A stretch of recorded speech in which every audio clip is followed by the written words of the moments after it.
تفضل دكتور نبيل، تعال معك. شكرا أمينة.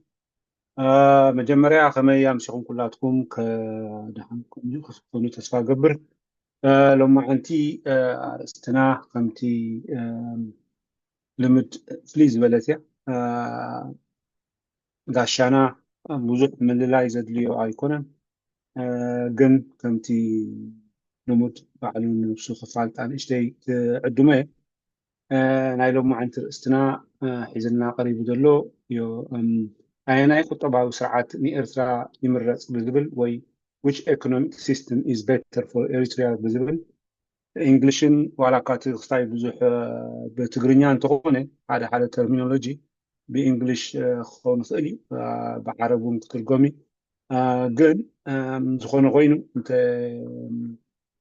ብዙሕ ምርጥ ተረዳእኩም ወይ ብዙሕ ሕቶታት እንተለኩም ከምቲ ኩሉ ልምድ ኣብ ጋሻና ኣቶ ሰንጋል ወልደ ትንሳኤ ምስ ገለፀልና ብድሕሪኡ ኢድኩም ውጥ ብምባል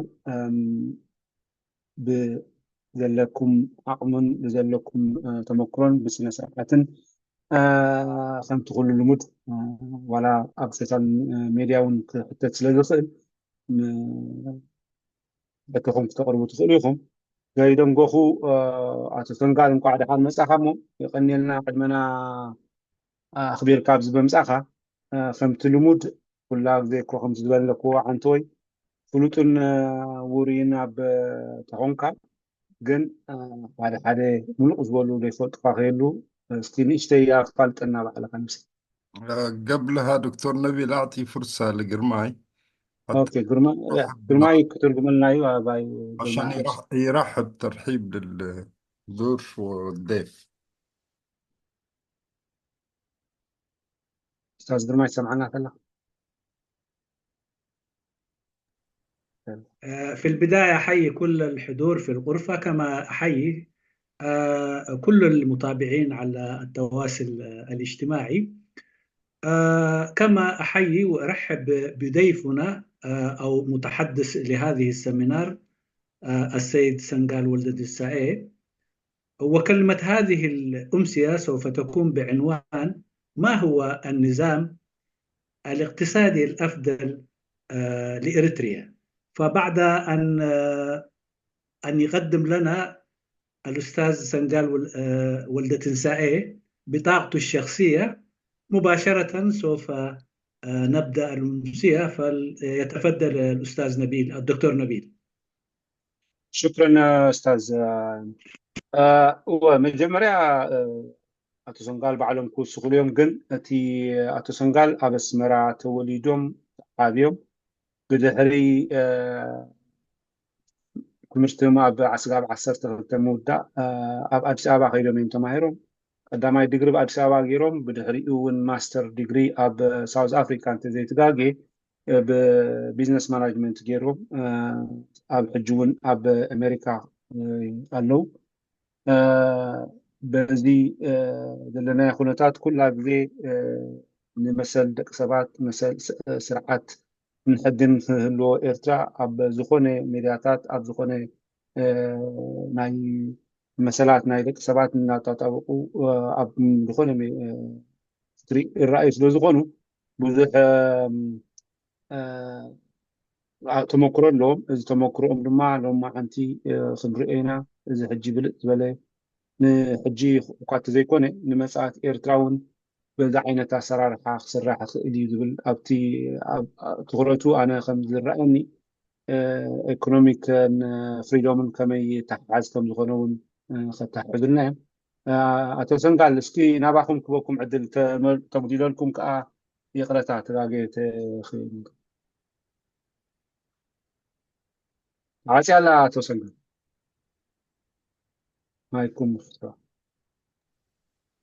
يغني لي دكتور نبيل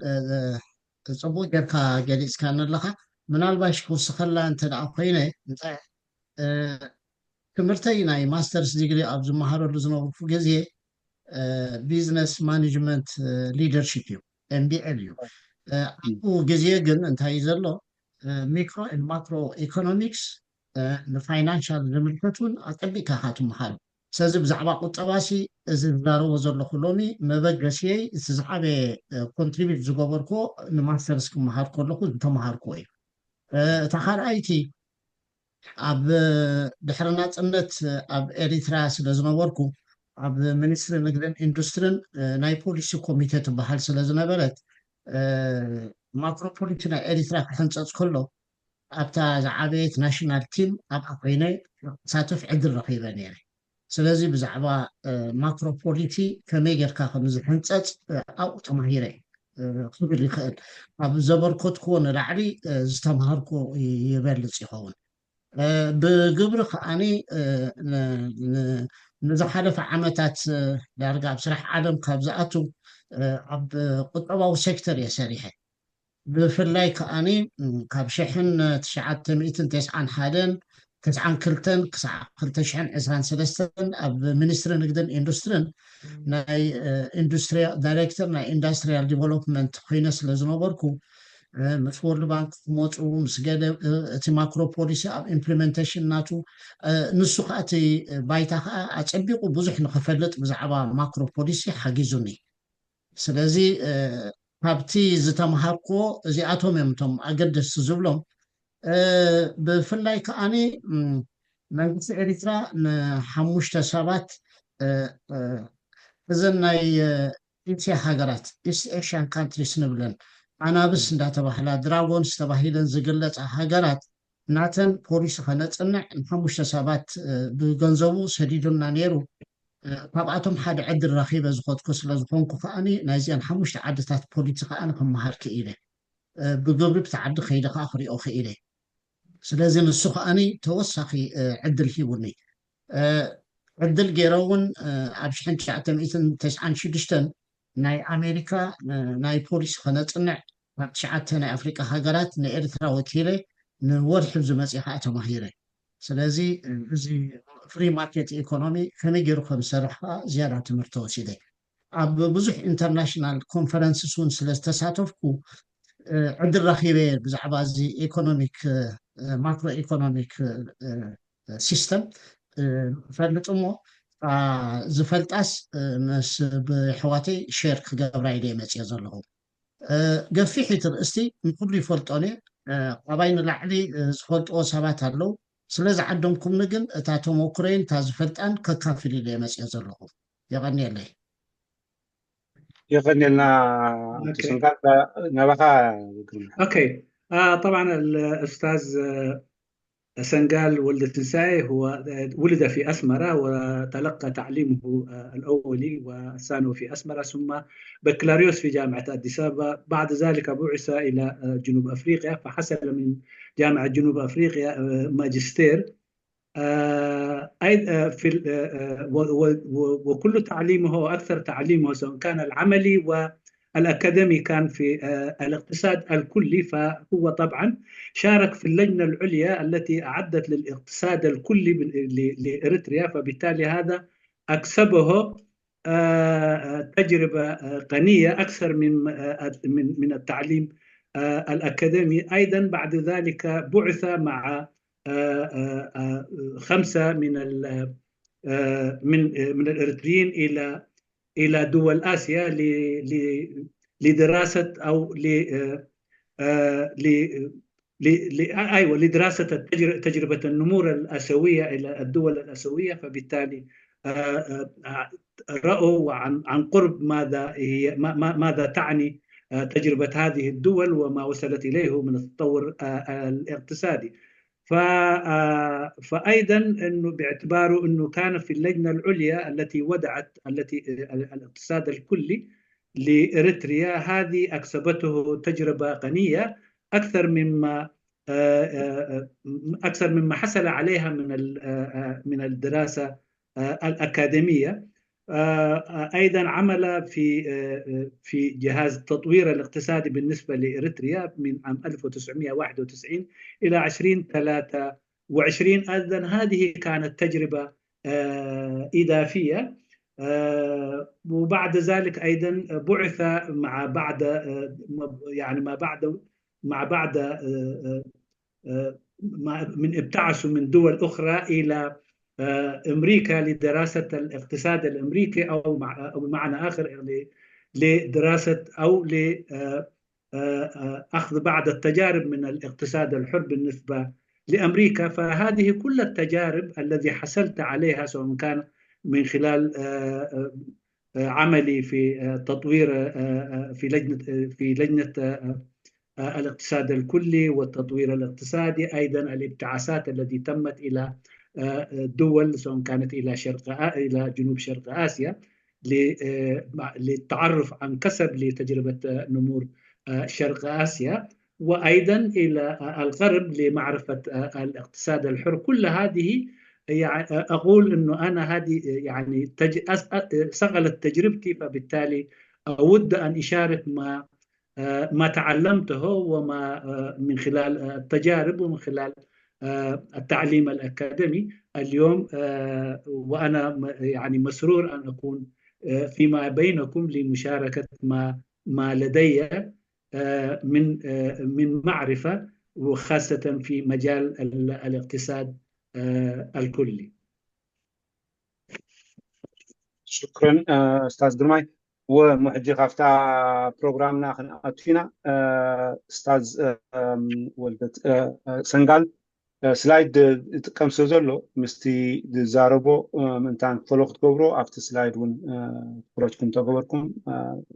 زبلسي غني اللي أستاذ نباها سنغال يغني لي رعاكم من عدمن عدلن جزينا مقطب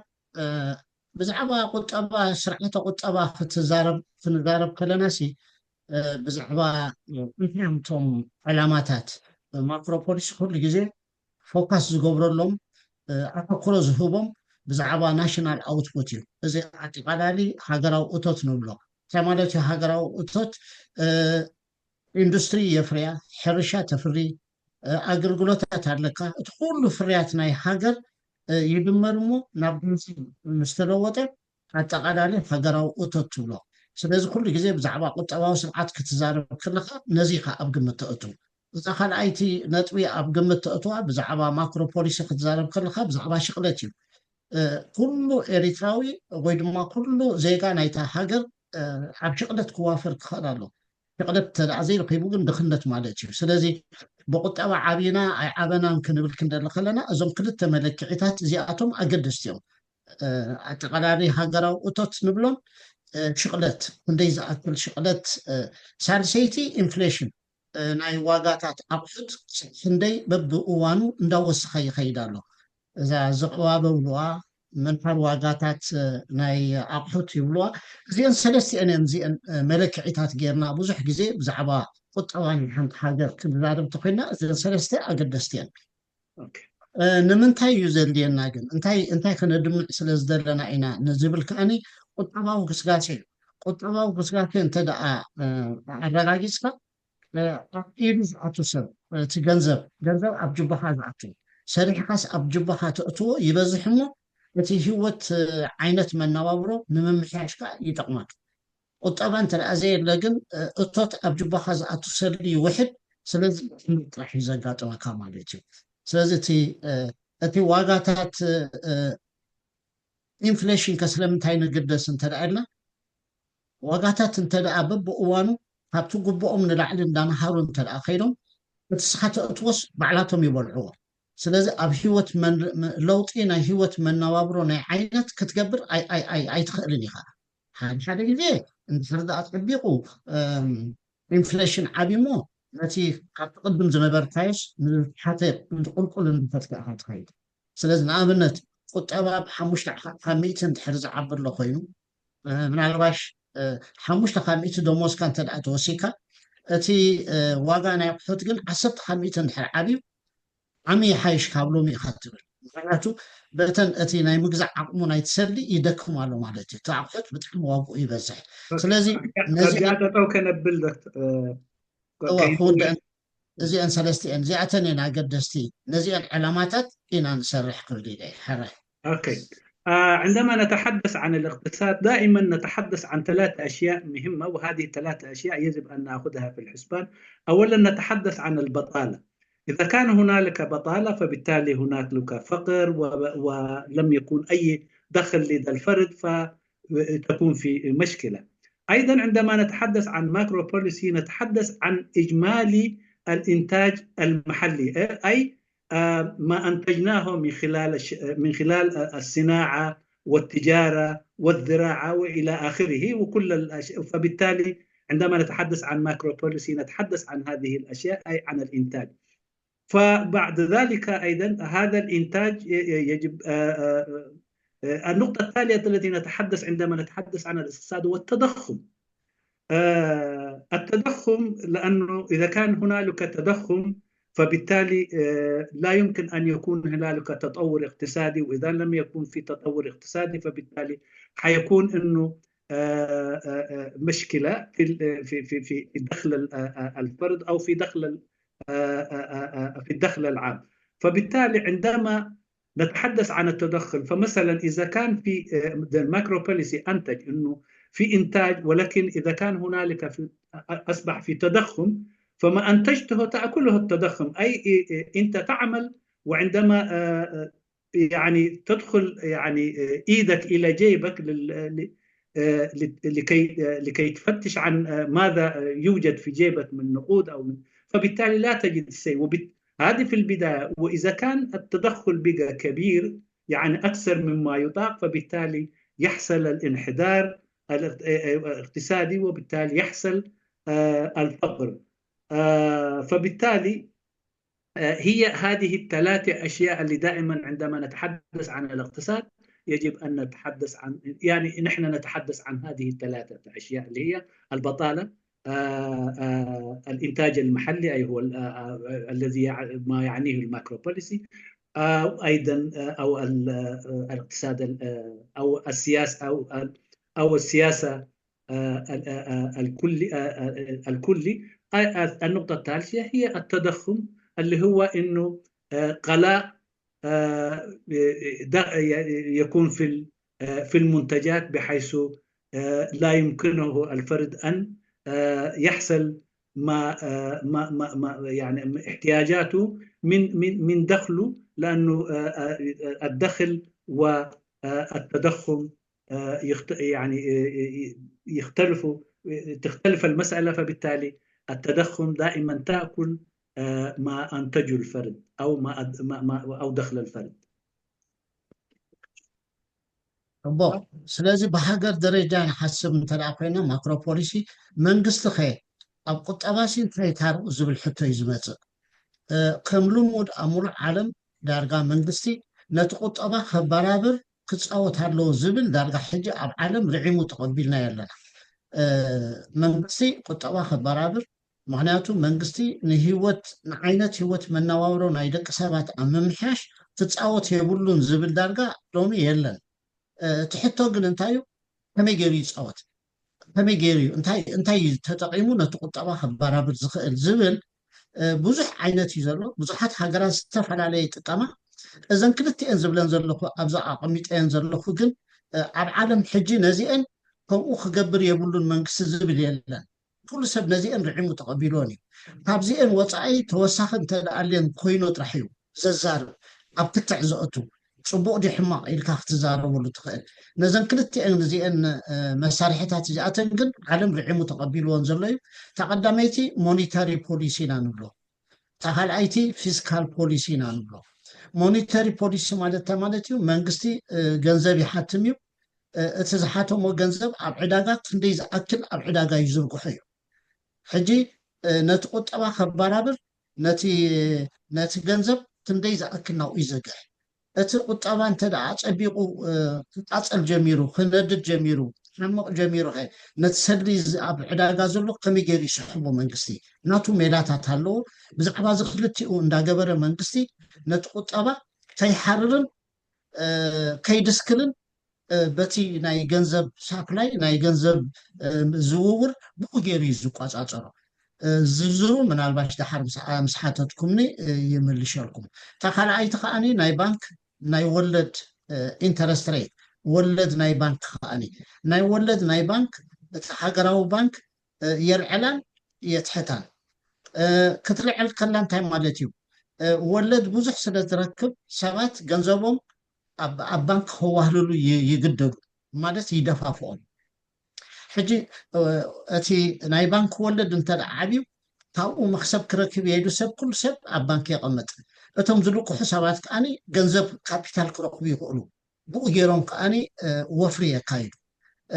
እንተደኣ ዝኣክል ገንዘብ ኣብ ባንክ ኣሎ ኮይኑ ዝኣክል ኣውፈርቲ እንተደኣ ድልዮም ኮይኖም ከ ኣብ መወዳእታ ከኣኒ እቲ ኢንተረስት ሬት ነቲ ናይ ባንክ ወለድ እቲ መንግስቲ ከምዚ ትሕት ይገብሮ እንተትሒቱ ኸ እቲ ሰባት ሰይቪን ኣብ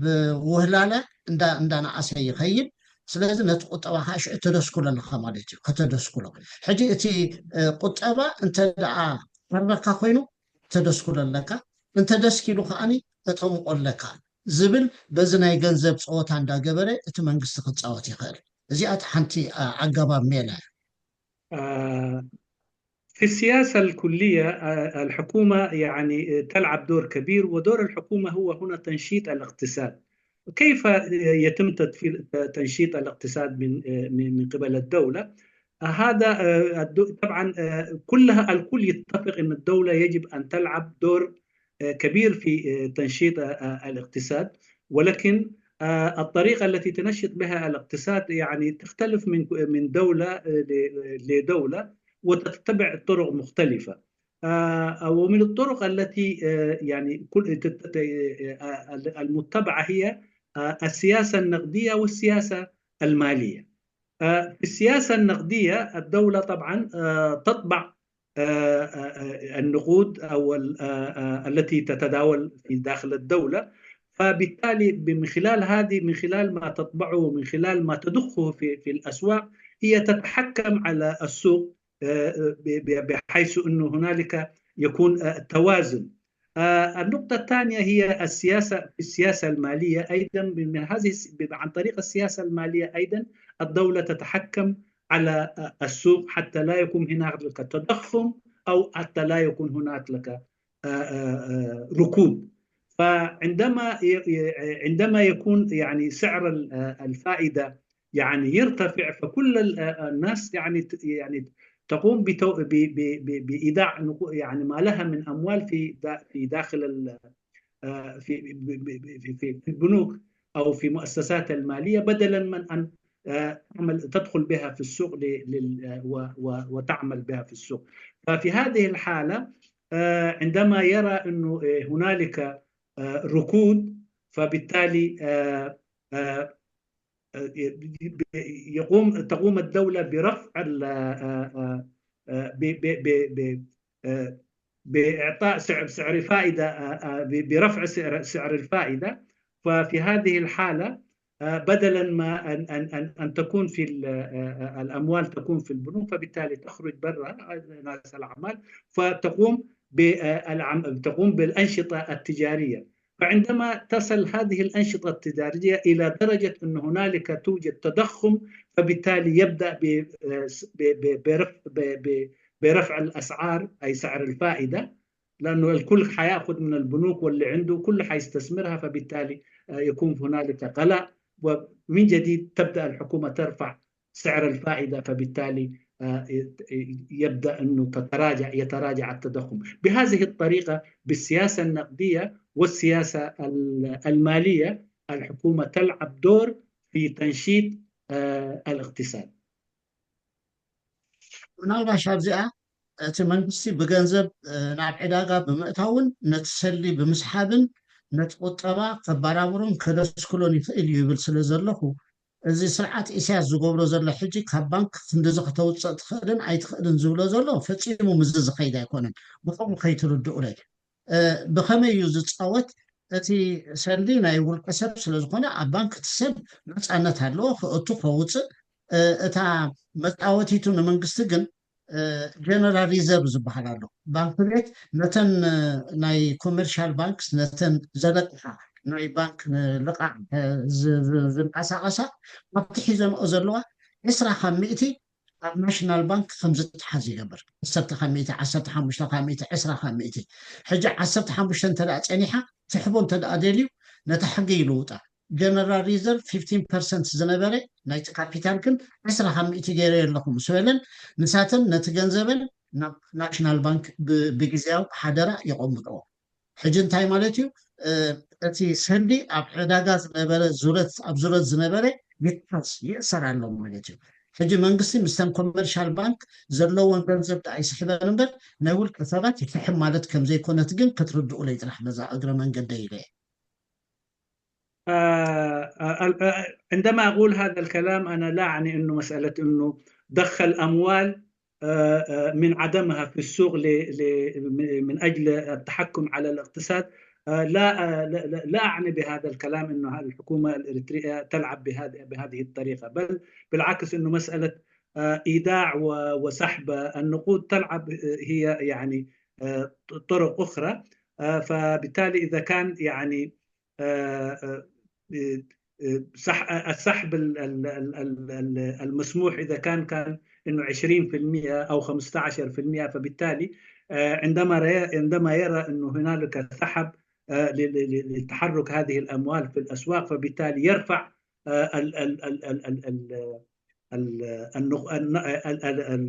النقود أو المال الذي يجب أن تدعه هذه البنوك تحجز في داخل البنك الدولي البنك المركزي الإريتري فبالتالي أحيانا يرفع هذه النسبة التي يجب أن تكون تودع في داخل البنك وأحيانا تنزل بهذه الطريقة بيلعب وليس عن طريق سحب وإيداع للفلوس اللي هي ترجع للمواطن ولكن من خلال البنوك وطريقة التحكم على السوق يلعب بهذه الطريقة.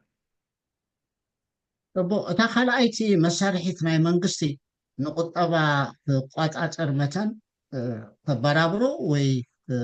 እንተደኣ ኢንፍሌሽን በዚሑ ከዓኒ ዝቕባበ በዚሑ ከዓኒ ንምቁጥጣር ዝጥቀመላ ፊስካል ፖሊሲ ኢና ንብላ እዛ ፊስካል ፖሊሲ ማለት እንታይ ማለት እዩ ሓደ ግብርን ቅረፅን መንግስቲ ይስልዕ እንድዩ ሕጂ ንኣብነት ካብቲ ዝረኸብካዮ ኣብ ዓመት مخسب زرخب كايو وي أوتو زرخب كايو 30% قرض قفل انت دايلوكا بزحيو 4% زبلاونا هلو عندك حج 4-5 انت جيروكا نوصل ننقدر يتبابعونيو تن بيزنسي سريحا قرخباين مخسب دلين المسيان سلازم فاتو مخسبن زبزح المنقصي وزدون تدعرلو خوينو او فاراي كأني علم عدويو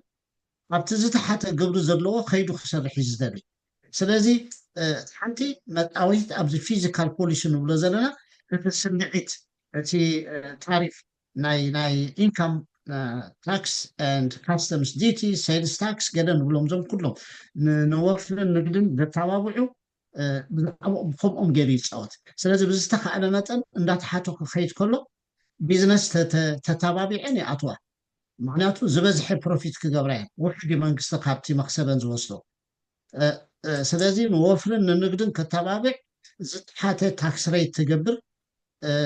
زي تحدى متعاوتنا منقصيو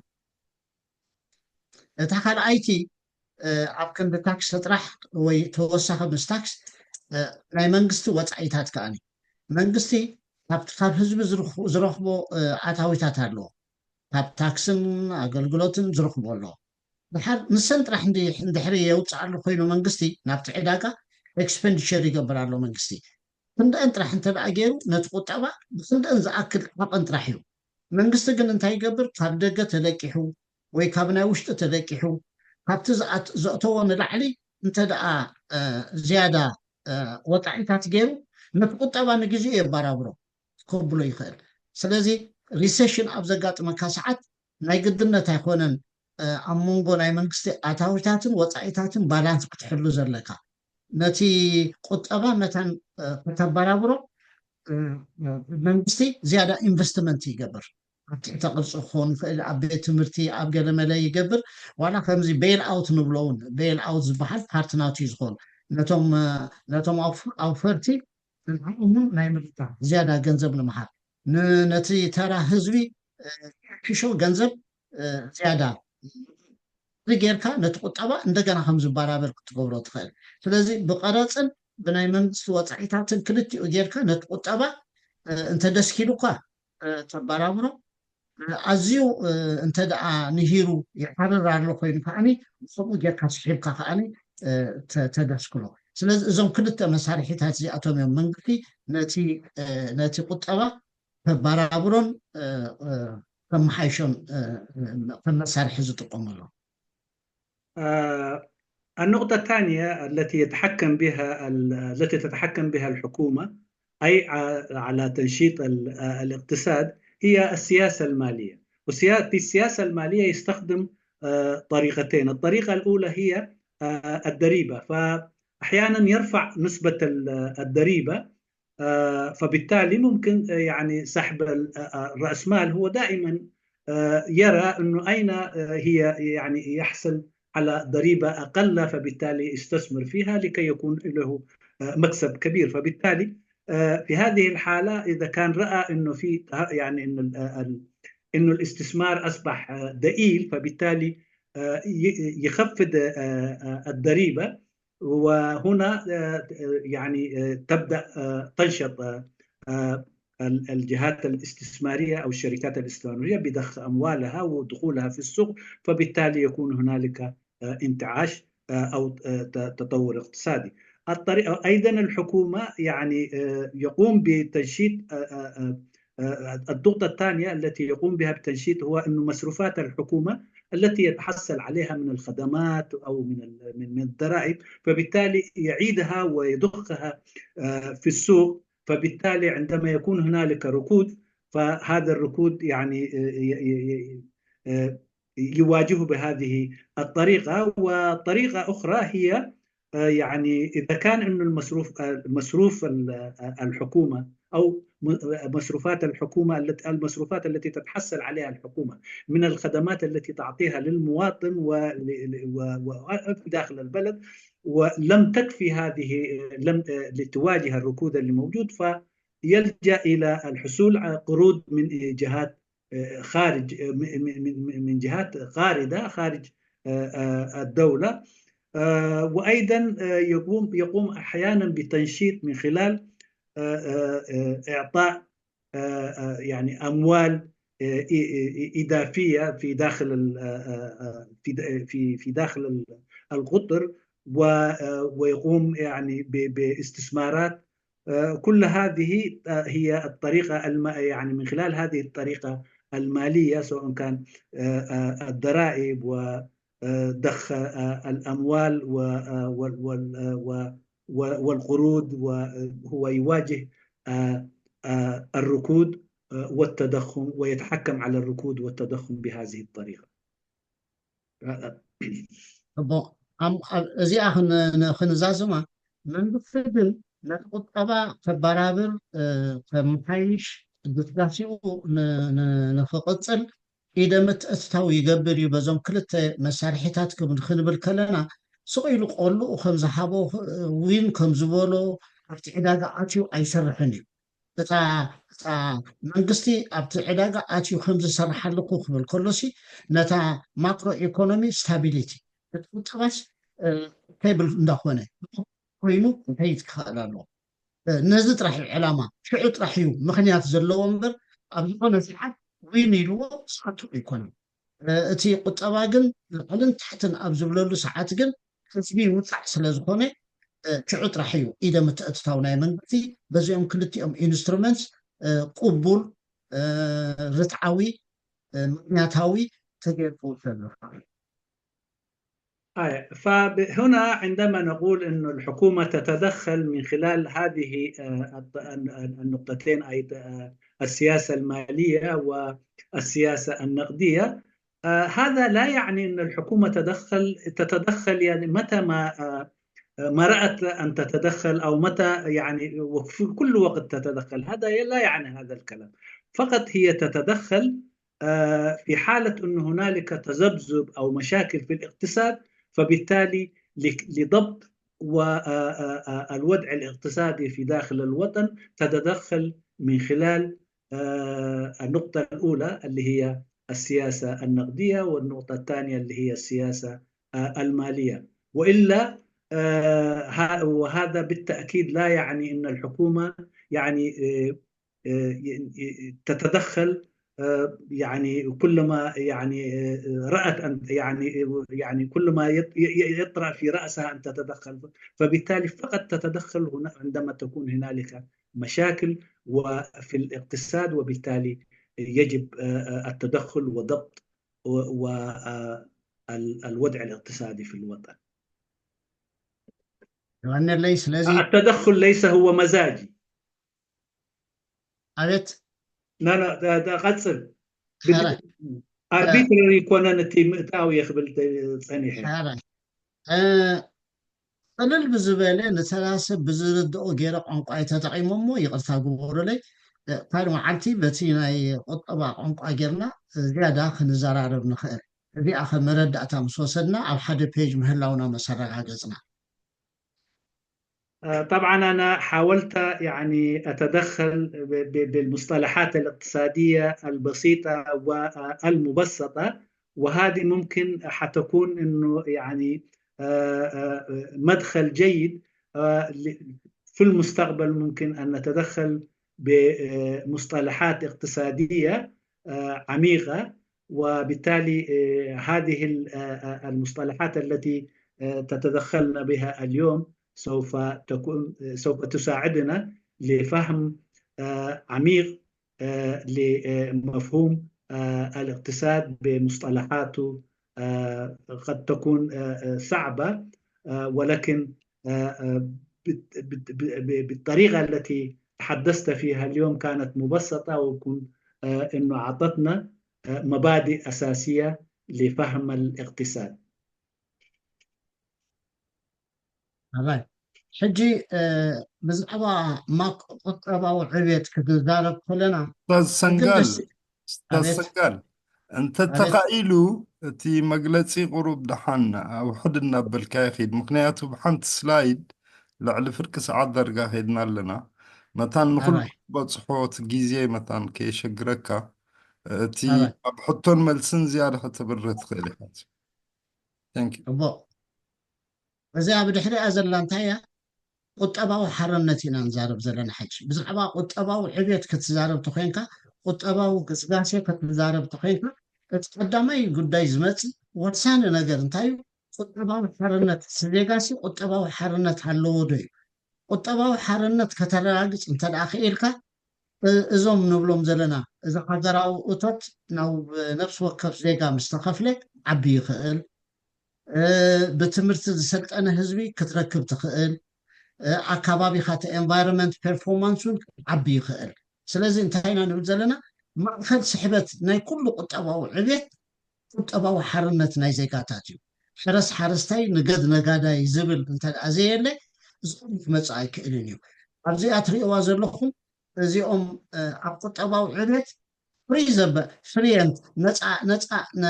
ሓርነት ኣሎ ኣብ ሃገረን ተባሂለን ዝግለፃ ዝዓበየ እቶት ኣብ ጅቡእ ገንዘብ ይርከብ ኣሎ 903 ሽሕ ዩኤስ ዶላር ኣብ ዓመት ዓዊታት ኣለዎት እተን ቁጠባዊ ዕብየት ይብለን ተደቂሰን ዘለዋ ሃገራት ከ ናተን 15 ጥራሕን ዝረኽባ ዘለዋ ዝብል እዩ ዘርእየና እሞ እቲ ዝምድናታት ናይ ቁጠባዊ ሓርነት ምስ ሃገራዊ ኣጠቃላሊ ሃገራዊ እቶት ናብ ዜጋ ብዛዕባ ምዕባለ ደቂ ሰባት ብዛዕባ ኣከባቢ ምሕደራ ናይ ኣከባቢ ታው ዝኾነ ምትእስሳር ከም ዘለዎ ኣብዚ የርእየና ስለዚ እንተወይ ብዛዕባ ቁጠባ ክንዛረብ ከለና እዚአን ሰለስቲአን ኣገደስቲ እየን ንብለን ዝነበርና ምትሕሓዝ የድሊ እሞ ስለዚ ቁጠባ ክትዛረብ ከለካ ቁጠባዊ ሓርነት ዘየለ ቁጠባዊ ጉስጓሴ ዳርጋ ክህሉ ኣይክእልን እዩ فطبعا نحن أشرنا إلى النقطتين في التي تحدثنا عنها، لكن المفتاح للتطور الاقتصادي هو التحرر الاقتصادي، أي معنى آخر إعطاء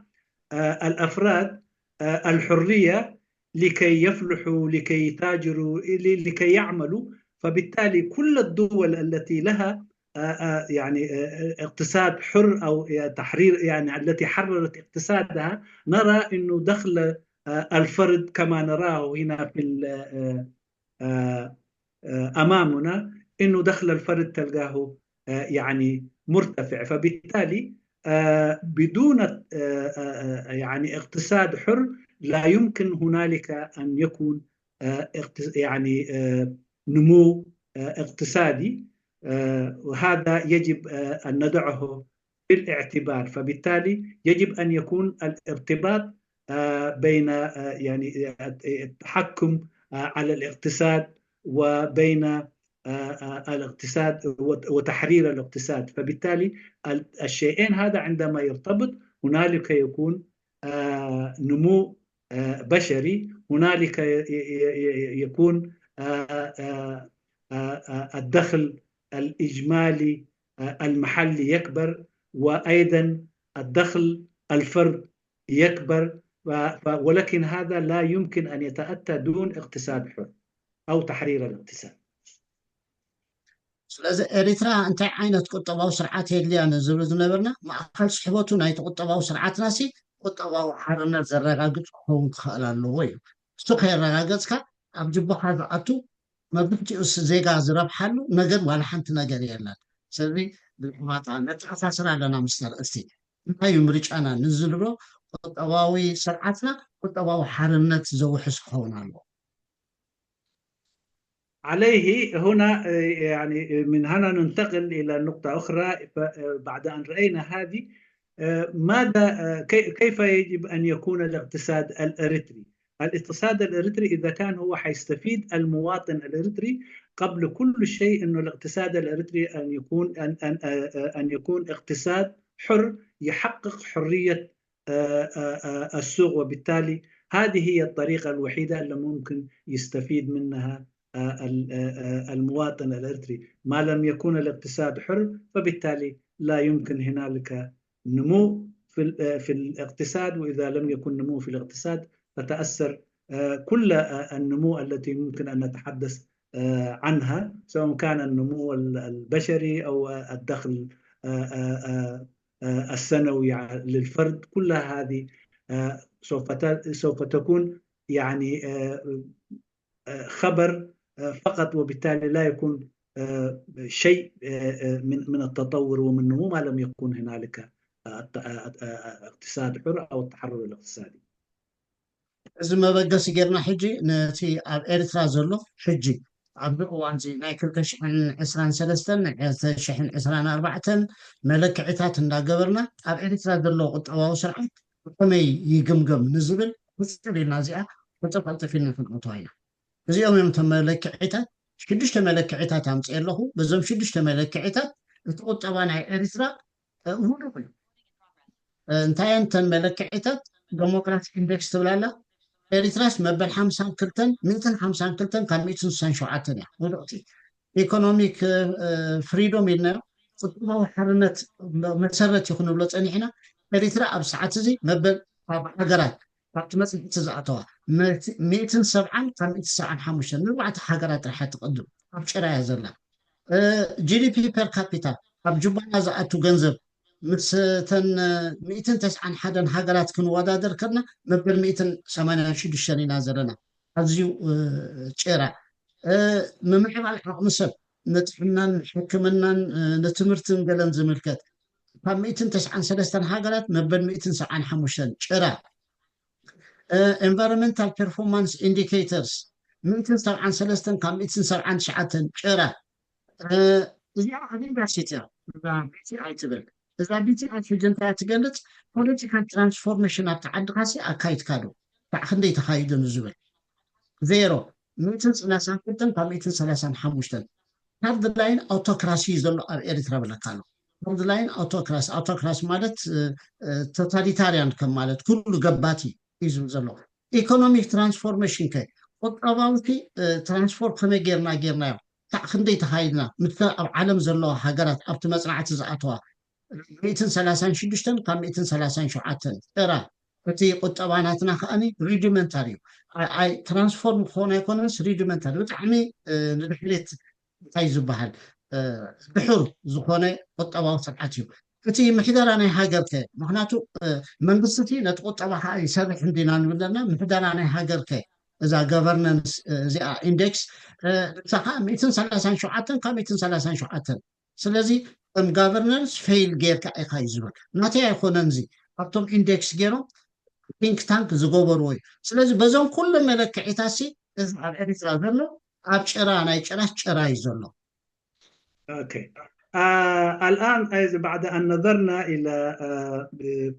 الى التحرر الاقتصادي هو المفتاح للتطور فنرى كيف نرى اريتريا وفقا للمعايير الدوليه التي هذه هي ليس معايير من عندي بل انها هي معايير دوليه يعمل بها فبالتالي نرى اريتريا في يعني بهذا المعيار في خانه اين هو خانه اريتريا في 2023 2024 إذا كان من الناحية الديمقراطية كنظام ديمقراطي هي من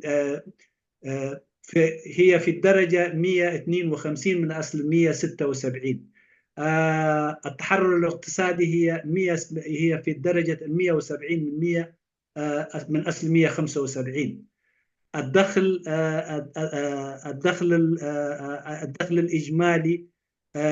المحلي هو أيضا 186 من أصل 191 أيضا هذه هي طبعا هي هذه كل مصطلحات هي لكن هي هذه آي ما أدري ممكن حيشرح ترانسفورميشن اندكس يعني يعني معيار التحول يعني هي كيف يعني في التحول هي يعني من اصل 91 من اصل 93 دوله هي في المرتبه 175 EPI كان تعيو environmental performance indicator index environmental performance index هي هذه ايضا هي اداء في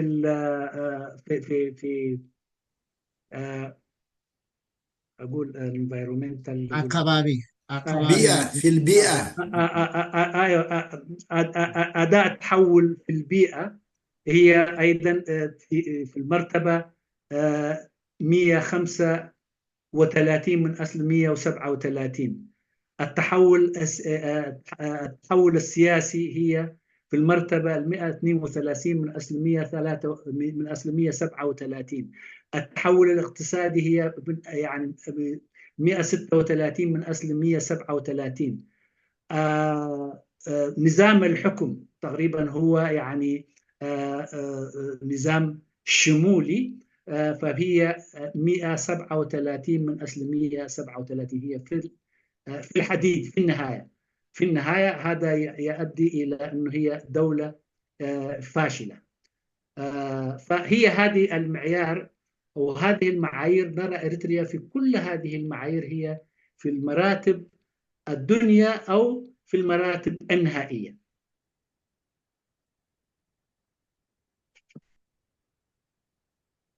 اوكي شكرا حجي اتا ايكونوميك فريدوم اندكس حرمت كل له مسبلنا سي حرمت كنبل كلنا زرزرو كنوصخ نكدالنا زرزر አለዎ ከም መጽናዕቲ ዝገበሩ አበይና ፌል አበይና ወዲቅና አበይና ዝሓሸ ዘለና እንዳበልክ ኢካ ትሰርሐሉ ሞ ኣብዚ በዝርዝር ትኔ ግዜ ስለ ዘይብልና ንካል መዓልቲ ክንዘራርበሉ ንኽእል ግን ዝርዝር ከም ዘለዎ እቲ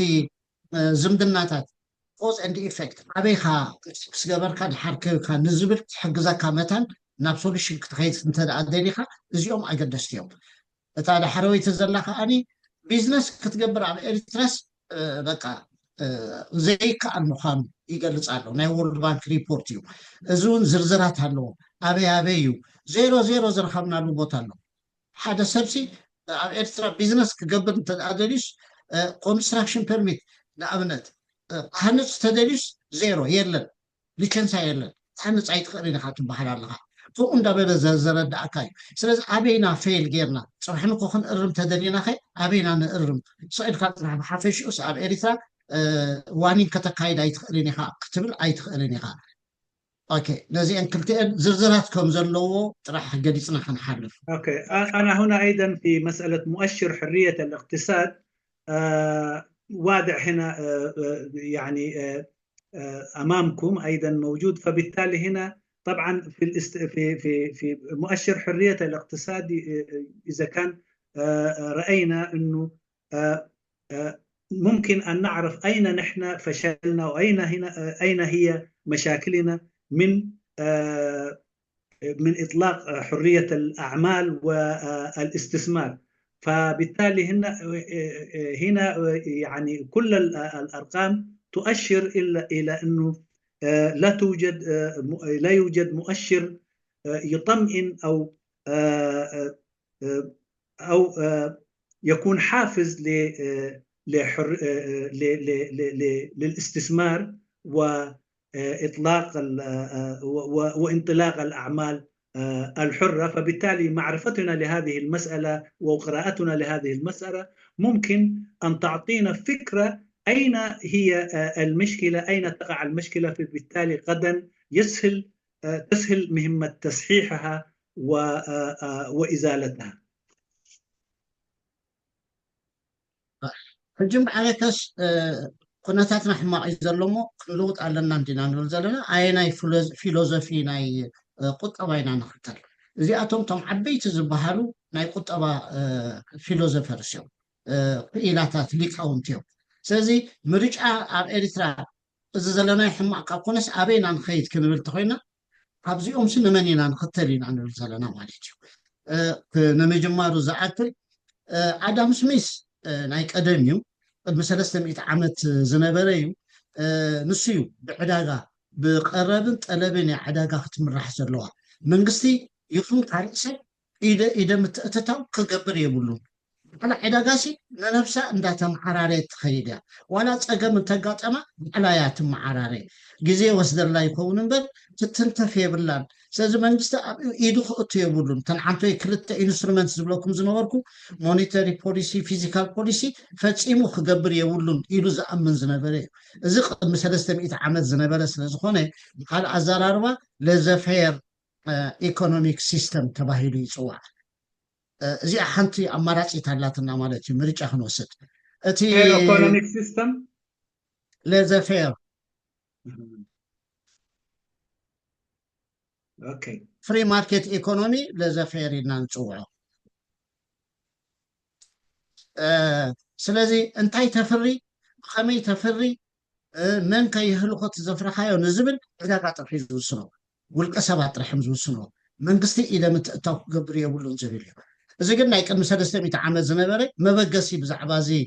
ቁጠባዊ ስርዓት ንብሎ ዘለና መበገሲ ዘንፀፈልና እዚ ፈላስፋ እዩ اوكي طبعا دلوقتي انه نحن في لدي امامنا اربعه يعني 4 أشخاص هم فلاسفة في الاقتصاد. فنبدأ كل واحد منهم ماذا يؤمن وكيف يجب أن نأخذه كمثال. مثلا يعني نحن اتفقنا أن الوضع السيء الذي يعيشه الاقتصاد الإريتري يجب أن يتغير ويجب أن يتبدل. فبالتالي أي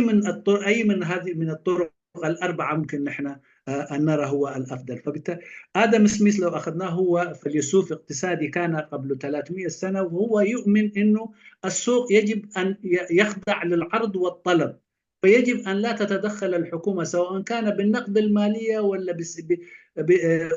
ولا السياسة النقدية بل إنما تترك السوق يحكم نفسه بنفسه وهو قادر أن يحكم نفسه بنفسه إذا كان واجه صعوبة. فبالتالي ممكن أن تطول ولكن في النهاية في آخر المطاف السوق يحكم نفسه بنفسه من خلال الطلب والعرض. فبالتالي ليس هو من شأن الحكومة أن تتدخل ماذا ينتج وكيف ينتج ولماذا ينتج وكيف يستهلك. هذا يترك للسوق وللمواطنين وللمنتجين وللمستهلكين. هذه هي فكرة آدم سميث، كانت قبل 300 سنة. ስለዚኦም ክልተ ጫፍ ኣለዎ ሶሪ እቲ ካልኣዩ ካርል ማርክስ እዩ ማርክስ ለኒናዊ ንብሎ ፍልስፍና ፖለቲካል ኢኮኖሚ ዘመሓዘ እዩ ንሱ ከዓ እንታይ ዝብል ዕዳጋ ክንሓስብ ከለና ብውልቀ ሰብ ደረጃ በተን ትካላዊ ዋኒን ደረጃ ይኮናን ክንጥምቶ ዝግባአና ጌጋ እዩ እዚ ፅቡቅ ኣይኮነን ኢሉ ይማጎት እንታይ ደኣ ክላስ ኖት ኢንዲቪዥዋል ክላስ ማለት ከዓ ደርቢ ንደርብታት ኣብ ግምት እቲና ኢና ክንሓስብ ዝግባአና ነይሩ ስለዚ በዚ ኣተሓሳስባ እዚ እቲ ገዛእ ደርቢ ዝበሃል ከዓኒ ስልጣን ክሕዝ ኣለዎ ኣብቲ ፖለቲካ እቲ ደርቢ ንኣብነት ናይ ሸቃላይ እዩ ዝብል ንሱ ናይ ሸቃላይ ደርቢ መንግስትነት ክሕዝ ኣለዎ እቲ መንግስቲ ዝሓዘ ከዓኒ ነቲ ዕዳጋ ክቋፃፀሮ ክኽእል ኣለዎ ባዕሉ ይሓስብ ባዕሉ የፍሪ ባዕሉ ከዓ ይዝርጋይ ስለዚ እንታይ ይፈሪ ብኸመይ ይፈሪ መን ይህልኮ ዝብል መንግስቲ ዝውስን እምበር ውልቀ ሰብ ኣይኮነን ኢሉ ኣንፃር ናይ ኣዳም ስሚዝ ጫፍ ዝኾነ ክልተ ጫፍ ናቱ ዝኸደ ይስቃል الفيلسوف الآخر هو كارل ماركس، هو من أسس الاقتصاد السياسي، وعكس آدم سميث هو يرى أن الاقتصاد يجب أن لا تتحكم فيه الأفراد ولا المؤسسات، بل إنما الاقتصاد يجب أن تتحكم به الطبقات. فبالتالي عندما نفكر عن الاقتصاد نفكر عن الطبقات، فالطبقات يجب أن تكون في الحكم، وهذه الطبقات هي التي تتحكم على الاقتصاد، أي اقتصاد يعني مبرمج. فبالتالي هذا الاقتصاد يكون ماذا ينتج وكيف ينتج وكيف يستهلك يجب أن تحدده الطبقة الحاكمة. يرى عكس آدم سميث تماما. إذا قدم 150 عامات كباري فلسفة زغربية، وهذا كان قبل 150 سنة. هذا الفيلسوف وهذه الفكرة كانت قبل 150 سنة. ስለዚህ ዓለም ኣብ ክልተ ካምፕኣት እያ ነራ ካፒታሊስት and ሶሻሊስት ወይ ኮሙኒዝም እናተባህለት ኣብ ክልተ ካምፕኣት እያ ንሱ ብምፍታል ቁጠባዊ ስርዓት ሕጂ እቶም ኣብ ታሕቲ ዘለዉ ክልተ ሰባት ናብኦም ክንኣቱ ኢና እዚኦም ግን መዓስ እዮም መፂኦም እዞም ክልተ ፍሬደሪክ ሃይክን ጆን ኬኒስ ዝበሃልን ግሬት ዲፕሬሽን ዝበሃል ዓለም ኣጋጢምዋ ኣብ 1929-30 ኣብ 1930 ዓለም ዳርጋ ብምልእታ ኣብ ቅልውላው ኣትያ ቁጠባዊ ቅልውላው ኣጋጢምዋ ስለዚ እዚኦም ክልቲኦም ኣብቲ እዋን ዝነበሩ ናይ ቁጠባ ክኢላታት እዮም ሊቃውንቲ እዮም ስለዚ ክልቲኦም ዝተፈለየ ርእይቶ ሂቦም ቁጠባ ከመይ ጌርና ንወፅእ እቲ ግሬት ዲፕሬሽን ዝብል እዚ ፍሬደሪክ ሃይክ እንታይ ዝብል ልክዕ ከም ናይ ኣዳም ስሚስ ክንጭፎ የብልናን ቁጠባ ባዕሉ መስርሑ ሓልዩ ተሲኡ ክኸይድ እዩ እዚ ሕጂ ኣጋጢሙ ዘሎ ድስካደ ንፃወሮ ጥሒ ዘለና ኢሉ ዝማጎት ዝነበረ እዩ እዚ ካልኣዩ ኬኒስ ግን ኖ መንግስቲ ሱቅ ክብል የብሉን መንግስቲ ኢደ ምትእትታው ክገብር ኣለዎ ኢሉ ብዛዕባ ተን ዓንተወይ ዝበልና ፊዚካል ፖሊስን ሞኒተሪ ፖሊስን ገይሩ ጣወት ክኽእል ኣለዎ ነቲ ቅልውላው ከውፅኦ ክኽእል ኣለዎ ነቲ ቅልውላው ኢሉ እዚኣቶም ኣብ 1930 ዓበይቲ ክልተ ተወዳደርቲ ዝኾኑ ሓሳባት ዘቕረቡ እዮም ኣሜሪካ ዓብየት ነራ ቁጠባ ገዛኢት ናይቶም ዌስት ዝበሃል እዚ ነፃ ዕዳጋ ኣብ ውሽጢ ነፃ ዕዳጋ ኢደ ምእትእታው ናይ መንግስቲ ቀጥታዊ ዘይኮነስ ብከምዚአን ክልቲአን ዝበልናየን ክኾን ኣለዎ ንዝብል ግን ኣሜሪካ ነዚ ናይ ኬኒስ ተኸቲላ ነቲ ንኤሮጳን ኣሜሪካን ንዌስት ኣብቲ ግሬት ዲፕሬሽን ከተውፅኦም ክኢላ ስለዚ ኬኒስ በቃ ሽሙ ንላዕሊ ከይዱ ፍሬደሪክ ሃይክ ተሰማዕነት እንዳሰኣነ ከይዱ أيضا الاقتصاديين الآخرين هم فريدريك هايك وجون كينس. طبعا كما هو معلوم في عام 1929 عام 1930 حصل الركود العظيم في العالم، هو الركود الأكبر. فبالتالي كانت الفكرة أو كانت المحاولة الكبيرة أو العمل الكبير كان كيف يمكن الخروج من هذا الركود العزيم. و فريدريك هايك رأى أنه الخروج يجب أن يكون على طريقة آدم سميث، نترك السوق وشأنه وهو ينظم نفسه بنفسه وحيخرج من هذه المصيبة. فبالتالي علينا أن نتحمل ونترك السوق وشأنه. ولكن عكس ذلك رأى جون مانيارد كينز أبدا، قال يجب الدولة أو الحكومة أن تتدخل عن طريق الطرق التي ذكرناها، عن طريق السياسة النقدية أو السياسة المالية، لكي نخرج من هذه المصيبة التي نوجد فيها. فبالتالي في ذلك الوقت الولايات المتحدة اتبعت فكرة كينز، وفكرة كينز أصبحت الفكرة أنه يجب السوق أن يكون حر، لكن عندما تكون هنالك مشاكل تدخل الدولة أو الحكومة هو ضروري ولا بد أن يكون. فبالتالي هذه الطريقة هي الطريقة التي اتبعتها أمريكا، وتم الخروج من الركود الذي كان يواجه العالم. ምናልባሽ ሕጂ ብድሕሪኡ ምርጫና ሕጂ ምርጫና ኣየናይ ቁጠባዊ ፖሊሲ ኣብ ኤርትራ ዘድልየና ክንብል ከለና ናይ ፍሬደሪክ ሃይክ ዋላ ናይ ኬኒስ እንዳበልና ሓስብ ከም ዘለና ንምዝኽኻር ኢሉ ኣየናይ ዝበለፀ ንዝብል ኣብዚ ክንኣትዩና ማለት እዩ። ኣሜሪካ ንመብዛሕትኡ ናይ ኬኒስ እንዳተኸተለት ክትኽተል ፀኒሓ፣ ግን ሬጋኖሚክስ ዝበሃል ኣሎ። ሬጋን ምስ መፀ ግን ዝበዝሐ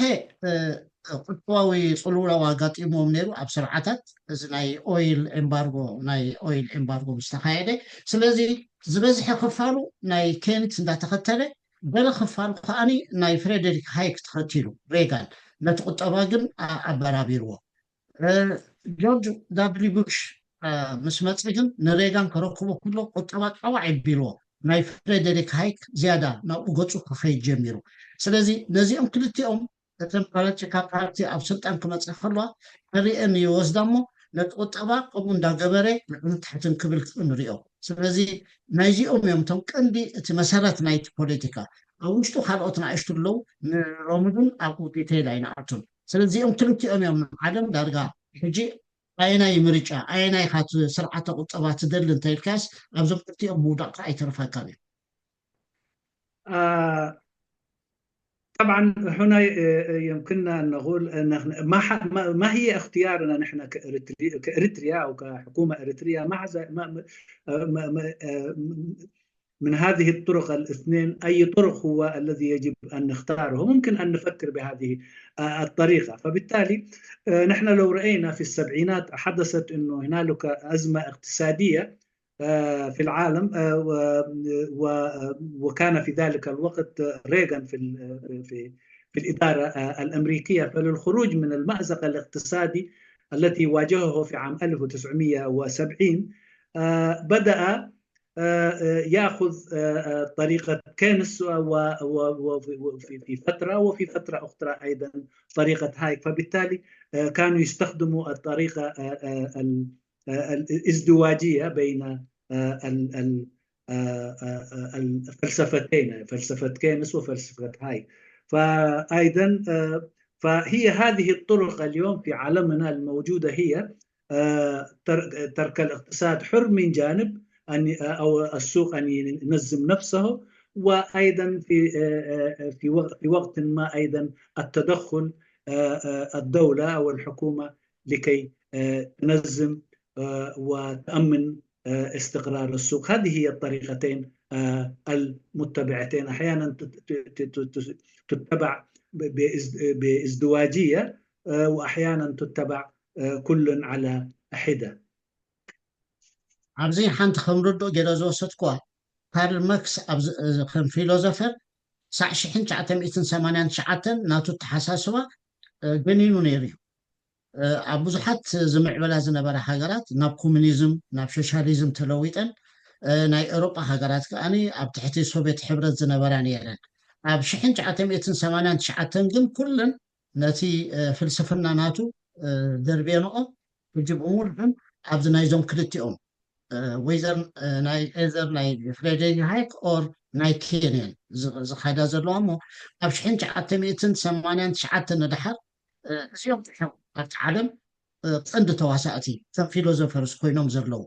ስለዚ ዳርጋ ሕጂ ንማርክስ ካርል ማርክስ ዝኽተላ ሃገራት በዓል ኖርስ ኮርያ ኪዩባ ተባሂለን ሓደ ክልተ ሰለስተ ተዘይኮነን ኣብ ዓለም ዳርጋ የለዋን ወይ ነዞም ክልቲኦም ጥራሕዮም ሕጂ ካብ ምርጫና ካብዞም ናይዞም ክልቲኦም ጥራሕ ይተርፈና ዘሎ ንመርፅ እንተደኣ ኮይና ኣየናይ ቁጠባዊ ስርዓት ንኤርትራ የድልያ ኣብቲ ወዲቐቶ ዘላ ክትስእ እንተደኣ ኮይና ንዝብል حتى 1989 النظام الاقتصادي الاشتراكي اللي هو الذي كان يتبعه كارل ماركس كان متبع لدى كثير من الدول منها دول أوروبا الشرقية ولكن بعد هذا التاريخ يعني هذا الاقتصاد أصبح غير موجود وغير متبع وممكن أن نقول يعني أفل نجمه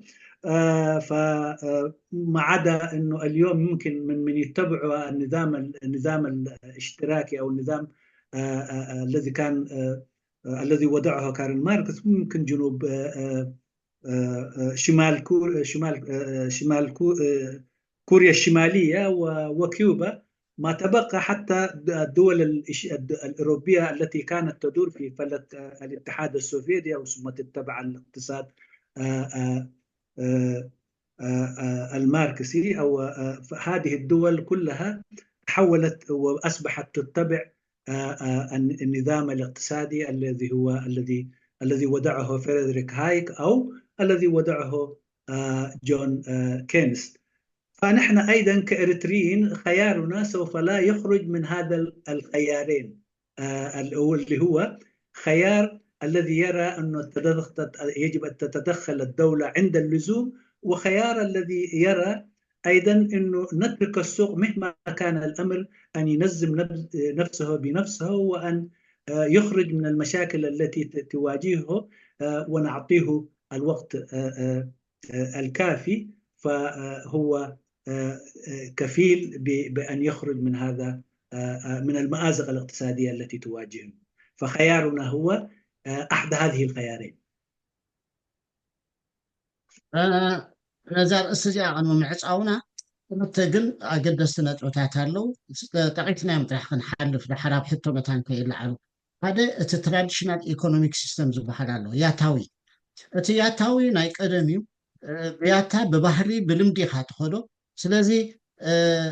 كفر زدل انت لومها تهزبي تم أبوتاتو بحقوتاتو زفري وزنبرت رح يزفري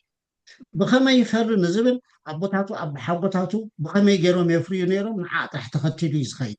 مم كي يهلخو نزبل أبوتاتو بحقوتاتو زختلو وزنبرة تختيلو يزخيد ساز أما قاقو قلملا كلهم نبهرن كالشيرن حيزو زخيد زي معبلة ناي قطبا سرعات سلازخوني ما يدلن ينبر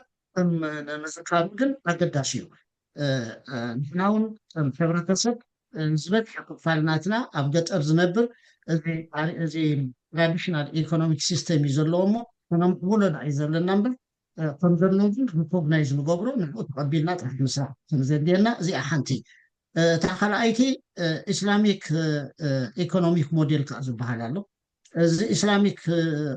ايكونوميك موديل كاني بقرآن بسنانيو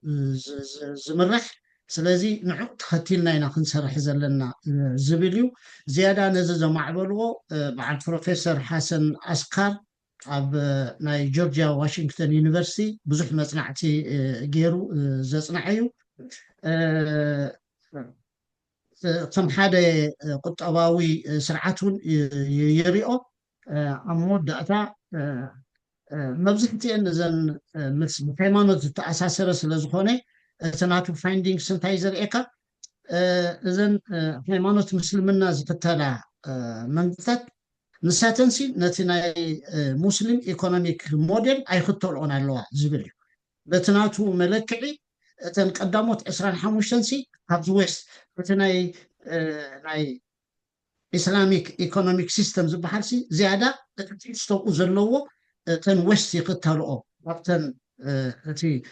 اسلمنا زختلا يزبل سعود عرب مبل 9 حدن يو زقمطا إسرائيل جيرمان 26 يقمطن مبرحتين تن سكاندينافيان حاجرات نتو زلو فيلوزوفي عمل ساتن يفتلو إليو زقربا اتي عندتات نايتا اسلاميك كوميونيتي سيستم اتي برونانس خبر انت زيتا انت تاجاجي كتقرو من يخم ريبا زحات مدرابا قلنا الزبل عمل تقرتلاش وسيديو نسارف مو زمن كم حدا قطريقه تخيليكا بزحات حاجرات جن متي نايزيهم كلتيهم حواويسن دعين زتقمالو مبر لبينو كم حدا رأسو بخاء الخوينو جن عيرا أكون عني صحيح يكون فالمسنحكي بينو شيلو فبوتا فينا تكتب الحاجرات كله أفعلين يعني أفغانستان قد مدى جماميرون أونيران تأخذ دزقن أي معولو برضه أود أن أعرج على نقطة. نحن أيضا هنالك اقتصادات بدائية أو اقتصاد تقليدي أو اقتصاد تراثي. هذا هو طريقة الإنتاج وتوزيع الإنتاج هي طريقة بدائية وتقليدية، وهذه تستخدم في الأرياف، حتى في الأرياف الإريترية يمكن أن تكون موجودة. هذا هو نوع من الاقتصاد أيضا، له طريقة يعني له طريقة يتبع طريقة إنتاج معين وطريقة توزيع الإنتاج ما بين المنتجين. فهذا هو أيضا اقتصاد آخر هو الاقتصاد الإسلامي. ومن عرابين أو من فلاسفة هذا الاقتصاد هو حسن سكاد، يوجد في أمريكا. فهذا الاقتصادي الإسلامي بيرى أنه كثير من الدول الإسلامية أو الدول الإسلامية لا تتبع الاقتصاد الإسلامي اليوم. حتى لو أخذنا الدولة السعودية أنه هي يعني 191 ممكن أن ندعها من الدول التي تتبع الاقتصاد الإسلامي. بالعكس الاقتصاد الإسلامي الدول التي تتبعه هي غير إسلامية. فمنها إنه لو أخذنا الدول ألمانيا والدولة العبرية أو إسرائيل ممكن نجدهم في المرتبة 116 وال117 من الذين يتبعون. الدول الإسكندنافية هي الدول الأكثر تتبعا لهذا الاقتصاد. وهذا الاقتصاد طبعا يعني أنا ممكن أذكر بعض المصطلحات. قال وذكر إنه هنالك بدل الربا موجودة يعني المضاربة وإلى ما شبه ذلك، له مصطلحاته وله طرقه. وهو بيرى أن هذا الاقتصاد أيضا يعني هو يعني اقتصاد ممكن اتباعه والنمو به. ولكن هذه هي برضو اللي ممكن أذكرها عن حسن إسكاد. وشكرا. هذه هي تقريبا بالنسبة للاقتصاد الإسلامي. ساعة حجة زبلنا بعد تي بوليتيكال ايكونومي أبصر استيمقل كابيتاليزم سوشياليزم كومونيزم እንዳበሉ أبصر استيم زمقلو نيرو حجي ግን سوشياليزم كومونيزم እንዳጠፍ ስለዝኸደ ኣብ ዓለም ናብ ካፒታሊዝም ጥራሕና ገጽና ዘለና እዚ ኣስእሊ እዚ እንታይ ተርእየና ዘላ ኣብ ክልተ ጫፍ ኣለዉ እቶም ኮሚኒዝም ዝበሃሉ በቲ ሓደ ኣብ ኢደ መንግስቲ ኣብ ስርዓት ኣብ ዕዳጋ መንግስቲ ኢደ ክእቱ የብሉን ዝብል በዓል ፍሬደሪክ ሃይት ሓደ የማን ሓደ ብፅጋም ኣለው ማእኸል ዘሎ እዚ ሚክስድ ኢኮኖሚ እንዳበሉ ይፅውዕዎ። ግን ነቲ ነፃ ዕዳጋ ከም ዘሎ ኮይኑ ሲ መንግስቲ በቲ ሞኔታሪ ፖሊሲ and physical policy ጥራሕ ኢደ ምትእትታው ክገብር ኣለዎ። ኣብቲ ማእኸል ሳልሳይ ኣማራፂ ተባሂሉ ኣብ ማእኸል እዩ ዘሎ። ኣብ ማእኸል ንየማን ኣብ ማእኸል ምፅጋም ኢሎም ናይ ፀወታ ዕድል ዘለና። ስለዚ ንኤሪትራ ኣየናይ ቁጠባዊ ስርዓት እዩ ዘድልየና ንዝብል ሕቶ ክንምልስ ከለና ማእኸል ዶ ንኹን ኣብ ማእኸል ንየማን ድቕሩ ኣብ ማእኸል ፅሩብ ምፅጋም ዝብል ሕቶ ጥራሕ እዩ። أمارات زالنا. هنا طبعا في الصورة اللي أمامنا هي النظام الاقتصادي. ففي قطبين في هذا النظام الاقتصادي، في النظام الاقتصادي الحر والنظام الاقتصادي الذي تتحكم عليه الدولة. بمعنى آخر هو اليوم طبعا زمان كان في اقتصاد رأسمالي واقتصاد اشتراكي واقتصاد شيوعي، لكن الاقتصاد الشيوعي والاشتراكي لم يكن موجود اليوم. فبالتالي هنا عندنا يعني نحن في دول في الذي تميل إلى الذي تتبع الاقتصاد الشيوعي اللي هي كوريا الشمالية، ثم عندنا الاقتصاد الاشتراكي الصين وفنزويلا، وعندنا في الاقتصاد الرأسمالي فرنسا وأمريكا. فبالتالي نحن طبعا في يعني من هذا نكون في الوسط، فبالتالي يجب أن نختار إلى اتجاه قطب نميل، هل إلى القطب اليسار ولا إلى القطب اليمين؟ حجي بدحري أزلاتنا الأستنتاع زنا واشنطن كونسنسس እንዳበለ ዝግለጽ እዩ። ታሪካዊ ኣመዓባብ ላይ ኢና ንርኢ ዘለና። እዚ ኣብ 1990 ኣካባቢ ወርልድ ባንክን IMFን ክተልዎ ዝፈተኑ ስትራክቸራል ኣጃስትመንት ፕሮግራም ኢሎም ዋሽንግተን ኮንሰንሰስ። ስለዚ ቁጠባዊ ስርዓት ክትተክል ኮይንካ ናትና ደገፍ ክትረክብ እንተደኣ ኮይንካ እዚኦም 10 እዚኦም ናይ ግድነት ክትክተሎም ኣለካ ኢሎም ኣዊጆሞ ዝነበሩ እዮም። ንሓደር ዓመት 5 ዓመት ክሰርሕሉ ፈቲኖም ኣብ መወዳእታ ግን ንሶም እውን ንባዕሎም ተጋጊና ነርና ኢሎም ነብሶም ዝኣመኑሉ እዩ። እዚ 10 እዚአን ካበይ መፅአን ካበይ ናይ ፊሎዞፊ መፅአን እንተልና ናይ ፍሬደሪክ ሃይክ ፊሎዞፊ ኢደ ምትእታው ናይ መንግስቲ ኩሉ ዳርጋ የብሉን ናብ ዝብል ዘንበላ ብምዃንን ቀዳማይ ናይ ሓደ ካብቶም ክልቲኦም ናይ ሓደ ዝያዳ ዘንበላ ስለ ዝኾነ ብኻልኣይ ግን እቲ ዝዓበየ እዚ ፌይል ዝገበረ ናይ ወርልድ ባንክ ናይ IMF ዳይሬክተርስ ንባዕሎም ተጋጊና ነርና ኢና ይቅርታ ዝበሉሉ ግን እንታይ እዩ ነዚአን 10 እዚአን ወሲዶምሲ ነቲ ኩነታት ናይ ዓዲ ብዘየገድስ ከነደቅሓካ ተኮይንካ እዚአን ከም ዘለወን ትራንስፕላንት ክትገብር ትክእል ኣለካ። ኩነታት ካገለ ዝበሃል ነገር የለን። ገንዘብ ትደሊ እዚአን ትወስድ፣ እዚአን ኣይትወስደት ገንዘብ የብልካን ምባሎም እዩ እቲ ቀንዲ ፀገም ነይሩ እምበር ኣብዚአን ብጣዕሚ ፅቡቅ ነገራት ከም ዘለዎ እዩ ዝግለፅ። ብድሕሪ እዚ ዝወፀት ኣላ 10 ኮይና ወፅያ ኣላ ዳርጋ ዓለም ሕጂ እዚ ተቐበል እዚ ትቀበል ዝበሃል ነገር የለን። ተጋትዮም ዝሰርሕሉ ስለዝኾኑ ግን እዛ ዋሽንግተን ኮንሰንሰስ ናይ ኒዮ ሊበራሊዝም እያ እንዳተባሃለ ትግለፅ ግን እዚአን እየን። ስለዚ ከም ኣማራፅሎም ኮይነን ስለዘይቀረባ ግን ስትራክቸራል ኣጀስትመንት ፕሮግራም ሎሙን ቅቡል እዩ። በዚአን ጌርካ ጥርሕካ ስትራክቸራል ኣጃስትመንት ፕሮግራም ትገብር፣ በዚአን ጌርካ ኢኻ ትሕማቅ ቁጠባኻ ከተመሓይሾ ትኽእል ዝብል ግን እንዳተረፈ ከይድ እዩ። هذه الشيء الموجود أمامنا هو ما يعرف باتفاق أو إجماع واشنطن. هذا كان في عام 1989. فبالتالي البنك الدولي حدد 10 النقاط اللي كانت مذكورة هنا، نقاط كثيرة هي. فبالتالي يجب أن لنمو في الاقتصاد يجب اتباع هذه الطريقة. وبهذا وأيضا حاولوا أنه يفرضوا أن الدول التي يمكن أن تأخذ قروض من البنك الدولي يجب أن تتبع هذه الطرق، لكن في النهاية رأوا أنه هم كانوا مخطئين. هذه الطريقة لا يمكن اتباعها أو فرضها في كل الدول، وتم التراجع مما يعرف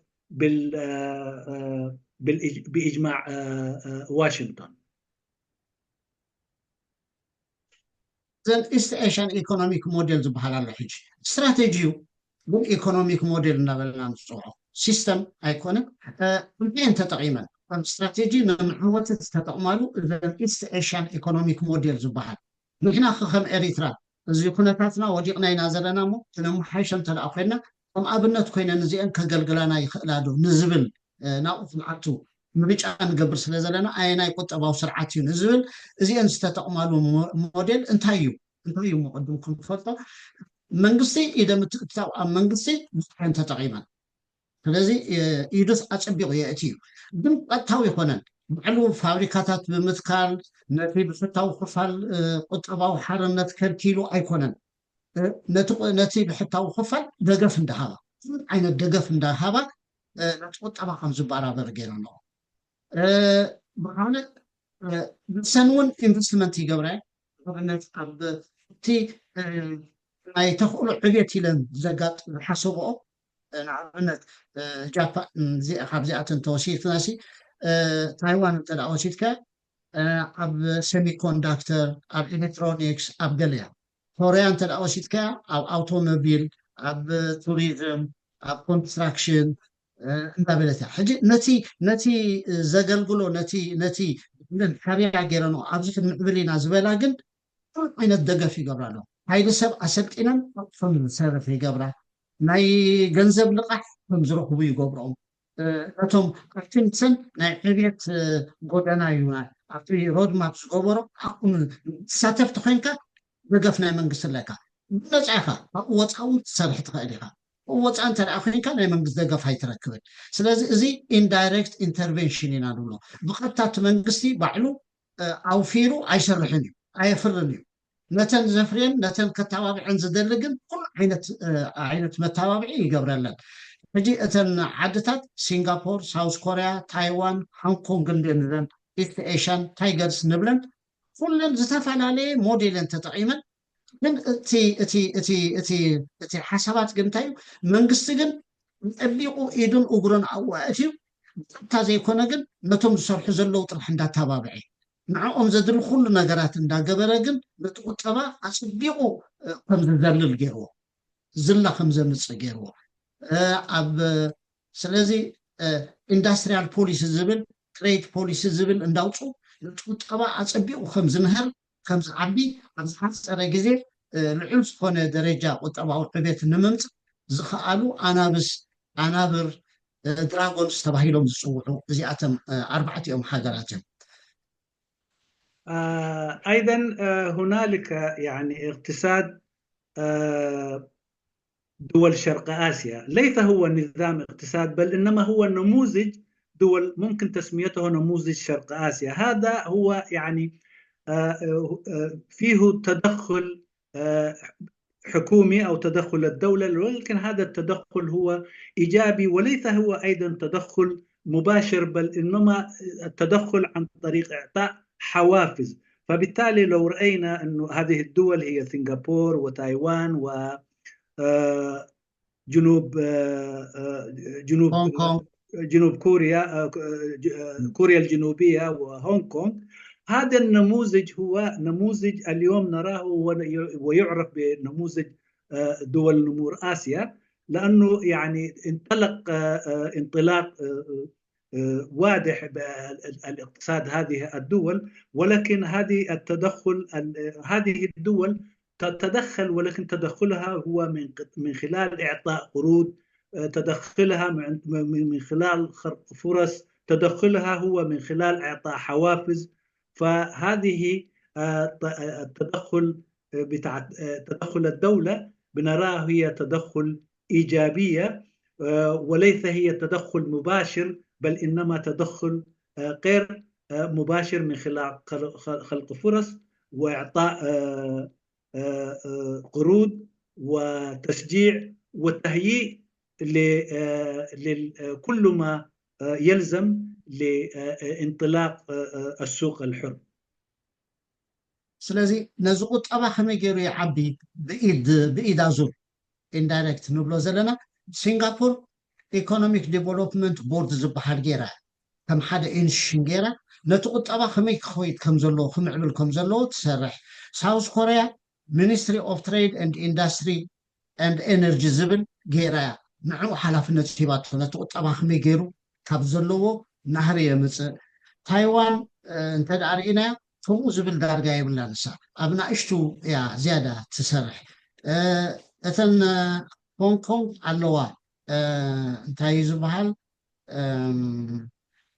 anyway መደብ እንዳገበራ ግን ይሰርሓ ምዃነን እዩ እቲ ሕምረት ኣብዚ ስለዚ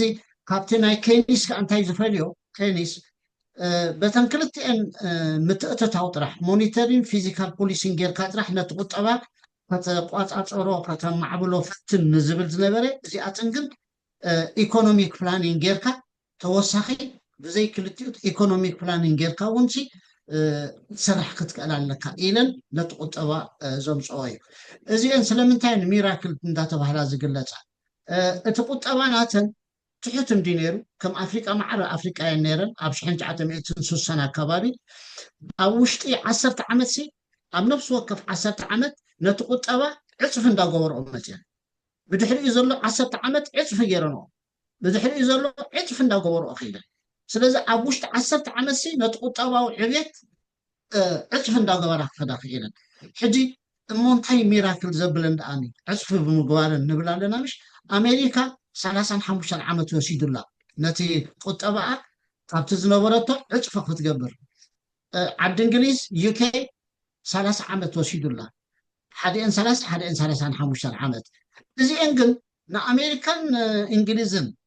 ቁጠባኦም ዕፅፍ ንክኸውን 35 ዓመት ዝወስደሎም ንሶም ግን 10 ዓመት ክገብሮም ከኣሎም ዓብይ ተኣምር ኮይኑ እዚ ሞዴል እዚ ሕጂ ኣብ ብዙሕ ሃገራት ከም ተቐባልነት እንዳረኸበ ይኸይድ ኣሎ هذه الدول نمور شرق آسيا تدير الاقتصاد من خلال مجالس وكل دولة هو ذكرها لها مجلس اقتصادي معين مثلا في سنغافورة كان يعرف بمجلس إدارة الاقتصاد أو الهيئة الاقتصادية أيضا في دول أخرى وكلهم عندهم يعني جهات تدير هذا الاقتصاد ولكن المهم هو هذه الدول إنه إذا رأينا من عام 1960 في كل 10 سنة كانت يعني النمو الاقتصادي كان كان يعني أكثر من 10 مرة كانوا ينمو في كل 10 يعني في كل 10 سنة كان النمو تقريبا أكبر ب2 مرة أكبر من النمو اللي كان قبله أي يكون دبل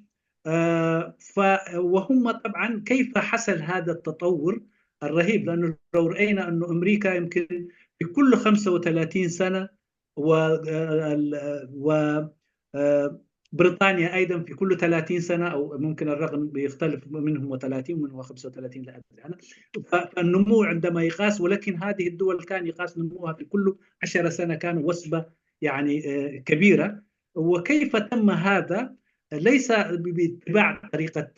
كينس اللي هي من خلال السياسة المالية أو من خلال السياسة النقدية بل تم من خلال تخطيط اقتصاد فبالتالي كثير من الدول بدأ من خلال تخطيط اقتصادي فبالتالي بدأت دول كثيرة أن ترى هذا النموذج هو نموذج أنجع للتطور والتدخل ليس من خلال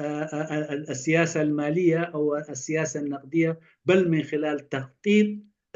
اقتصادي فأصبح أنه يعني طريقة ممكن يحتذى بها وطريقة ممكن أن يعمل بها في دول أخرى كثير من الدول الأخرى بدأت ترى هذه الطريقة هي طريقة جيدة وممكن أن تحقق في فترة زمنية بسيطة تعطي وثبة اقتصادية كبيرة إذا كان اتبعت من خلال التخطيط الاقتصادي بدلا من الطرق الأخرى المتبعة للتحكم وللتدخل في السوق እዘን ሃገራት እዚኣተን ነዚ ሓሳባት እዚ ካበይ ሰሪቆንኦ ካበይ ተማሂረንኦ ጸሎት ገይረን ኣላህ ዝሃበን ድዩ ዋላ ካልእ ካብ ተመክሮ ናይ ዓለም ተማሂረን እየን እዚአን ኩለን ኣብ ትሕቲ ጃፓን ዝነበረ መግዛእቲ ትሕቲ ጃፓን ዝነበረ ትሕቲ ጃፓን ሓርነትን ምስ ኣረጋገፃ ዝምድነአን ንግዳዊ ዝምድነአን ናይ ግድነት ምስቲ ገዚኡ እኳ ፀንሐ እዩ ዝኸውን ታሪካዊ ዕዳጋ ንሱ ስለ ዝኾነ ካልእ ዕዳጋ ይትፈልጥን ኢኻ ስለዚ ጃፓን ቅድሚአን እዩ ነዚ ዓምር እዚ ተኸቲልዎ ስለዚህ እቲ ኢንዳስትሪያል ፖሊሲ ዝብል ኢዳ ኣዙር ጌርካ ነተን ትደልየን ምስራሕ ዝብል ተኸቲልዎ ምስ ናይዚአን ብልጫ እንታይ እዩ ምስኡ ኣብ ምውድዳር ክሳት ሓኒእካ ምውድዳር ኣይኣተዋን ነቲ ሓሳባት ናቱ ወሲደን ናተን ናይ ገዛ ርእሰን ኣብ ዝተፈለየ ዓውዲ ዝተፈለየ ዓይነት ኣሰራርሓ እንዳገበራ ግን እቲ ሓሳባት ካብኡ ሰሪቐን ዝተፈለየ ሃገር በቆል ገይረን ግን ክምዕብራ ኢለን ዝያዳ ካብቲ ናይ ጃፓን ከመን ቅልጣፈ ዝፈሸ ቅልጣፈ ከመዝግባ ብምኽኣለን ዝያዳ ታይገርስ ኤንድ ድራጎንስ ተባሂለን ይግለጻ من أين أتت هذه الدول بهذه الفكرة؟ يجب أن هذه الدول كانت واقعة تحت الاستعمار الياباني بعد أن حصلت على استقلالها. طبعا مثل كثير من الدول إنه دائما تتبع سياسة اقتصادية أو سياسة إدارية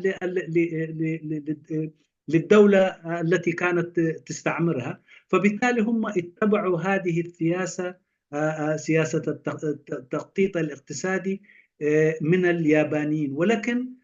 وأيضا لم يقطعوا صلتهم بالدولة التي كانت تستعمرهم، وأيضا لم يدخلوا معها في التنافس في الطرق التي هي في المجال الاقتصادي التي تنشط فيه. فهم أولا أخذوا الفكرة وبدأوا يحولونها إلى وضعهم الداخلي أو بما يتناسب مع وضعهم وضع بلدهم، فبالتالي وأيضا حاولوا بدل الدخول في المنافسة حاولوا أن يعملوا في مجال أخرى التي لا تنشط فيها ويدخلوا في التنافس مع الدولة التي كانت تستعمرهم. فبهذه الطريقة تمكنوا من الحصول على هذه على إتقان هذه الفكرة واستخدامها، وحققوا نجاح كبير. هذه هي الطريقة التي هم استعملوها. نزي موديل زي حاجة أب عالم تختيلن زخدا خالقت هالوادو نورديك موديل زبحالو نورديك ايكونوميك موديل دن سكاندينافيان حاجة دارجا نزي منقد تختيلن يعني زخدا ناسن كافري زبالي دن تحساسبا تمساسالنت አለው ሁሉነት ግን ይገብራሉ ነገር በቆልካ አይገብረው ኣብ ኤሮጳ ከም በዓል ሉክሰምበርግ ኣብ ደገ ባሕሪ ዘይብል ሃገርያ ብመነባብሮ ዝለዓለ ኸይዳ ዘላ ከመይ ጌራ ነዚ ዓይነት ናቶም ሞዴል ተኸቲላ ሁሉነት ናታ ጌራ ግን ከመይ ጌራ ናብ ዝረኸበ ደረጃ በፅሓላ ኮይኖምና ከምኡ ዝኣመሰለ ዘዳልኽዎ ነይሩ ንግዚኡ ግን ኣብዚ ይእኸለና نزيئن حزنا ناب ديسكاشن كنعتو وين وحال أيضا هل توجد اليوم دول تتبع نموذج شرق آسيا؟ نعم، في الدول الإسكندنافية تتبع هذا الموديل، لكن مع تكييف مع واقعها. وأيضا لوكسمبورغ يعني هي دولة غير بحرية، فبالتالي هي أيضا تتبع هذا الموديل، ولكن مع تكييفه مع الواقع المحلي. فهذه الدول اليوم أيضا هي من الدول التي تتبع هذا النظام، نظام نموذج شرق آسيا الاقتصادي مع مع جعله يتكيف مع واقع كل بلد. أنا نفجبر. إذن زبلنا ناي نورديك كانتري ناي لوكسمبورغ ناي جلن دابلنا نخدن زلنا كلن كلتف معوالي ممحن شيوت من نوابرو ناي سبن زت أتاتوا كمت ناي كومونيزم سنترال بلانين زمسل كلش بنكا بإيدا زوريو إلنا هذا سلازم تايو targeted policy and investment يجبرها تبليا على IT كلن زين مساكبابي انزلو regional economic integration عب جيرن سرحاليا ما كلن قالوا معلتي أب كلام معلتي تنزرزرون خلينا حدا ناي عبيتن مخنيا مساكبابي ام كويننت حاجاجيزن economic integration كسرحا بمخالين لأن كلتي أن أقدس تنتوتاتين سالسيتي تي ኦፕን ማርኬት ኢኮኖሚ ተኸቲለን ግን እቲ ኢኮኖሚክ ፍሪዶም ናይ ዜጋታት ቁጠባዊ ሓርነት ንዝብል ግን ኩለን እዚኣተን ከዓኒ ተኸቲለንኦ ምዃነን ክንዝክር ክንከል ኣለና ፍልይ ዝበለት ነገር እንታይ ኣላ እዚአን ኤሽያን ካንትሪስ ኣብቲ ቁጠባዊ ዕብየት ነዚ ኩሉ ከምፅኣ ከለዋ ዲክቴተርስ እዮም ነይሮም መራሕተን ቁጠባዊ ሓርነት ግን ፈቒዶም እያ ትመፅእ ዘላ ካልእ ከምፃልኩም ዝፈተንኩ ናይ ጃፓን ናይ ኖርዲክ ናይ ለግዘምበርግን ዴሞክራሲ ገይሮም ከምዚ ዓይነት ገይሮም ክልቲኡ ኣማሊኦም ከዓኒ ከይዶም ፖለቲካዊ ሓርነትን ቁጠባዊ ሓርነትን ኣማሊኦም ከዓ ዝኸዱ ኣለዉ ስለዚ ንኤሪትራ ከም ናተይ ምርጫ ዴሞክራሲ ኣብ ዋጋ ዕዳጋ ዝኣቱ ይኮነን ቁጠባዊ ሓርነት ኣብ ዋጋ ዕዳጋ ዝኣቱ ይኮነን ክልቲኡ ዘማልአ ጌርና ክንከይድ ግን ይድግፍ أوكي هذه الدول التي تطورت سريع طبعا الدول التي ذكرتها مثل دول الإسكندنافية واللوكسمبورغ أظهروا تطور سريع ومذهل من خلال التدخل الغير مباشر أيضا من خلال تعاملهم مع الدول المجاورة لهم فكل هذه أدت إلى نمو اقتصاد سريع ولكن إذا رأينا دول شرق آسيا هي دول كأنظمة سياسية هي دول ديكتاتورية ولكن تسمح بالاقتصاد الحر فبالتالي هذا هو أيضا سر أحد أسرار نجاحهم فنحن يعني كدولة إريترية ممكن أن نأخذ من كلا التجربتين وبالتالي نكيفها مع واقعنا هذا هو ممكن الذي أقوله لكن ممكن هذا سوف نتحدث فيه إذا كان في مجال آخر نلتقي فيه ممكن أن نتحدث فيه بإسهاب وبالتفصيل يغني لي أنا حنت خوينا يغرتا قور له أوكي يغني لنا أتو سنغال أتو ግርማይ ብጣዕሚ ኢንጌጅን ዝኾነ ሰሚናር እዩ ነይሩ ኣቲ ኣውራ ዝሕጉስ ነቲ ዋላ ተቓላትካ ዋላ እኳ ከም ትደልዮ ተርሚኖሎጂ ዘይጠቀምካ ንኩሉ ከም ዝርድኦ ብምግባርካ ኣዝና ነመስግነካ ከምቲ ልሙድ ሕጂ ይጠበሉ ሰባት ክዛረብና دكتور نبيل هاي بتعمي صبوغ حقيزوني سنغال ساعة الشعات أخيبال لها أنك خيد أبعد كنت تخوني لنيرة مس أبو ناصر تزارارينا نيرنا قلت كلت دقيق كمان هيبوني كدمينا بتاع أخيبال سلزي نحد ساعات زخون أخيبال كلونيك في اللي قمي شكرا قرماي وخنا جيرنا نيرو أنا مسنا خاون بتعمينا أنا مسجنك هبكت من لسنا بتي ناتقاريتهم كل وكاس لزخي انتقد من مخالكات التوكا قال دكتور نبيل اسكي أستاذ أمير له وحتى سالم يا ريت لو أنتم موجودين بس تعطونا نسمع سالم له مثلني سالم له كذلك برضو أمير لهون أمير آيفون 3 اوكي الراي استاذ امير او سالم بالله يردوا علينا عشان مضطر يروح استاذ قرماي من قال له فولنتير خون دحر قرماي ولا انت شو قلنا قرماي امين يحزن ده امين بيجي خساي خوني حجي خساي ولا وسقات حجت لي ها تذي كوين قن دحان خساي قرماي قن عدل كوبا من خدمه خادو انا دحان انا سكي خيدي صبيون سلازلو اوكي قرماي دحان صدق مشيت يكبر لكم انت دار كيبه حنت ساعات تخون تودع لي ويكابويا وحوان يخونوا بزوح زرباي هلو نخون سلاسكم مسبكم يعني ثانك يو اوكي تذي كوينو امير دحنا لقات سمعنا تلقى حراي بلنا جنس قاب تفولنترز مت امينو السلام عليكم دكتور نبيل سمعكم الله بدنا اب هاي واي زلهو ما جاش من قدم دان كله سمعت رايت اني حمارتي ምናልባት ኣብ ገለ ኣገዳሲ ዝኾነ ነገራት እንድሕራልዩ ሕቶታት ገለ ክትተሓባበር ይኽእል ላኪን ያሬድ ተሽوف ሳሌም እንድሕር ኣሎ ኮይኑ ከማን شكرا أمير ثانك يو درايف سيف من قال سالم على خاري خاطر زي لقى أمينو حزلنا بجاه أنا من البات نتحطه صغربها بتقرينيا تحبابر أوكي نحون أوكي أوكي أوكي ثانك يو عاو سنغال قرب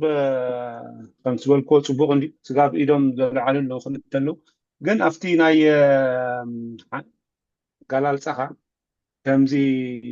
سمعكو أفتي تي مجمرتا دحرنا سنة إرتراسي ناي كان كنشن بوليسي حيزاني را إلكاني إلكا مثلنمو حجي إرترا بزي زلوا وانات أبصرا سنة 4 عامات ولا حنت مسروتو إنفراستراكشر يلا institution ون strength زخونة نجر يلا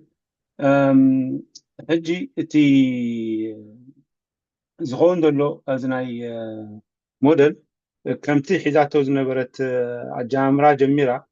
gradually ناب هايكين principle انت تخيل خمي مسلك كان مغنياتو أب زحلف 4 عامت ولا قاتي economic policy بقى الناس اللي تحاذي قدام يقول تي ناي economic policy نخسره ناي corruption transparency advice لزقونه حجي ندحجز مس من السيخون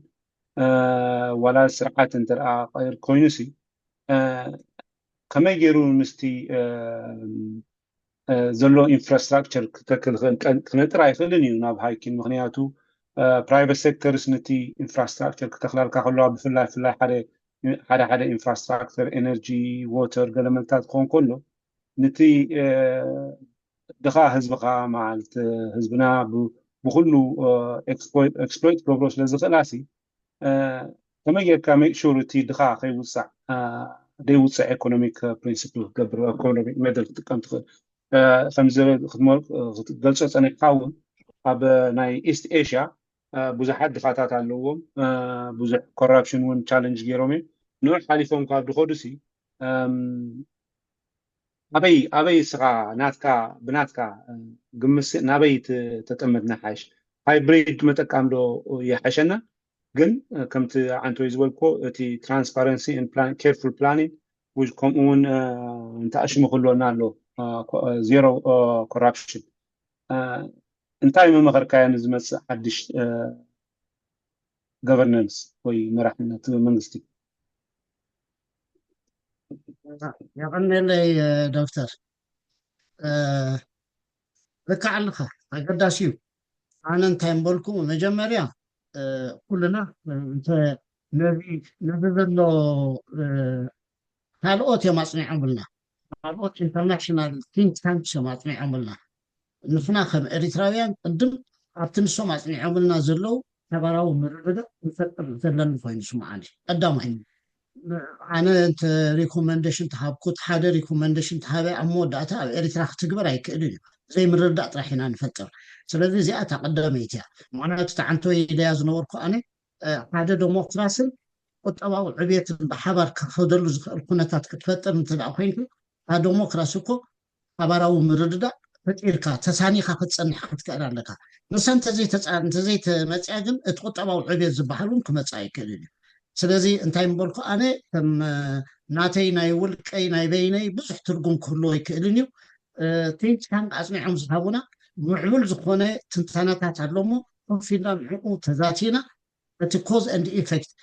سلمنتين وديقنا نزبل أو نقبون فعلين فاز انتين تقبرنا يحاج زبل وبعرف حبرنا سلازي حبيرنا انت نسرح بزعب انت نزبتي وتسعدي كونسنسس እንዳወሰድና ከአን እንዳመዝገብናዮ ኣብ ጽሑፍ እንተቀመጥናዮ ክንከይድ ምስ ንኽእል ዘጸግም ጉዳይ ኮይኑ ኣይረኣየንን ምክንያቱ ንሳተን ኣብዚ ንሕና ዘለናዮ ዝገደደ ኩነታት እየን ነይረን ኣብነት ክጠቕሰልካ ኣብ ሳውስ ኮርያ ካብቶም 5 ሰባት ንፖሊሲ ናይ ዘን ኢስት ኤሽያን ክፅንዕ ኢልና ዝተለኣኽና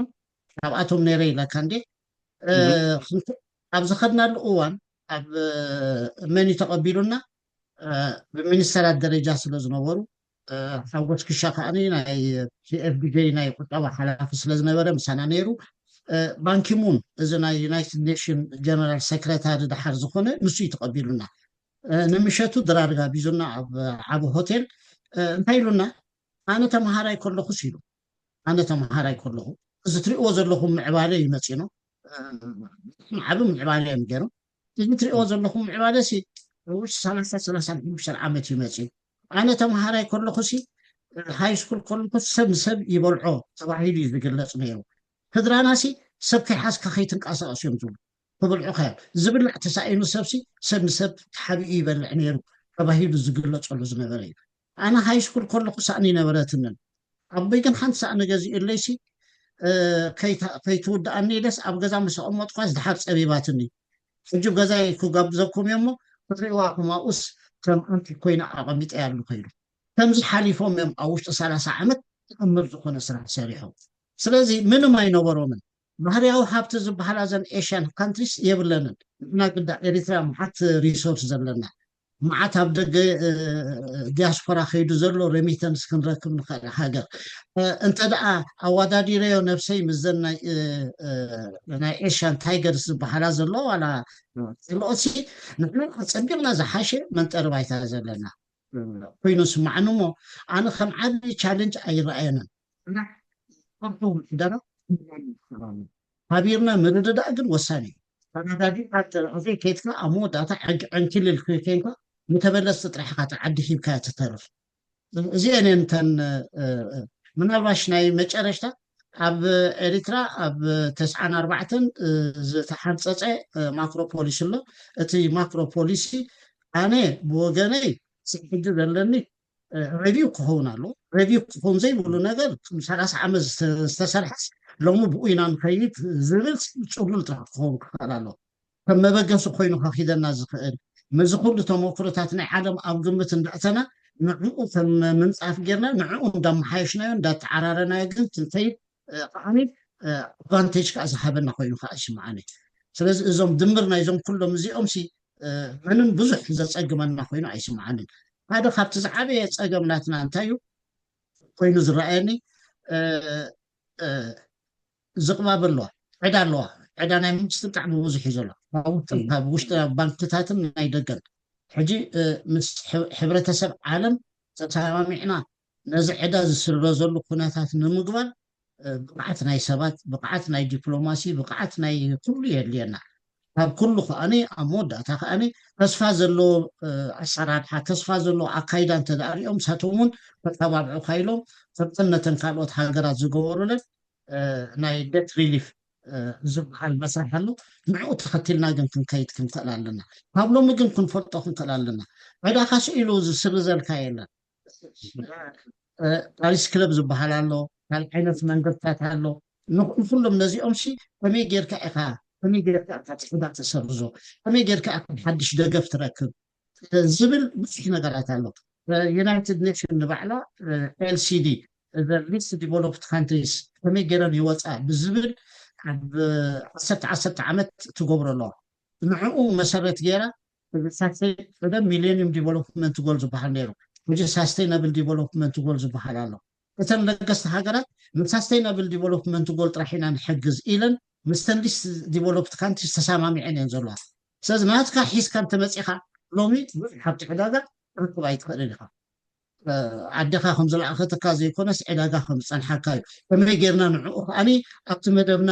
ነእትዎ ኣብ ግምት ክኣቱ ክኽእል ኣለዎ ስለዚ ብዙሕ ፋክተርስ ኣለዎ እሞ ስዒለ ብሓፂር እዋን ጥራሕ ብኢልከይ ቁድፅ ቁንፅል ኣቢለ ከይዛረብ እንድሕር ሰሪሕናሉ ግን ዘይከኣል ነገር የለን እቲ ሬጅናል ኢኮኖሚክ ኢንቴግሬሽን ዝብሎ ኣገዳሲ ባእታ ምዃኑ ተማሂርናዮን ርኢናየን ኣለና ስለዚ ንዕኡ እውን ካብ ሎሚ ጀሚርና ክንሰርሓሉ ክንክእል ኣለና ንሕና እዞም ኣከባቢና ዘለው ሃገራት መሪፅና ኣየምፃናዮምን ምስኦም ከዓ ንዘለዓለ ምንባርና ኢና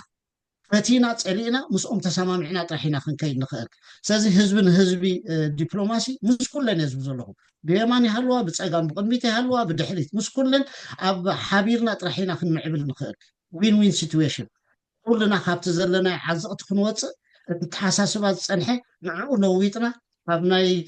سيد الفرحن سيد السلقن وصينا كلنا نعبيو لكناتات كاني هذا فاكتور ناي تقطباو عبيتنا جيرنا كاني فنقوم لنا مولكو فيبزحن زي انا خلاني ثانك يو አቶ ሰንዳቅ ብጣዕሚ ደስ ዝብል ድሓር እውን ኣብኣ ከለና ፓርቲ ቱ ከም ደላና ከዘኻኽረካ ደሊ ምክንያቱ ትንክፍ ዘበልካዮ ነቲ ጂኦፖለቲክስ ናና መቀራረቢ ዝኽእል ነገራት ስለ ዘሎ ብምለስ ኢና ድሓን ፅቡቅ ጌርና ክንዘራረብ ኢና ሕጂ ግን ነቶም ኢዶም ኣልዒሎም ዘሎ ዕድል ክቦም እሞ ስታዝ እስማዒል ዕድል ክበካ ቅድሚ ናባኻ መኻደይ ግን እቲ ሳብጀክት ነዊሕ ስለዝኾነ ሓሙሽተ ደቂቕ ጌራ ኣለኹ ካብ 3 ደቂቕ ታይመር ክገብረልኩም እየ እንተደኣ እቲ ሕቶኹም ካብ 5 ደቂቕ ንላዕሊ ዝኸውን ኮይኑ ክትምለስሉ ትኽእሉ መገዲ እውን ክንገብር ኢና ግን ኣብ 4 ደቂቕ ምስ መፃሕኩም ወይ 5 ደቂቕ እንተዘይወዳእኹሞ መደምደምታ ንክትገብሩ ሓንቲ ደቂቕ ኤክስትራ ክበኩም ስታዝ እስማዒል ናባኻ سلام دكتور نبيل وكلكم سلام سنغال ثانك يو صبغ ديسكاشن يو على انه كان صباحنا ايرترا حجي مزرابي خالد انتغوني مخنياتو انتهينا نوادر زلنا زي جلسة تمكروتات يعني عبالة تمكروتاتني ناتنا خناتات سي ناتنا بنتاي جلس بذا أباتار دحري دكتور نبيل زلا نسوي زنصبارقو يعني إيكونومياوي مع باليناتنا يعني أنا خلت حطوا لنا كويكلي يعني مجمريا زي يوم يعني ثيوريتيشنز يعني فليت أويانا إيكونومي تم 4 تزاربوا سي معبول يعني مانيفاكتشر وكا اندستريز بس هي ኢኮኖሚታት ኣብ ግምት ምእታው يعني መሪ ከምዝናትና ድሑር ወይ ኣግራሪያን ትራዲሽናል ዝበልካዮ ናይ ከምኡ ኢኮኖሚ ኮንንቲ ሲሪታይዜሽን يعني ስለዚ እዚ ሲ ማለት በከመይ ገይሩ ምናልባት መስዚ ድሑር ኢኮኖሚ ከምዝናትና يعني ገና ዘይተስ ዘሎ يعني ብኩሉ መምዘኒታቱ ከምቲ ኣብቲ ብቻርትስ ጌርካ ዘቕረብካዮ كله أب زيرو يزول يعني أب زيرو زول إيكونومي سي كما قلنا خنتقول نقول حدا زيو كلاي تي زين ناي إيشن إيكونوميز تايجر ولا زمع بلاسي يعني تي جيوبوليتيكال فاكتور يعني نسو أب قمتي تي خاريها تزاريب كارلو من جابان النحر وسيدنا وساوث كوريا انت وسيدنا ولا وين تشاينا دحراي يعني حراي تشاينا وانت وسيدنا يعني تي جيوبوليتيكال تاشمي يعني ما تي نذي ايكونوميز زي نلعب 5 زغونه بانفستمنت نايتوم مانيفاكتشرنج ايكونومي تاتي يعني ابو ناتومي يعني تي ايكونوميك تكالات قالت تتخلي يعني ناتوم يكون يعني حجي اب تشاينا هون يعني كابي سوفيت يونيون مفلاي ابو جزي في كومبرومايز غيرو لو يساقيروا له امريكا يعني لو يبقى أصله له يعني مع محل فينا أبنت كتوصل ده كارنسي يعني زعما كارنسي ولو إن بأوروبا درجة تاريخها يعني وست جيرماني ولا ونزن بنلوكس دين ولا دين نورديك كانتريز كلن زي مارشال بلان يو أبزيتات أبسيحوين يعني سلازي كما يرترا يعني خمت نسخات وسط كايو ويكاز جنبت كايو مخون زلو تبلو زلو خاسي يعني ناي جيوبوليتيكالي فيت كتقبر انت زي كيل كان بتتاشمو انا فتمع بلاي معناتي زدل زلو فتمع بلاي تفعيلني يعني انا نسي يعني دن دخاتات هاجرات اب افريقيا زلو اسي يلون ابزي اكزامبل زي يلون يعني هاتو زي ديد فيت انت ابتي انفست خو غبرو هاتيوم كابيتال ناي ويست يعني بامريكا زمرح سي بحال في دحري وقع علم زنبرو خلاتات أمريكا تمرحو زاسي بوي تي ميزان ويكات التاشي بس سلاسي بخماي كانوا يكونوا تغير أنا إيرتراسي بجيوبوليتيكالي سي أبي كتكون على ويل كتحسب يعني تي زابكايو سجيشن نجزا رسو صريح دو كاي صريح ويكاز متصل أوثوريتي كوا نسو خالي زربا وينو سي بخماي غيرو يغسر حتى زابكايو نامنس خمزي أنا خمزي يحيش يبيل تولو زلخاسي يعني منتاي كونتكست ناي جيوبوليتيكال بليس ناي إريترا يخا زي متاتي زي توصل لغا thank you very much ودي له ثانك يو استاذ اسماعيل مس جزيقة وديها ثانك يو اوكي استاذ عدلك بكا نختم له صدو ولا قال اي حته نوصل ولا بحبح انت عشان نوصل انت دا قبرنا نخيلو على اوكي هاري استاذ فشله عدلك بكا ماخذ خلي تتعشون قبل عقباز جن يرو قدمي نبيل عقباز اللي حرف عيد لو قند حدا تخطبوته اللي خاخو عدل السوق قدمي عند ما اي وقت يوم نيرم دحر انا تاجرين نوها عرف شله هاي عقباز قم خبك استاذ عقباز عدلك بكا اوكي ثانك يو في شالي مجمرة سلام نجازا خا نسنقال كا صبوق برزنتيشن يغني الله خلي دلي أنا بتي قلل زبالة جمر السخان تايو سلسة كونسبت صار له قرب قال خت بلا بنسل زلوا هي ليبرال زبلا له ليس فير زبال كايو له نيو ليبرال زبلا له سلزي زين قرب أبره تبل كان مخنياتو تي نيو ليبرال زبل بدميقو زوسة أبجزي مع ريغان تاتشري وين اسمع عنه عليتي يا حنتي قلايتي تي عن توي نزل ناي تايجرز زبل كان هاجرات أبز مصحف زي بزعل زي خبل أيكليني جن تلا خذكر كيلا سبو غيره تي جيوبوليتكسيو أبترا نيرو مخنياتو أب أفدقنايتن سوشاليست كانتريسين زلوها مالتي نعم ندبو كوريا أب أفدقناي نورس كوريا تايلاند كومو تشاينا من يتحنتي تشاينا حجز غدت دحرة تسعان شعبت إنجليز هونغ كونغ بتحت إنجليزيا أوف كورس جنكا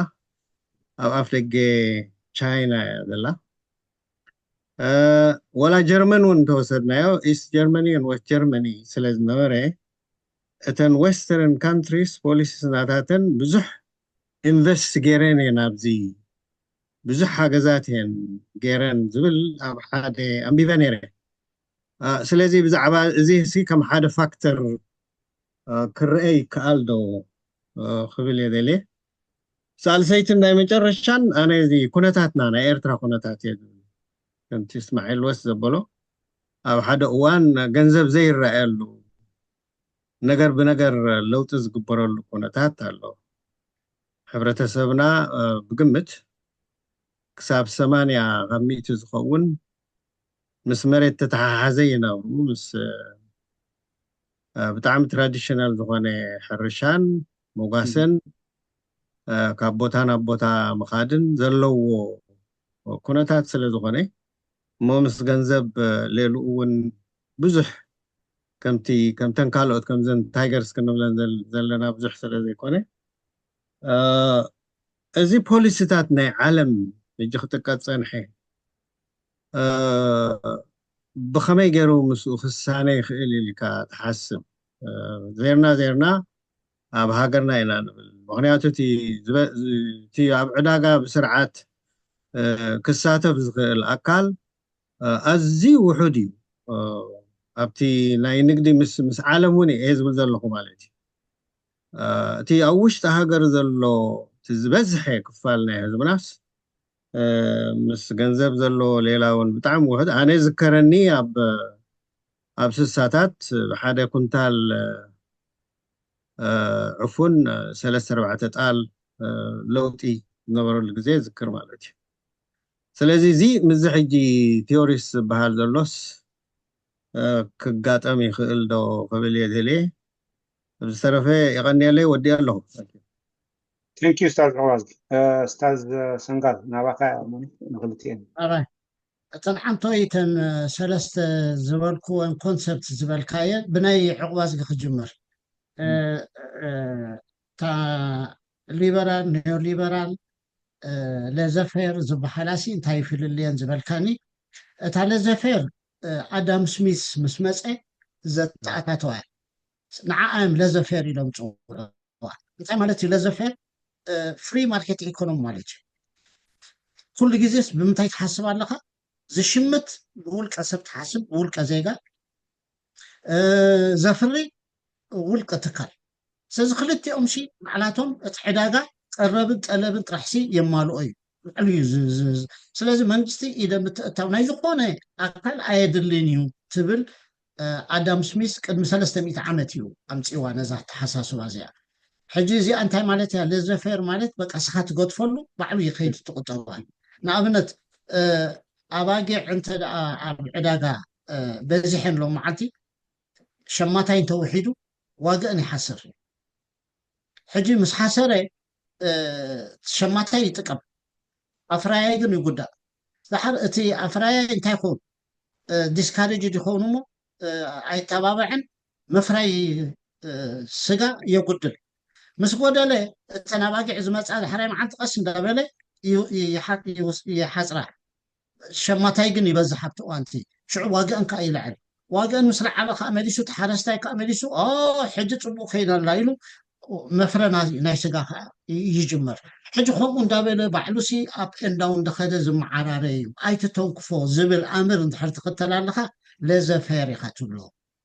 تازي اعتقداميت ليبرال زبحال قن ات ليبرال زبلو زلو قن ازناي كينيس عينت نت عداقاي ايكونوميك فريدوم قطباو حرنت هيبكا لها منقست قن بتي مونيتري اند فيزيكال بوليسي غيرو كن كتصاوت زفقد يو زي ليبرال تبلو لها ات ليبرال زغبرو زلو تايو ات فري ماركت ايكونومي قطباو حرنت يبكا لها تخل كل سبيل لان سرح حزبلس بعلو نصيخ سرح يخيل نتبليا منقست كن بتن كلتي انطرح اندا غبره كن نتقطبا تتعراري يخيل نزبل كونسبت يا ስለዚህ እታ ፍሪ ማርኬት ኢኮኖሚ ኩሉ ግዜ ሰፕላይ ኤንድ ዲማንድ ላ እቲ ኢኮኖሚክ ፍሪዶም አሎ ነዚ ኣብ ግምት ተእቱ መንግስቲ ግን ነዚ ብዘይ ትንክር በቲ ሞኒተሪ ኤንድ ፊዚካል ፖሊሲ ገይሩ ግን ንቁጠባ ሃኒ የምቆ የዝሕሎ ንዝብል ግን ትኸይድ እንተደኣለካ ኮንካ ሊበራል እንዳተባሃለው ይግለጽ እዩ እታ ኒዮ ሊበራሊዝም ዝብሎ ዘሎ ሕጂ ነቲ ናይ ኣዳም ስሚዝ ናይ ቀደም ዝነበረ ቅድሚ 300 ዓመት እንደገና ተሐዲሱ ይመጽ ስለዘሎ ኒዮ ሊበራሊዝም ዝብሎ ሕጂ ከምቲ ዝበልካዮ ሬጋን 100% ኒዮ ሊበራሊዝም ኣይተኸተለን ዝብል ኣነ መረዳእታ ዘለኒ ግን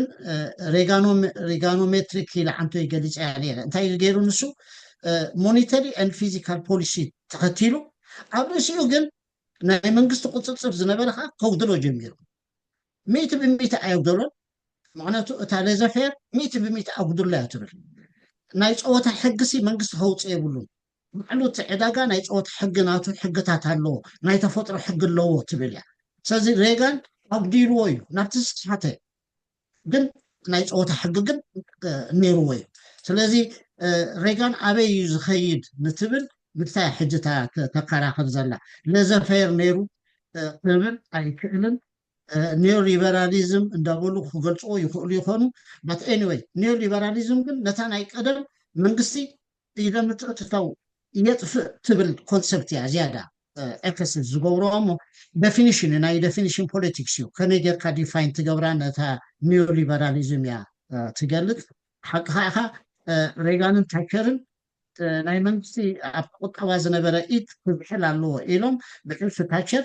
ብዙሕ ናይ ባቡር ናይ ገለ ዝነበረ ፕራይቬታይዝ ገይራ ሌበር ፓርቲ ንነዊሕ ግዜ ነቲ ቁጠባ ክበራብረለኒ ኢሉ ኣብ ዓዲ እንግሊዝ ኣተኣታቲዎ ዝነበረ ንህዝቢ ማእከል ዝገበረ ቁጠባ እዩ ሂወት መነባብሮ ንምምሕያሽ እዩ ኣብ ትራንስፖርቴሽን ፓብሊክ ትራንስፖርት ግድነት እዩ ኢሎሞ ዝነበሩ ንኩሉ ንዕኡ ፕራይቬታይዝ ክትገብር እያ ፈቲና ሕጂ ነዚኦም ናብ ሊበራሊዝም ገፃ እያ ከይዳ ኒዮ ሊበራሊዝም እንተዳኢልካ ግን 100% ናይ መንግስቲ ናይ ፆታ ቁፅፅር ኣይገበረትን ግን ዝብል መረዳእታ የብለይ ስለዚ ኒዮ ሊበራሊዝም እዮም ክልቲኦም ነይሮም ክብል ቁርብ የፀግመኒ ግን ናይ ዴፊኒሽን ጉዳይ ስለዝኾነ ብዙሕ ዘበኣስ ኮይኑ ግን ኣይስማዓንን hopefully ተነፂረን ክኾና ኣብታ ካልኣይቲ እተን ኤሽያን ታይገርሲ እቲ ጂኦፖለቲክስ ጠቒምዎን ደፍነትሊ ኩሉ ግዜ ክውንነትካ ኣብ ቦታካ ኩሉ ግዜ እኮ ናይ ቁጠባዊ ዕብየተይሲ መበገሰይ እንታይ ክኸውን ኣለዎ ክትብል ከለካ ንስኻ ዘለኻዮ ኩነታት እዩ ዝውስነካ ኣብቲ ዘለኻዮ እዩ ስለዚ ንሳተን ትማሊ ተጠቒመን እየን እዘን በዓል ኣሜሪካ ሲ ኣብ ኣፍ ደገ ናይ ኮሚኒዝም ስለ ዘለዋ ናብ ኮሚኒዝም ገፀን ከይኸዳ ንሶም ዘይደልይዎ ነገር እንዳገበራስ ዓይኖም እንዳረኣዩ እዝኖም እንዳሰምዑ ክፅዕኑ ኣይገብሩልን ነይሮም ደገፍካ ኣይህብዎን ነይሮም መታን ከይኸዳ እዚ እቲ ሕጂ ዝዛረብ ዘሎ ኣብ ካልእ ቦታ ነይረን እንተዝኾና ግን ኣይኤምኤፍን ወልድ ባንክን ክንድኡ ሓገዝ ኣይመሃበንን ኤሮጳዊ ሕብረት ክንድኡ ሓገዝ ኣይመሃብዎንን ኢሎም ዝከራከሩ ሰባት ኣለዉ ሓቆም እዮም እሱ ምንም ዘይከሓድ እዩ ንሕና ኸ ንሕና ሎሚ ከምኡ ዕድል የብልናን ናብ ኮሚኒዝም ከይድ ኢሉ ዘቀባጥረልካ የለን ስለዚ ንሰን ዝረኸብኦ ዕድል ኣይንረክብን ኢና ንሰን ዘይረኸብኦ ዕድል ግን ካልእ ዕድላት ኣሎ እንታይ ክገልፅ ፈቲነ ነይረ ኣነ ንባዕለይ ተሳቲፈ እዚ ዩናይትድ ኔሽን ነዘን ሊስት ዲቨሎፕድ ካንትሪስ ከመይ ገይረን እዘን ድኻታት ዝበሃላ ኣዘቢቐን ድኻታት ሊስት ዲቨሎፕድ ካንትሪስ ዝበሃላ እቲ ኮንሰፕት ናይ ዩናይትድ ኔሽን ሕጂ እንታይ ትብል ዘላ ዩናይትድ ኔሽን እዘን ድኻታት ሃገራት እዚኣተን ንድሕሪት ገዲፍናየን እንተደኣ ኸይድና ዓለምሲ መሊሳ ኣብ ፀገም ጥራሕ ተኣቱ ገዲፍኩሞም ክትኸዱ ኣይትኽእሉን ኢኹም ቴሮሪዝም ዝምዕብል ዘሎ ሓደ ካብቲ ምክንያት ኣብ ኣተን እዩ ዝመፅእ ዘሎ ምስ ተፀገመ ሰብ በቃ ዕሉ ምፀበቦ ዝገብሮ ይጠፍእ እሞ ናብቲ ቴሮሪዝም ናብቲ ራዲካሊዝም እንዳከደ ይኸይድ ካልኣይ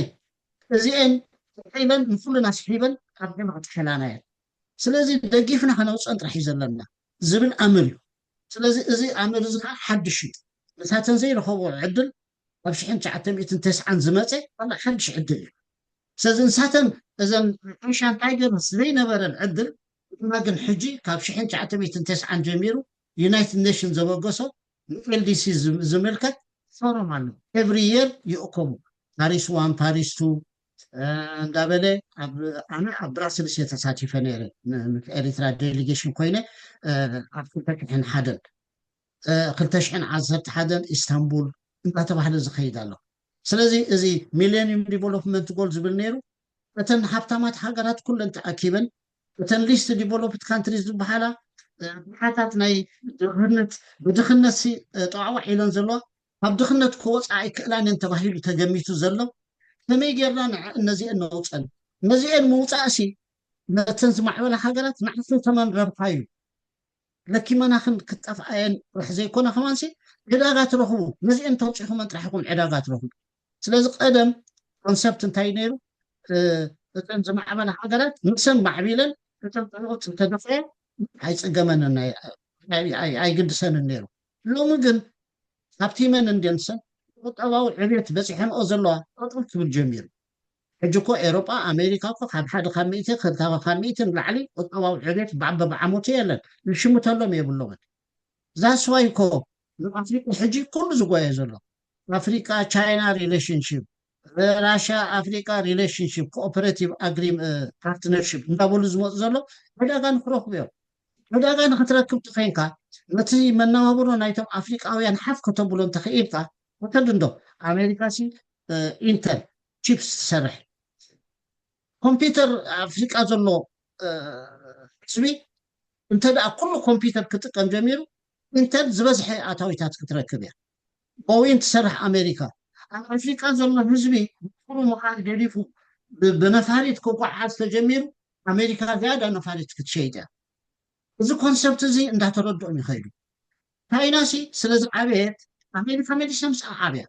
ምክንያቱ ካብ 200-300 ቦዊንግ ጀትስ ኣብ ዓመት ትሸጠላ ነይራ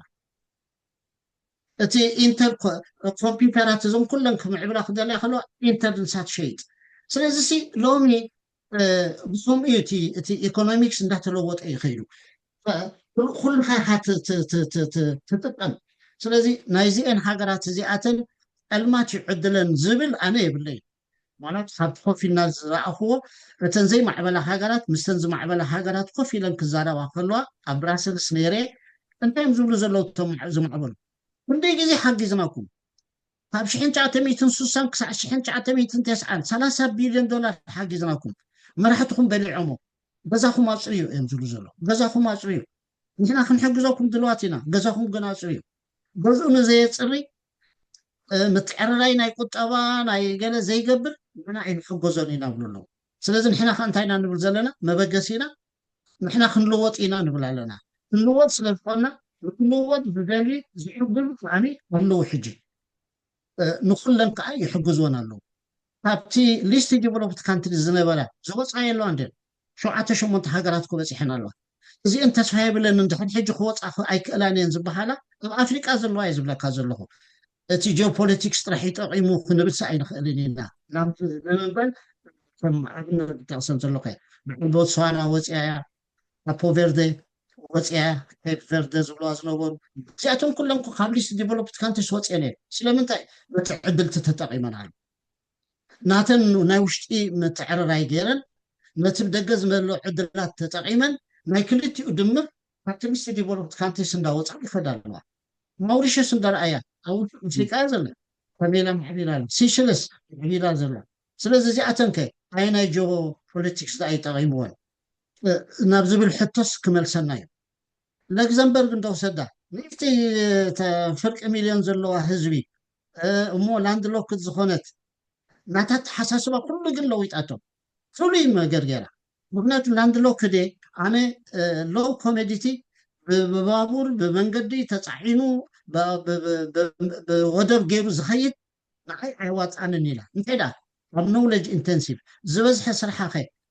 انشورانس اند فاينانس أما عبيلا ميت أكابابي بإلكترونيكس راح جيرا عيدين مست إثيوبيا زبلو زلو حجسي نحنا دقا محرة ديبلنا مماثلنا هنا ثم يبلتن لوكزمبر زي المهار سلازي أتحساسبها هاترحيو معها زيشقونك يدو كاكتر لتفيكاس أتحساسبها هاترحيو أتحساسبها أنت أما عبيلكاس زي توصل له مخنيات يلن إليه زحاسب سلازي تمالي نسوم opportunity نيرو اتو opportunity لو ميلن نحنا أبا كابابينا معات opportunity سالو خميجر على ليفا معو خميجر كاتو مزموزو طرح فيلو جن سمع عني ناب تا خالعي تحطها بقى جيرا خمالشا تي مريت ناتناسي ازي ياتاوي انتو traditional economic system يو سلماني خميت هلبنا دلو نسبل ناي قدنتيو كلهم هم ينحالفنو معيو جن كميجر كادر درجة بدرجة انتو حياة خيري تحطه في قطبة والعبيت كتقبل كدر لخلقاكو تبلانين مزي أبقى مزقتي نعبنت مزي الخاكو إريتراس لومي حارة خوينا دبلومون دقنا ديمقراطية وسرعة نحرت خيلناس صباح نوكس اندستري نسينا بمولو قطبانا نتحرستاي رسعنا خم كيدا ينخلدنا 85 حزبنا حرستاي سبك ساقمي نزي خميجر كاتو معبولو الزبل عبي نتناي مدب سرحناي نزي شغلتي عرف شغلتي زلو نت شغلت كمي يركا بروداكتيفيتي توسخلي هاب شغلت كي وصخلو ناب كتماتات كي فلسخلو مسو هيوت عينت هيوت منابابرو ممحياش كوي سلازي حارستاين تلقى كوينو مرو زرق خمي يركا تقربلو دخع خمي يركا تقربلو سلازي ابت حنت هكتار 4 كنتال زفر زنبالي خمي يركا 10 كنتال غابا خم زفر مقبار كوي نحن عامت مسو 10 خميت عبي إريترا 10 خميت عبي مالتي كتي سبح ساقم نبلو زلنا انتلا كنت حيزو ساع شرارو نحفظ زملس كوينو أبا كون دادو فوق إزخيت سلاز خمي جير كانت تسعبا عكيبكا مزحالي بتنسو زخدو روت قاسنعها أبوتا مزحال انتجير كايو اتي سبح ساقمكو عليو حاليو سيتيو مسود زدربيو زنبالي او عبتيا مسحالي توتا زقبولن اللو يلو خيدو يطايو سلازي منابابرو عندها محايشة خيد اتتحساسو نحال كطرحيو ناس سابسيستانس نغزو يزطمت لو من تاي فرو لخص نغزو يزطمت مسخا ግን ዕዳጋ ከም ዝጥምት ትገብሮ ስለምንታይ ብሓሸ ክብሪ ዘለዎ ዋጋ ክፍሪ አንተ ኢንታይልካ ዕፉን ካብ ዕፉን ዘፍሪ ክብሪ ዘለዋ ነገር ከም ዘፍሪ ክትሕግዞ ክትክእል ኣለካ ኣብ ክንዲ ንገዝኡ ዝጥምት ንዕዳጋ ይጥምት ዝሓሸ ክብሪ ዘለዎ ነገር ከም ዘፍሪ ስለዚ ኣታዊታቱ ንሱ ይዕብሎ ማለት እዩ تسوز دليل كم زكون عادي جزء خاف تمسألو تخيلها هذا أنسو أتي import substitution زبل كلهم فيل جيرانين import substitutions حسبة export led growth حسبة راحين sustain جيران زلوا زي إن إيشان تايجرز كلهم import led أبلاز جبراي سلزي تتحسس بقى عند غير كايت خي سلزي ما بقى سينا نسيو أو كنا نبقى سجن أبو قط أركو أنت حرشات راح يمزج صور حزلو عديتها تبتي قط أرز اللواسي 10-30 دراه وخفرية كلام دينا بقزر بلقح ناي لقح انت دا ناي لقح كريديت انت دا هيب كاين دراه ناي حدا معلت ناي قال تشيكن زلوا امسيخا انكيبيتر غير كاته هيب كاين بلقح كل بلقح افرين ነገር ገረን አታዊታትን ዘም ሓይሻሉ ኩነታት ኮ ኢኻ ትፈጥር ስለዚ ንዕኡ እሱ እንዳገበርካ ግን ኣብ ኢንዱስትሪ ሰርቪስስ ከዓኒ በቲ ሓደ ከዓኒ ከምዚ ምዕብል ከዓ ክትገብር ትኽእል ኢኻ ስለዚ ክልቲኡ ፕሮን ሒዝካ ኢኻ ትኸይድ እምበር ነዚ 80 ካብ 100 ህዝብና መናባብሮ ትራዲሽናል ኢኮኖሚክ ሲስተም ዘሎ ገዲፈ ከምዕብለ ትብል ከለካ ሞ ፅላለ ጥራሕ እዩ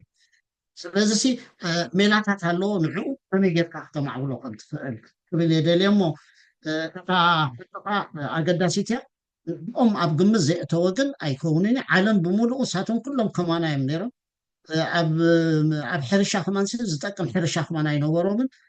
ነቶም ኣብ ሕርሻ ዝነበሩ ኣሰልጢኖም ምሂሮም ገለመለ ፕሮዳክቲቪቲ ናቶም ከም ዝውስኹ ገይሮም ኣመሓይሾሞም ፍርያት ናይ ዓዲ ወሲኾም እንደገና ምዕባለታት ክመፅእ ከሎ ናብቲ ሕርሻ እንዳወፁ ናብ ኢንዱስትሪን ናብ ሰርቪስን ከም ዝኸዱ እንዳገበርካ ጥራሕ ክኽየድ ዝኽኣል ኮይኑ ይስምዓኒ ስለዚ ናይ ወድቡስ በዚኣ መመለሽዋ ናይ ሓው እስማዒል ኢልዋ ዝነበረ ናይ ጂኦፖለቲክስ ኣድቫንቴጅ ኣለዎን ዝብል ዝነበረ ሓቂ እዩ ነይሩወን ሕጂ ከዓ ኣለና ነቲ ኦፖርቹኒቲ ናትና ዘሎ ብኡ ጥራሕ ኢና ክንከይድ ንኽእል በቲ ናቶም ኣይኮናን ኣባና ግን መዓት ኦፖርቹኒቲስ ኣሎ ዞባዊ ሎሚ እኮ ጎብለል ዝኾነ ናይ ዞባ ኣብቲ ኣከባቢና ኣለዋ ስዑድ ዓረብ እንተመት እያ ትኸይድ ዘላ ኣብ ኣፍንጫና እያ ዘላ ከመይ ጌርና ምስኣ ተሻሪኽና ንዓብየሉ ኩነታት ስለምንታይ ዘይንሓስብ ዩናይትድ ዓረብ ኤሚሬትስ ኣብቲ ዞባ ጎብለል እያ ትኸውን ዘላ ከምቲ ንሰን ቀደም ቻይና ናቶም ፎሬን ዳይሬክት ኢንቨስትመንት መፅኡ እዩ ማዕቢልዎ ንክስቶ ገለ ንብሎ ዘለና ንዓና እውን እኮ ኣብቲ ኣከባቢና ከለዎ ከመይ ጌርና ንስሕበን ጥራሕ እዩ ኣነ እቲ ዕድላት ሕጂ እውን በበይኑ እዩ እቲ ዕድላት ንዕኡ ዓላሊኻ ከም ዝኸይድ ጌርካ እንተ ደኣ ኢኮኖሚክ ፕላኒንግ ክትገብር ክኢልካ ግን ዘይከኣል ኮይኑ ግን ኣይረኣየንን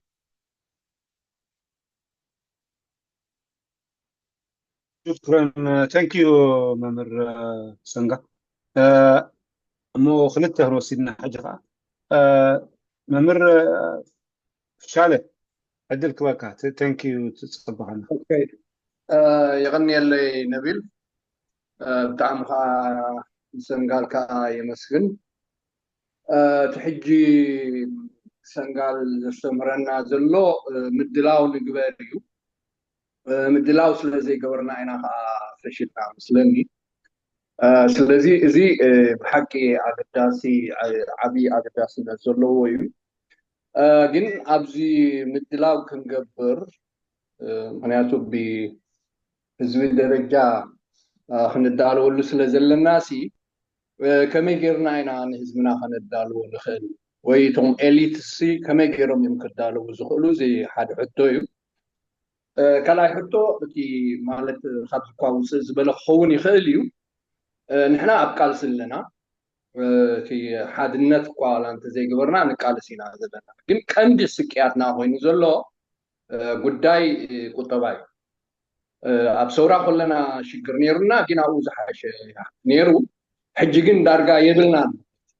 أبزي بلنا هاني في الله سرعة بدفكاني بقطبا ونينو سلا زلو خاني نزي حدش ولده يكون نتوم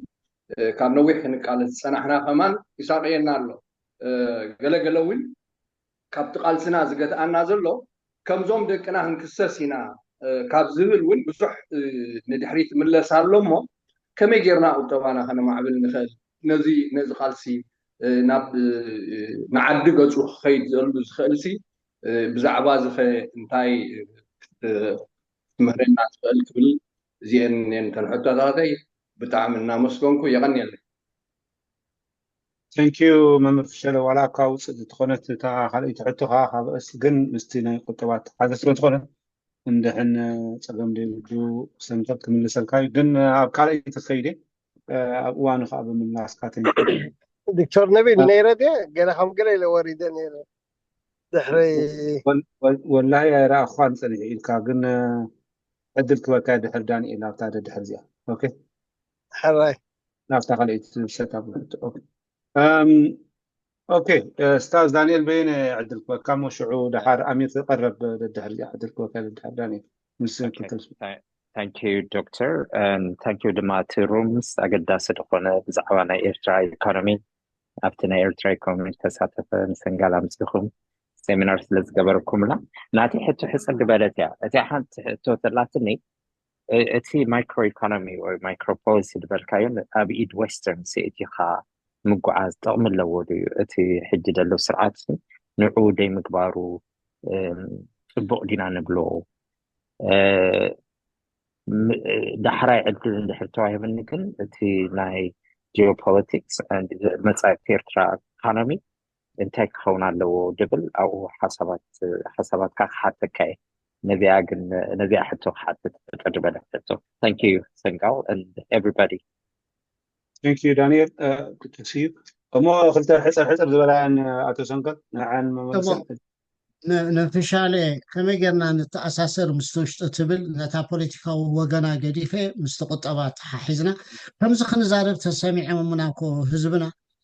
كما قلنا من نوابر هزبنا حيشي صوحنكو إلنا خنزاتي مو تراداد إنا خاني زي زواز عنا خنزبل نتسامعناكو بقلوخ متعناي اليوم أني من نوابركم حيشي زدليو ورزيهم من دسوالني نبيليو نحن كهم مبارك سلسلنا كأيو تصفنا وانا خجبر قصنا وانا خجبر زي كأنا زبل مرد أتعلني سلسلسي بعد زين قبر زلناسي قصنا من محياشي زبنا أبانا تصفنا خجبر شبنا تسمع على منكو متى كأتك هم يقولوا ده ما يقولوا ندابلو كويس حتىنا اليوم سخاب إساس ده حرسي زحشو خلوا ده ما يقولوا اليوم كيس وإحنا كهم إساس زي بلا تترمست عدد قبرو أنت خينهم انتي لوطي زبلون بزح سلازلوسي بتنا خمزي قرنا حاسيبنا نهزبنا نهاجرنا نزتأكم دقيبنا كل سبب زلو كو واقع يخفلو اللي زلو دازي كوفي لو سمعن كزاتين سلازي وحنا كون دا ترد مسكادسب مسانا قالوا قدم سايكولوجيكالي أمود دا تاخاني فيزيكال مسانا اتاتشمنت دا فترة خيجي سلازا أنا نحنا تكون قبرو زقبا أنا أطرح نقبر ببوركو هلا أي قطابة إذا نقبر زلنا دون تاي جنزبات أتلنا بتعب مني مالكو نزي أمقبر قوي ناسي إنا زلنا حبيبنا نزت نبلا زلناكو نزي أقوي ناسي إنا زلنا حبيبنا زتينا بنك أنا حبار مجلس أخن حتى نحسك نكلالنا زتي خام خاسي من ترقم يقولوا ناب أناركيزم ترحيز وصدق حبيل كاس انتي تشبط نجار امسيخا ترادادينا از ترادادينا مسوال كاي سبت رحيو تبرت سبنا تشفخ قبر زخير لازم يوم اسئلهم نايزروات رح ندعلهم متان كيبلنا خاني تزاتي ناس ازي تشبط كاني حبراو مرقصي حبراو مردات حزره مسينا كارلنا اذن خيط مكايدنا خنودو مسفتنا ايكونن ودسب انسسا كمان من يحلل زفلط قنايو اندغ حلف حزب سلازسي ناتنا قدرت تزي خوينسي انت حدا خمس كنقبر الناس حبرت سبنا حافناي دغاف كامرو دغاف كبناي تا خلعيتي اتي ماكرو بوليسي ناي اريترا زملكتي مچرشا يقلي بيانيري ماليس مستحاتتكو اتي ماكرو بوليسي عصيفوي اب كلتا شحن اب دهي اريترا بزعبو زياده مبري يبس لزلخو او تحاتاتلوا تزنبره انتاي نيرو فما جميرو جن سرعات معو قديفو بما يمنكس تأذاز زخطل قطبا سرعات قطبا تختيلو نزبل فقلتك حنكلتن جميرو نتدنا برا ماكرو بوليس ديربيو ايو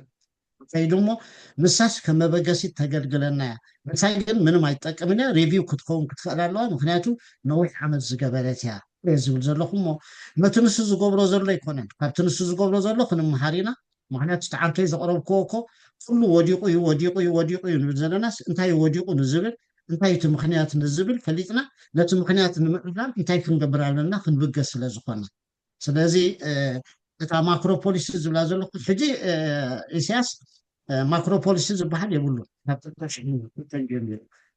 ስለዚ ስኢሉ ብትእዛዝ ዝኸይድ ባዕሉ እንዳሓሰበ በቲ ቁጠባዊ ትካልናቱ ገይሩ ዝኸይድ እዩ ዘለዎ ንፁር ዝኾነ ፖሊሲ የብሉን ብኡ ከዓኒ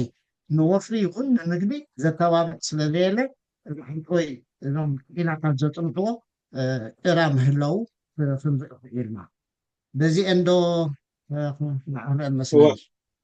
ثانك يو اوكي امير عدل كوكاي سمع انت لها بدحريو دكتور تاديوس كوكاي مجمري امير اوكي يغني الدكتور نبيل سوري تطوب لي ماكينه مان كحطت الى غيت حرفن انتكم سوري خافتنا مترجم زي متحباري ما جاش سنه صنحكي ما تاخذونا انس حتى دلات نتي حفشاو انتقام زخنه استمروا خبطني دكتور اتنا صعدا غازبل او كمان الاقتصاد الحر زبل مالتي ازي كنريون كل ناس ابسال ساي عالم ويكا ابدخا حبرتسب زبلسي كالت صقمات يفطر نزبل كاب قلكي لاتات ويكا تنتناي ايكونومي تسمع مالتي نسو حدا نتي سالساي عالم كما عبلا زي زلو كم زبل كايت الناس بوليتيكاوي الناس زي مهلاو ديمقراطي زي مهلاو حدا خفت عنكفات قون خيلي لكن عندي تنك زبرو تي دخا ابدخا سلازلو اذا كانت كورابشن خا تي منغستي دخا تي حبرتسب كا هافتام زي بزحلو بزح زي بلو حبرتسب سلا زخونه اب كوبرا في كوبراش زبل وي كافتي انتاش ما زبل او تات يوصل سلازي كمزي حدقات على زبل مالتي نزي بخمي كتريو وي كامي تبرهلنا شكرا دكتور امير ثانك يو ساعه اوكي ثانك يو دكتور تاريس سلام سمع الله سمع لك دكتور واني يغني لنا سنغال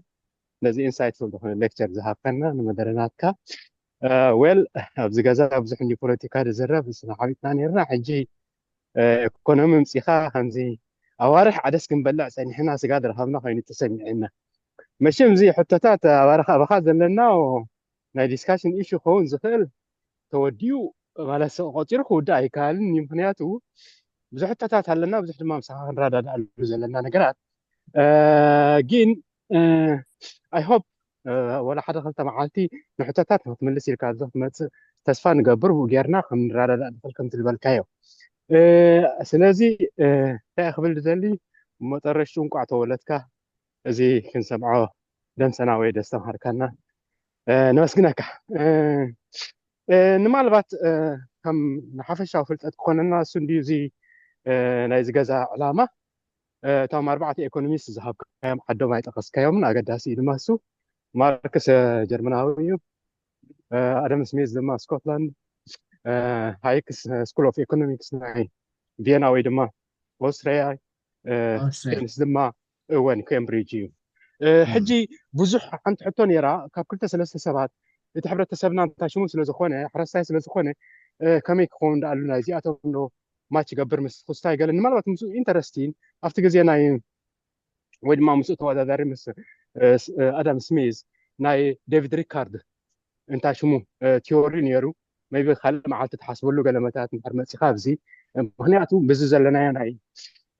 ሓረስታይ ሕብረተሰብ ካልኣይ ድማ ዝነደሎ ናይ ክላይመት ቼንጅ ኣብ ዓለም ምስ ዘለናዮ ናይ ኣፍሪቃ ሽግራት ምስኡ ኣተኣሳሲርካ ሞር መግለፂ ክትበና ተስፋ ይገብር ግን ሕጂ ናተሓተይኩም ምስ ሓንቲ ቻርት ርኢኻና ነርካ እታ ቻርት ድማ እንታይ እያ ትርኢካ እቲ ኢኮኖሚስ ናበይ ይኸይድ ንኣብነት ናይ ዩኤስኣን ናብቲ ኬንስ ገፁ ናብቲ ፍሪ ማርኬት ዝብል እንታሽሙ ኣብ ቻይና ድማ ኣብቲ ናይ ሶሻሊስት ዝብል እንታሽሙ ግን ኣብዚ ግዜ እዚ ብዙሓት ፖለቲከኛታትን ወላ ኢኮኖሚስትን ዋና ከማ ነረኣያ ናተይ እቲ ናይ ቻይና ምስ ናይ ማርክስ ናይ ሶሻሊዝም ዝኸይድ ጉዳይ ኣይኮነ ምክንያቱ ብሓንቲ ነገር ማርክስ እንታይ ድብል ኣብ ቲዮሪ ናቱ ሞር ፖለቲካል ፍሪዶም ለስ ኢኮኖሚካል ፍሪዶም እቲ ናይ ቻይና ኮይኑ ዘሎ ግን ሞር ኢኮኖሚካል ፍሪዶም ለስ ፖለቲካል ወይ ወዲያ መስለኒ على قصر እቲ ናይ ቻይና ድማ ሞር ኢኮኖሚካል ፍሪዶም ለስ ፖለቲካል ፍሪዶም እያ ትብል ሕጂ ድሕሪ ኣብዚ ናይ መጀመርያ ናይ 80ታት ዶን ጃምፒን ፕራግማቲክ ኣካይዳ መፅኡ ስለዚ እንታይ ኢሉ እሱ ዋእቲኣ ድሞ ቀያሕ ድያ ፀላም ድያ ንዓይ ኣይተገድሰንን እያ ጥራይ ኣንጭዋ ትሓዘለይ ምክንያቱ እንታይ እዩ ኢኮኖሚስ እንድሕር ደይብላዓካ እንደስተካ እንድሕር ኮይኑ ኣንፂኻያ ዘለካ ፖለቲካ ትርጉም የብሉን ማለት እዩ ስለዚ ዝሕሰበሉ ዘለዎ ነገር እዩ ስለዚ ኣብዚ ጉዳይ እዚ ምዝ ዘሎ ውጥቀት ናይ ሊበራሊዝም ሊበራል ዲሞክራሲ ምስ ልማት ኢኮኖሚ 5 ዓመት ገይሩሎ ጀርመን ድማ ከምቲ ትፈልጣ ናብ ጀርመን የደቕመጥ ጀርመን ድማ 5 ዓመት ገይሮም ኣለዉ እንዳወደቑ ኦልዞ እሳቶም ከማን ኣብ ናይ ዓለም ኢኮኖሚስ ናምበር 3 እዮም ዘለዋ ጃፓን ከማን በሊፆማ እዮም ስለዚ እዚ ጉዳይ እዚ ከመይ ኮይኑ ይስምዓካ የቐኒልና ፅቡቅ ሌላ ድማ ثانك يو دكتور بقى مو خلتي ان حطو قلنا لنا عند براند خمس سكايت انا كلتين دارجا زتححزا ኮይነን ይመስላኒ እስከ ንርአየን ዘን ክልት እዚኣ ስላይድ እዚኣ ንርአ ቁጠባዊ ዕብየት ተልናሲ ሓደ ተመለክዑ እቲ ጠቅላላ ኣብ ዓዲ ዝፈሪ ክንደይ ዝኣክል እዩ ናብ ገንዘብ ምስተለወጠ ኢኻ ትዛረብ ዘለኻ ኣብ ዓለምናሲ እታ ዝበዝሐ ተፍሪ ዘላ ኣሜሪካ 25.5 ትሪልዮን ዝዋጉ ህዝባ ግን 300 ገለን ሚልዮን ጥራሕ ብድሕሪኡ ዘላ ቻይና ክንደይ ተፍርላ 17.9 ትሪልዮን ካብ ናይ ኣሜሪካስ ኣፀቢቑ ዝወሓደ ህዝባ ኸ ልዕሊ 1 ቢልዮን እዩ ሕጂ እቲ ፍርያ ጥራሕ እንተደኣ ሪኢኻዮ ቀዳመይቲ ዩናይትድ ስቴትስ ካልኣይቲ ቻይና ሳልሰይቲ ጃፓን ራብዓይቲ ጀርመን ሓሙሸይቲ ናይ 2023 ዛረብ ስለ ዘሎ ኸ ዶክተር ጀርመን ሳልሰይቲ ያልካ ነርካ እሞ ኣብ ናይ 2023 ዘለኒ ፀብፃብ ዝረኸብኮ ራብዓይቲ ገይርዋ ስለ ዘሎ ብዙሕ ፍልል የብሉን እንዳበለ እዩ ዝኸይድ እዚአን እንተደኣ ርኢናየን ኩለን እዚአን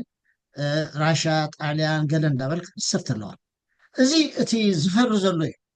ዝፈሪ ዘሎ ንበይኑ ተመልክዕ ግን ሓደ ግዜ ፅቡቅ ኣይህበካን እዩ ምክንያቱ ኣብ መወዳእታ መነባብሮ ህዝቢ የመሓይሽ ኣሎ ዶ ንትብል ካል መለክዕ የለን ካዝሓሸት መለክዕ ዘላ ጂዲፒ ፐር ካፒታ ንብላ ብጂዲፒ ፐር ካፒታ እቲ ዝፈረየስ በቲ ዜጋ ምስተመቕለ ዝበዝሐ ኣታዊታት ኣለዎ ተባሂሉ ዝግመት ሲንጋፖር ቀዳመይቲ ዘላ ሆንግ ኮንግ ካልኣይቲ ብሪቴን ጃፓን ሳውዝ ኮርያ ታይዋን ማሌዥያ ቻይና እንዳበላይ ዝኸይድ ሕጂ እንድሕር ዳርኢናዮም ኩለን እዚኣተን እዚ ፍሪ ማርኬት ኢኮኖሚ ዝኽተላ ዘለዋ ሃገራት እየን ስለዚ እታ ቀዳመይቲ ናይ ሓው ኣሚር እዚ ነፃ ዕዳጋ ዝብልሲ ፀገም ይፈጥር ዶ ኣይፈጥርን ንዝብል እንተደኣ ብቁጠባ ምዕባይ ሃገራዊ እቶት ምዕባይ ንዛረብ ኣለና ኮይና ኩለን እዚኣተን ኣብ ነፃ ዕዳጋ ዝኣምናየን ኣብ ነፃ ዕዳጋ ምስ ኣመና ጥራሕ ከምዚ ክበፅሕ ክኢለን ዘለዋ ዋላ ቻይና ንበላ ዋላ ራሽያ ንበላ ብፐር ካፒታ እንተደኣ ናብ ነፍሲ ወከፍ ዜጋ ምስተመቕለ እንተደኣ ርኢና ከዓኒ ሲንጋፖር ዩናይትድ ስቴትስ ሆንግ ኮንግ ገለ እንዳበላ ኩለን ስለዚ ዳርጋ ሎሚ ብዛዕባ ነፃ ዕዳጋ ፍሪ ማርኬት ኢኮኖሚ የዛርብን እዩ እቲ ነፃ ዕዳጋ ዝበሃል ግን እንታይ ዓይነት ቁፅፅር የድልዮ እንታይ ዓይነት ኢደ ምትእታው ናይ መንግስቲ የድልዮ እቲ ሚዛን ናይ መንግስቲ ኢደ ምትእትታው ክሳዕ ክንደይ ክኸውን ክኽእል ኣለዎ ንዝብል ጥራሕ ኢና ተዛርብ ዘላ ስለዚ በዚአን ጌርና ክንሪኦ ክንደሊ ከለናሲ እዚ ዘሎ ሞ እቲ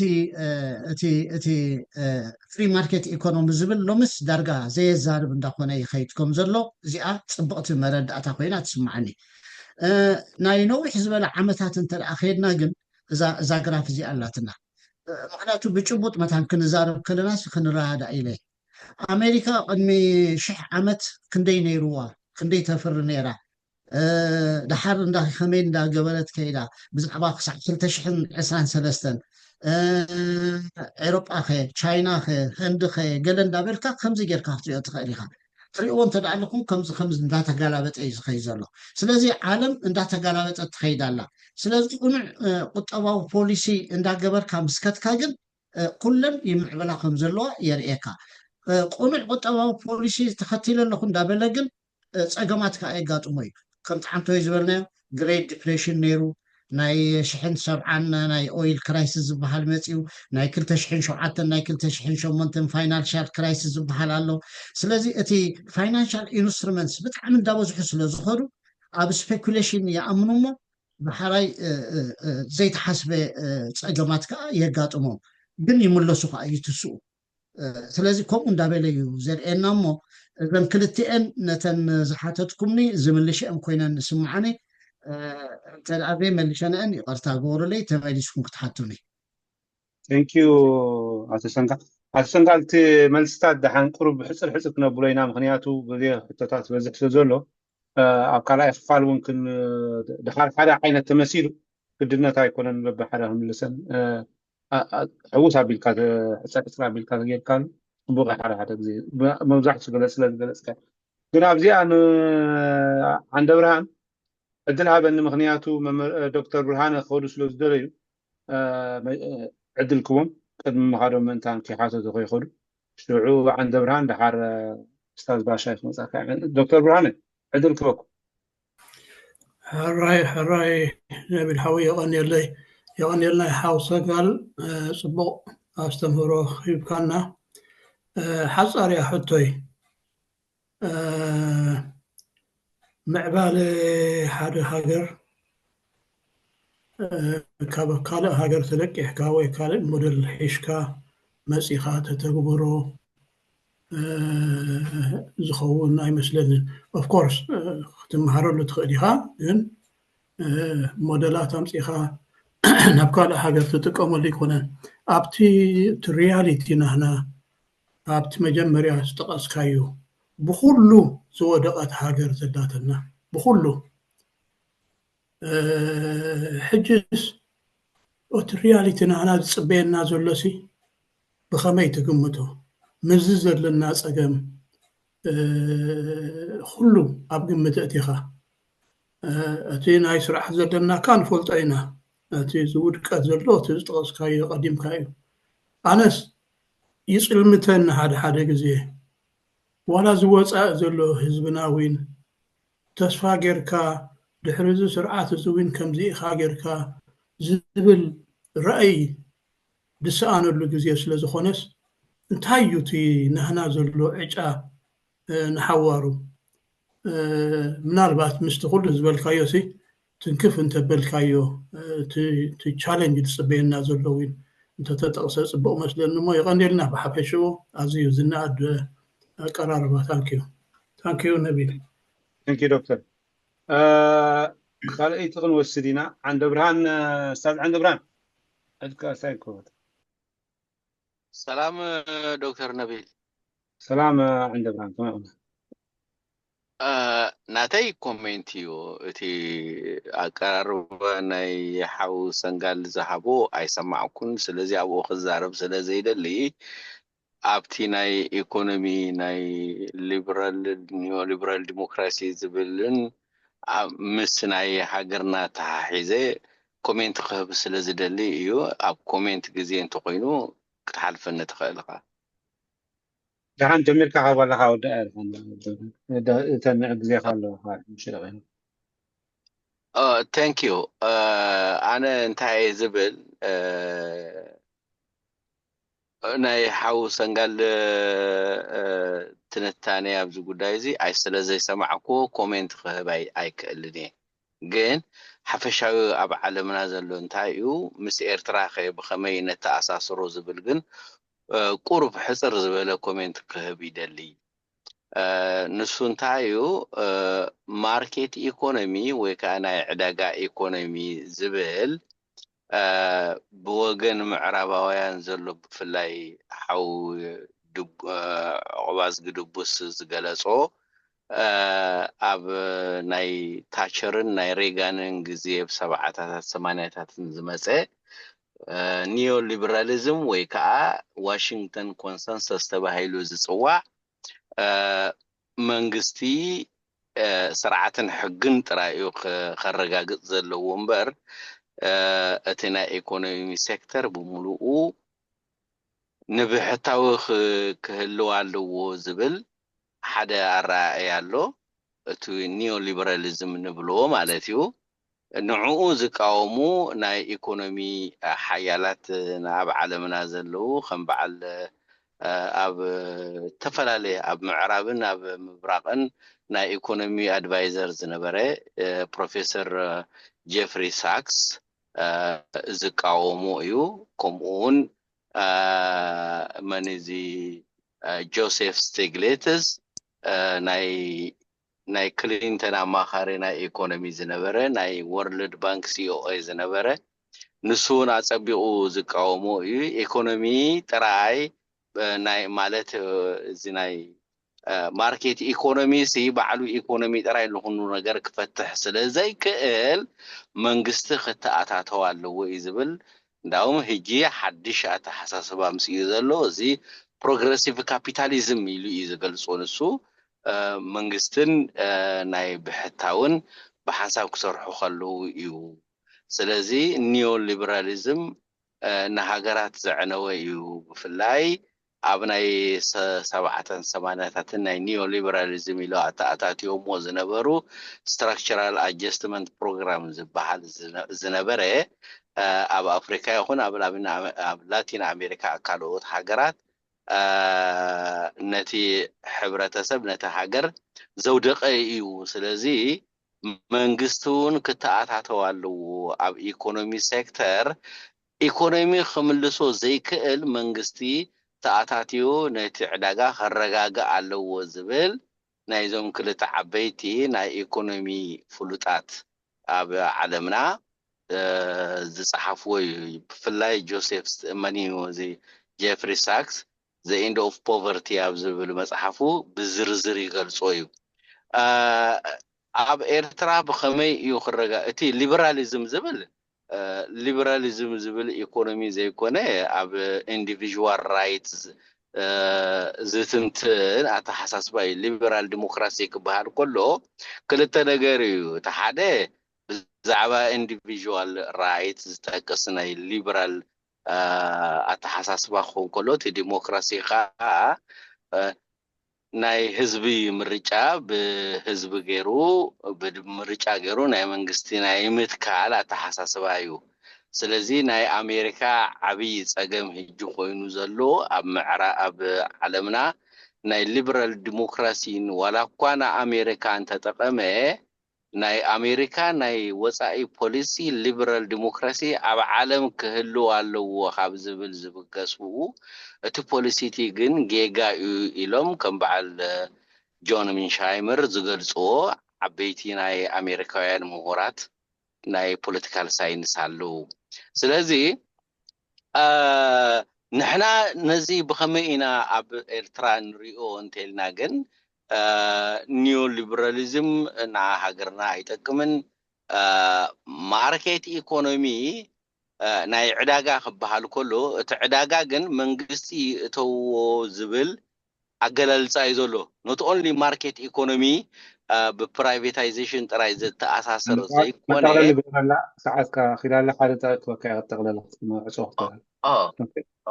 ኣይፈለጥኩም ክንደይ ምዃኑ ሓሙሽተ ደቂቕ ወዲኻ ግን ድሓን ሓንቲ ደቂቕ ይስራይበካ ኣለኹም ኦኬ ስለዚ ናብቲ ናትና ክንመፅእ ከለና ግን ኣብ ሃገርና እንታይ እዩ ክኸውን ዘለዎ እንተኢልና ግን ኣብቲ ናይ ውሽጢ ምናልባት ናይ ፕሮፌሰር መንግስቲ ኣብ ፒዲኤፍ ኣሎ አንብቦ ኣብኡ እንታይ ዝብል እተን ብሕታውያን ትካላት ኣብ ኤርትራ ዘለዋ ኣማዓቢልካ ናብ ወፃኢ ሰደድ ናብ ዘብፅሕ ስትራቴጂ ክበፅሕ ኣለዎ እቲ ሰብስቲዩሽን ስትራቴጂ ኣብ ውሽጢ ዘለዋ ናይ ኢኮኖሚ ናይ ሃገራት ኣብ ውሽጢ ሃገርና ዘለዋ ንዕአን ኣማዓቢልካ ኣክንዲ ብዶላር ተምፅእ ንዕአን ኣማዓቢልካ ድሓር ናብ ሰደድ ዝኸይድ ስትራቴጂ ክህልው ኣለዎ ዝብል ኣነ ዝሰማማዓሉ እዩ ኣብ ኤርትራ እውን ብሕርሻን እንደብራ تملس ولا قد صلاة الرجال حال حجي بزح جزء مسلمنا بزح سكين لونه ياخذك قنيل يعني أنا That's عندنا fine. أوكي Wonderful. أوكي ناي دكتور برهان يغني لي دكتور برهان أقدر سنة بخان عيلك حق خافة تلقى جيز بلاك تسفون يقرصك مخنياته ነገር ከተም ሓድር ኢና ንብል እንተደኣ ኣለና ኮይና ብዛዕባ ቁጠባ ዘይንዛረብ ብዛዕባ ቁጠባ ፍትሓት ዘይንሓስብ እንተደኣ ኮይና ኣፀጋሚ እዩ እቲ ቅድሚ ሕጂ እውን ንሱ ይፀገምና ነይሩ ናፅነት ምስ መፀ ሓድሽ ነገር ይኮይኑና ፍትሕ ይኮይኑ ኣብኡ ምሳኻ ሰማማዕ ናይ ካልኦት ሃገራት ሞዴልስ ግን ኣይንኽተልን ኢና ትብል ፍልልና ቢረ ይሓልፋ ምክንያቱ ኣብ ዝኾነ ሪሰርች ክትገብር ተደሊኻ ሞዴልስ ኣለዉ ፍሬምወርክስ ኣለዉ ከም ዘለዎ ኣይትጥቀመሎም ኢኻ እቲ ፍሬምወርክ ግን ይሕግዘካ እዩ እዚ ኢኮኖሚክ ሞዴልስ ናይ ኩለን ሃገራት ወሲድካ ከመይ ገይረን ንሳተን ማዕቢለን ኢልካ ተማሂርካሉ ጥራሕ ዘይኮነ እውን በቲ ሞዴል እንዳወሰድካ ትጥቀመሉ ዝከኣል ኮይኑ ግን ንስምዓኒ እቲ ዓበየ ሕቶ ግን ከነፅንዕ ኣለና ክንመሃር ኣለና ክንጋተል ኣለና ንዝበልካዮ ግን ኣዝዩ ኣገዳሲ እዩ ምክንያቱ ፖለቲካ ማለት ነቲ ስርዓት ምቁዋም ጥራሕ ኣይኮነን መተካእታ ሓሳባት ሒዝካ ምምፃእ እዩ ኣብኡ ዓዚና ፊምና ስለ ዘለና ከምዝናትካ ጥልግልግ ይብለኒ ተስፋ ንዘይ ምቁራፅ ግን ተስፋ ክንቆርፅ የብልናን ተስፋ ምቁራፅ ምሟት ጥራሕ እያ ስለዚ ምሟት ከዓኒ ከም ኤግዚት ስትራቴጂ ክንወስዳ የብልናን ስለዚ ክንለወጥ ንኽእል ኢና ካብ ጌጋታትና ተማሂርና ዘይነመሓይሸሉ ምክንያት የለን ኢልና ኩልና ተስፋ ምቁራፅ ገዲፍና ተስፋ ኣሎ ኢልና ተንፈይጥ ዝሓሸ ኮይኑ ግን ዝስምዓኒ ይቐኒየለይ ኣብተን ናይ ዓንደ ብርሃን ርእይቶ ስለዝኾነ ንርእይትኡ የኽብር ግን ክንፀላ ዝደሊኽዎን ነገራት ኣለዋ እዚ ናይ ዋሽንግተን ኮንሰንሰስ ምስ በዓል ሬጋን ዝተኣሳሰረ ኣይኮነን በዓል ሬጋን ኣብ 1981 ክሳብ 89 እዩ ነይሩ ስለዚ ምስኡ ፈፂሙ ዝተሓሳሰረ ኣይኮነን ዋሽንግተን ኮንሰንሰስ ዲቨሎፕ ዝገበረ ሰብኣይሲ አንቱ ያርኤኩም ነይረ ኣብ 1990 እዩ ወርልድ ባንክን ኣይኤምኤፍን ተቐበልኦ ድሕሪ ሬጋን ካብ ስልጣን ምውራድ እዩ ስለዚ ዓይነት ተኣሳስሮ ሪፈረንስ ክንክእል ኢና ዋልሕን ፀገም የብሉን እቲ ካልእ ብዛዕባ ሊበራሊዝም ሊበራል ማለት እኮ ነፃ ማለት እዩ ሊበራል ማለት ካልእ ማለት ኣይኮነን ኣብ ፖለቲካ እዩ ኣብ ቁጠባ እዩ ኢልና ብዙሕ ክስታይ ንገብሮ ኢደ ምትእትታው ዘይብሉ ጥራሕ ማለት እዩ እታ ሊበራል ዝበሃል ዘሎሲ ኣብ ፖለቲካ እንተደኣ ኮንክ ሰብኣዊ መሰላት ኣኽብር መንግስቲ ኣብ ሰብኣዊ መሰላት ኢዱ ኣየተእቱ ንምባል ዝመፀ ኣምር እምበር ከም ፖለቲካል ሲስተም ኮ የለን ከም ቁጠባዊ ሲስተም እውን የለን ግን እቲ ቃል ኩሉ ግዜ ንጥቀመሉ ኢና ስለዚ ኣብ ቁጠባ ክንከይድ ክንደሊ ከለና ካፒታሊስት ሶሻሊስት እንዳበልና ኮሚኒዝም እንዳበልና ወይ ነቲ ስርዓተ ቁጠባ ከዓኒ ማርኬት ሌድ ኢኮኖሚ ወይ ድማ እቲ ስቴት ኮንትሮል ኢኮኖሚ ዲቨሎፕመንታል ስቴት ኢኮኖሚ እንዳበልና ኢና ንገልፆ እሞ ከይተሓዋውሰና ንሰማዕቲ እምበር ርእይተይ ኣብዚአን ክህብ ስለ ዝተለኹ እየ ይቐኒየለይ ثانك يو استاذ اوكي استاذ باشا عدل كوكا ما كافت እሺ ሕራይ ከመይ ቀኒኹም ከመይ ኣለኹም ሰላም ሕዋር ይቐኒየልና ከምዚኦም ዝኣመሰሉ ጋሽ ንዓድምኩም ከተዋስኡና ከለኹም ብጣዕሚ ንመስግን ልዕሊ ኩሉ ድማ ሰንጋል ይቐኒየልና ነቲ ኣፍልጦኻ ፕሮፌሽናሊ ዝቐሰምካዮ ተመክሮን ኣብ ልዕሊኡ ሓዊስካ ንገዛ ሓሳባትካ ክትገልፅ ወይ ክትምህር ምምፃእኻ ድማ ብጣዕሚ የመስግን ናተይ ሕቶ ቁሩብ ኣብቲ ቁጠባዊ ሸነኽ ስለ ዘይኮነ ምክንያቱ ናይቲ ቁጠባ ተመክሮ እውን ስለ ዘይብለይ ኣብቲ ፖለቲካዊ ሸነኽ ከድህብ ማለት እዩ ከም ተረብአይ ሓደ ዝኾነ ይኹን ናይ ዓመፅ ቁጠባ ኹን ዋላ ናይ ረብሓ ቁጠባ ገለ ፕላትፎርም ክህልዎ ፖለቲካል ፕላትፎርም ክህልዎ ኣለዎ እዚ ኩሉ ክትብሎ ዘምሰኻ ሕጂ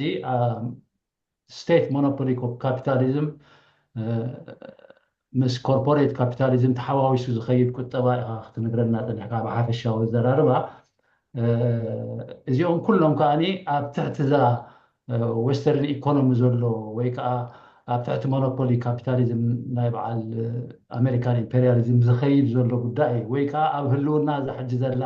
ዩናይትድ ኔሽንስ ሓያላን መንግስታት ድላዮም ዝገብርዋ ዘሎ ቁጠባ እዩ ማለት እዩ ሬላቲቭሊ ተመሳሳሊ ኮይኑ ሬላቲቭሊ ከዓ ዝተፈላለየ ቁጠባዊ ሰረታት እዩ ማለት እዩ ናትና ቁጠባዊ ሰረት እዚ ትሪኦ ዘለካ ድሕሪ ዶክተር ነቢል ዘለዋ ደቂ ኣንስትዮ ትሪአን ኣለካ ማይ ተሸኪመን ገለ ተሸኪመን ዝኸዳ ከምኡ ዓይነት እዩ ኣፍሪቃ ዘሎ ማለት እዩ ወይ ንዑ ዝመሳሰል ማለት እዩ ስለዚ እዚ ኩነት ናይ ዩናይትድ ኔሽንስ ዝተወሰነ ሃገራት ድላየን ዝገብርኦ ከምቲ ዝበልካዮ ፖሊሲካ ክስተማምዓሎ ምስ ጎረቤትካ ዝተዋሃደ ክኸውን ኣለዎ ዝበልካዮ ዝተዋሃደ ንክኸውን ከዓ ተመቃቐለ ተሓሳስባን ፀጊዕነትን ናይተን ሃገራት ስለ ዘሎ እንታይ ዓይነት ፖለቲካል ፕላትፎርም ክህልወና ይግባእ ቅድሚ እዚ ክንሓርዮ ዘድልየና ቁጠባዊ ምዕባለ ወይ እውን ዘይተተንከፈ ነገር ሎ ምሸት ነግር መገድካ ምናልባት ኣይጣዕመካ ንኸውን እዚ ናይ ብሪክስ ዝኸይድ ዘሎ ጉዳያት ኣሎ ማለት እዩ እዚ ንባዕሉ ሓደ ተወዳዳሪ ሓይሊ ዋን ፓርቲ ሲስተም ኮይኑስ ካፒታሊስት ኢኮኖሚ ዝኸደሉ ዘሎ ጉዳይ ማልታይ ፓርቲ ሲስተም ተባሂሉ ዝፅዋዕ ከዓ ኣብዘን ካልኦት ዌስተርን ካንትሪዝ ከዓኒ ያው ካፒታሊስት ኢኮኖሚ ይኸይድ ኣሎ ማለት እዩ ሕጂ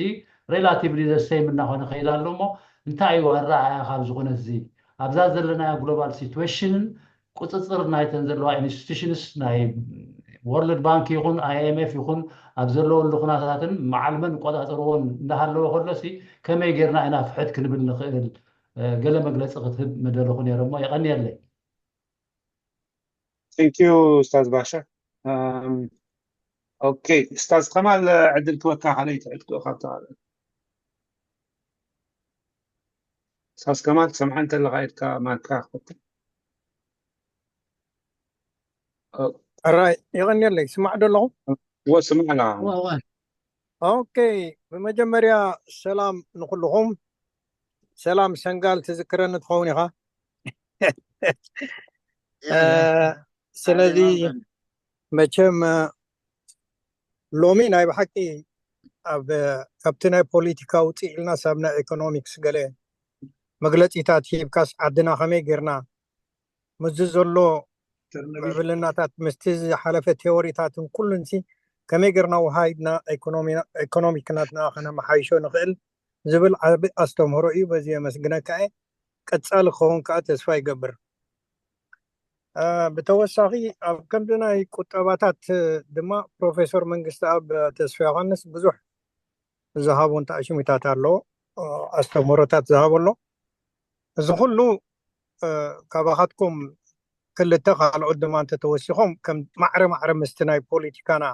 ፍታሕ ክኸውን ዝኽእል ናይ ቁጠባ ሽግራት ስለ ዘሎ እቲ ሃገር ቀጻሊ ክኸውን ተስፋ ይገብር ኣብቲ ትህቦ ዝነበርካ መግለፂ ካብ መጀመርያ ኣይተኻተተልኩኻን ግን እቲ ምዕብልናታት ናይ ቁጠባ ኣብ ዓለምና እንድሕር ከምቲ ክግለፅ ፀንሐሲ ተን ምዕራባውያን ሃገራት ብጎበጣታት እየን ማዕቢለን ማለት አይኤፍኤም ዶ ወርልድ ባንክ እንዳፈጠርካ ፅቕጠት እንዳፈጠርካ ፖለቲካዊ ርክክባት ብዘለዎ እዝን ድሕር ጌርኩም ኢና ዝንሕግዘኩም ዝብል ኣምራት ገይረን ጥቀማ ነይረን እየን ወላ ኢሮፕያን ዩኒየን ንባዕሎም እዚ ናይ ፖሊሲ ፅቕጠት ኣብተን ሃገራት ብከምዚ ክሰርሓ عندوران سوا مايكا مايكا سوا يا فيد عندوران عصو اوكي قتل استاذ كمال مايكا እቲ ምዕራባውያን ብከምዚ እን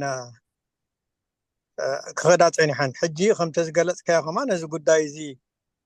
ፅቂድካ ነተን ሃገራት ኣገዲድካ ክንሕግዘክን ወይ ከነማዕብለክን ኢልካ ወለዳት ኣብ ርእሲ ብዙሕ እንዳገበርካ ናይ ምእታው ነተን ሃገራት ኣብ ሕማቅ ኩነታት ኣእቲዎን ወላ ተሮሪዝም ካብኡ ዝመፅእ ዘሎ ጭንቅታት ኢልካ ገሊፅካ ፅቡቅ ኣለካ ሕጂ ግን ተረዲኦን ኣለዋ ኣብ ምቕያሩ እውን ይርከባ እንብል ሕጂ እቲ ናይ ኢሮፕያን ዩኒየን ተዳሪኻሲ በዓል ሃንጋሪ ኣጋጢሞን ዘሎ ሽግራት ንሱ እዩ በዓል ኣውስትሪያ ቀፅል ጣልያን ግሪክ ደን ኩለን ቁሩብ ዝልቕልቕ ኢሉ ምክንያቱ ፅቕጠት ኮይኑ እተን ብቻይና ብኤሽያ ወገን ዘለዋ ግን ካልእ መስሪሕ እንተ ወሲደን ዘለዋ ደይ ፖለቲካዊ ደይ ውሽጣዊ ምትእትታው ዘለዎ ምዕብልናታት ናይ ምግባር ወሲደን ኣለዋ ስለዚ እሱ ጽቡቕ ትምህርቲ ንዓና ብኡ ጌርና ክንምዕብል ከም ንኽእል ብዘይ ሓይሊ እኳ ይብልናን ግን ብዘይ ሓይሊ እውን ሓንቲ ሃገር ብብልሓት ክትምዕብል ከም ትኽእል ገሊጽካልና ኣለኻ ሕጂ ኤርትራ ገማግም ናይ ባሕሪ ስለ ዘለዋ እሞ ቅድሚ በዓል ጅቡትን ካልኦትን ምፍጣረንሲ ንሕና እቲ ዝዓበየ ዓቕምታት ናይ ወደባት ክህልወና እሞ እቶም ጎረባብትና ብዙሕ ህዝቢ ዘለዎም ከም በዓል ኢትዮጵያ ተጠቒመንሲ ንቁጠባና ክሕይሎ ይኽእል እዩ ንብሎ ዝነበርና ተስፋታት ሕጂ እንዳተቆረፀ ኸይዱ ምክንያቱ ፖር ሱዳን ኣሎ ብሱዳን ጅቡቲ ኣሎ በርበር ኣሎ ሕጂ ኸማ ናይ በዓል ኪስማዩ እውን ይፍታሕ ኣሎ ወላ ክሳብ ኬንያ እውን ድሕር ኬድካ ብኡይታት ገይሮም ኢትዮጵያ ይጥቀሙ እዮም ሕጂ ከም ዋና ናይ ቁጠባ መተስኢ ናይ ባሕሪ ወደባት ምኽፋት ንጎረባብትኻ ዕድል ናይ መሃብሲ ንቁጠባና ሓጋዚ ኮይኑ ከም መተስእስ ክኾነና ይኽእል ዶ እሞ እቲ ተስፋታት ገና ኣሎ ዶ እያ ትብል ሕቶይ ይቕኒየለይ ኡስታዝ ከማል ናባኻ ኡስታዝ ሰንጋ ጽቡቕ ክልቲአን እንዳርጋ ተኣሳሰራ ኮይነን ተሰሚዕናኒ ከም ሓደ ገይረ ክምልሸኒ ሎሚ ኣብዚ ዘለናዮ ዓለማዊ ስርዓት ሓደ እዩ ዘሎ ስለዚ እቲ ናይ ምዕራባዊ ፖሊሲ ፀብለልታ ረኺቡ እዩ ብኡ ኢና ዩኒፖላር እንዳኾነ ኸይዱ ንብሎ ምናልባሽ ሓይልታት እንዳበርትዐ ስለ ዝኸደ ሕጂ ማልቲፖላር ንብሎ ዘለና ብዙሓት ሓደ ዓይነት ፍልስፍና ዘለዎን ግን ብዙሓት ሓያላት ከዓ ይምስረት ኣላ ንባዕሉ እዚ ዝመስረተን እዚ ናይ ነፃ ዕዳጋ ዝብል ኮንሰፕት ፍሪ ማርኬት ኢኮኖሚ እዘን ኤሽያንስ እኮ ፍሪ ማርኬት ኢኮኖሚ ተኸቲለን እየን ኣብኡ ማዕቢለን ንኣሜሪካ ንኤውሮጳ ቻሌንጅ ክገብርኣ ጀሚረን ቻይና ንባዕላ ከማንሲ ቻሌንጅ ኣንቲ ባላንሲንግ ፓወር ትኾን ኣላ ሕጂ ናብ ምንታይ ክመፅእ ዘልየ ቻይና እኮ ኣግሬርያን ዝኾነ ሶሳይቲ ነይሩዋ ፖሊሲኣ ለዊጣ ግን ማዕጣ ከፊታ ደረጃ ብደረጃ ኣብ ቁጠባ ኣብ ፖለቲካ ለውጢ ከይገበረት ኣብ ቁጠባ ጥራሕ ለውጢ ገይረሲ ፍይል ክእል እየ ቁጠባይ ከመሓይሾ ክእል እየ ህይወት መነባብሮ ከመሓይሾ ይኽእል ኢላ ሰሪሓስ ብግብሪ እኮ ኣርኣትና ሕጂ ነዚ ክንከራኸረሉ ንኽእል ኮይኑ ኣይስምዖንን ፖለቲካዊ ሓርነት የለን ቁጠባዊ ሓርነት ግን ሂባቶም ነደቂ ዓዳ ጥራሕ ዘይኮነ ናይ ግዳም ሰራሕተኛታት እንዳመፀ እዩ ሸቕለት ሎው ሌበር ኮስት ኣሎ እንዳበለ መፅዩ ብናይ ደገ ካፒታል እያ ናብዚ ኸማን ዓብያ ሕጂን ዓለም ከኣኒ ንሳ ሰሪሓ ትረኽቦ ፕሮፊት እንዳተጠቕሞትሉ ከዓ ኣብዚ ደረጃ ዝበፂሓ ዘላ ስለዚ እንታይ እየ ዝብል ኣነ ሎሚ ነቲ ናይ ቀደም ዝነበረ ኣካይዳ እንተሓሰብና እንትኸይድና ኣይክንዕወትን ኢና ነዚ ሕጂ ዘሎ ኩነታት ተፈቲና ጥርሒና ንኸይድ ስለዚ እዚ ዘሎ ስርዓት ቁጠባ ናይ ዓለም ሓንቲ እያ ዘሩል ኦፍሎው ዘላ ፍሪ ማርኬት ኢኮኖሚ ጌርካ ክትሰርሕ ጥርሓ ዝትፋቕደልካ ብመንግስታዊ ትእዛዝ እዚ ስቴት ኮንትሮል ኢኮኖሚ እኮ የለን ኖርስ ኮርያ ናይ ሞስት ፓወርሊ ከዓ ፍርቂ ክይዋየን ዘለዋ ዓለም የለዋን ስለዚ ኣማራፂ የብልናን ሓንቲ ኣማራፂ ጥርሓ ዘላትና ነታ ሓንቲ ኣማራፂት ግን ከመይ ጌርና ነፀብቃ እዩ ከመይ ጌርናሲ ኣብቲ ዘሎ ህሉ ኩነታት ኣቲና ኣፀቢቕና ህይወት መነባብሮና ንምሓይሽ ማዕት ዕድላት ኣሎ ካልኦት ሃገራት ይጥቀማሉ ንሕና ዘይንጥቀመሉ ምክንያት የለን መዝመስትለዎ ገለመለ ነይሮም ቀደም ብናይ ካልኦት እዮም ዓብዮም ገለ ብዙሕ ትርጉም የብሉን ሕጂ ንህዝቢ ኤርትራ ትርጉም ዝህልዎ እንታይ እዩ ምዚ ሕጂ ዘሎ መጋጥምትካ ገፂምካ ከመይ ጌርካ ተመሲሕካ ትድረር ከመይ ጌርካ ህይወት መነባብሮ ተመሓይሻ ስለዚ ኣብኡ ኣቲና ምስራሕ ጥራሕ እዩ ዘለና ካልእ ኣማራፂ የብልና ገዲፍና ክንከይድ ኣይንኽእል ኢና ዘሎ ኩነታት ምስ እዩ ባሻይ ግን ኣልዒልዋ ነይሩ ብሪክስ ፕላስ ዝበሃሉ ሕጂ መፁ ኣለዉ ኣብቲ ዓለማዊ ሕጊ ቁጠባዊ የዛረብ ዘሎ ኣብቲ ቁጠባዊ ዓለማዊ ሕጊ ዘሎ መጣወቲ ንምቕያር እዛ ዲዶላራይዜሽን ትብል ኮንሰፕት ኣምፅኦም ይሰርሑ ኣለዉ ስለዚ ፃቕጥይን ምፍናው ኢለን ስለዚ ካብ ማዕቲ ኢትዮጵያ ዝኣምሰለ ከማን ኣብኡ ኣትየን ይሰርሓ ኣለዋ እንተይ ክገልፅ ፈቲነ ነይረ ኩለን ተን ዝማዕበላ ነፃ ዕዳጋ ጥራሕ ዘይኮነሲ ምስ ዘውአን ሬጅናል ትሬድ ኢንተግሬሽን ገይረን እየን ዝበልክዎ ንሱ እኮ እዩ ከምኡ ጌርካ ኢኻ ካብ ዶላር ካብ ናይ ካልኦት ተፅዕኖታት እንዳኾንካ ትኸይድ ስለዚ ጎረባብትካ ከማካ ኣለዋ ምስኣተን ኢኻ ቅድም ክትሰርሕ ዘለካ ዋላ እንተደለኻዮ እውን ንስኻ ተፍርዮ ንኤውሮጳን ንኣሜሪካን ሎም ከተብፅሖ ይትኽእልን ኢኻ ሎማዓቲ مستن أكبابي خازلو ترحيت فريات كاشيت خجز على كاز خلا سلازي كوم غير كمان تربايت الله نطلع العدلات الله نفورين دايركت انفستمنت خمس تشاينا زغورتو تايوان زغورتو سنغافور زغورتو ساوث كوريا زغورتو خاني نعم كاني ناي مصاوت بوتا خيبكا بناتهم ገንዘብ بناتهم ቴክኖሎጂ بناتهم ገለ بناتهم ፍልጠት እንደገና ኻን ዕዳጋ ኻ ናይ ዓለም ዕዳጋ ሰርሑ ዝኽእሉ ባይታ ኻ መሓ ነዚ ዝኸውን ተኣኒ ኣገባባት ኣሎ ነቲ ኣገባባት ናይ ፀወታ እቲ ሕግታት ምፍላጡ ስለዚ ኣነ ዝከኣል ኮይኑ ይስምዓኒ ኣብቲ ዘሎ ጥራሕ እንዳተበገስና እንተኸድና ዝሓሸ እዩ ናይ ብሪክስ ከይትነውሓና ምሳሎም ዓልቲ ኣብዚ ኣመፂና ዲስካስ ክንገብረላ ዝሓሸት ኮይና ትሰሚዓትኒ ثانك يو أفتح عليكي دكتور امريشتي كتبرر منتي كمالا خيليو تاي مالتا يعني بززلو تهلالو ناي يونايتد نيشنز فحت زي بلنا حيالا منقستات فيتو باور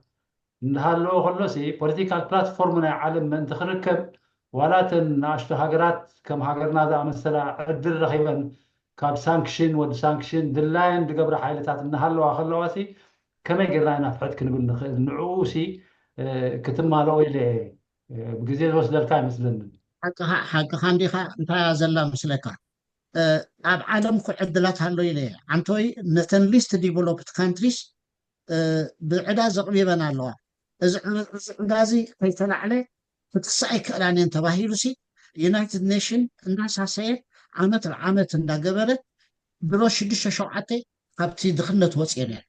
ስለዚ እቲ ዕድል ተመስኮቲ ኣሎ ስለዚ እቶም ዝሕግዙ ሃገራት ቀደም G7 ዝበሃሉ ዝነበሩ G20 ኣትዮም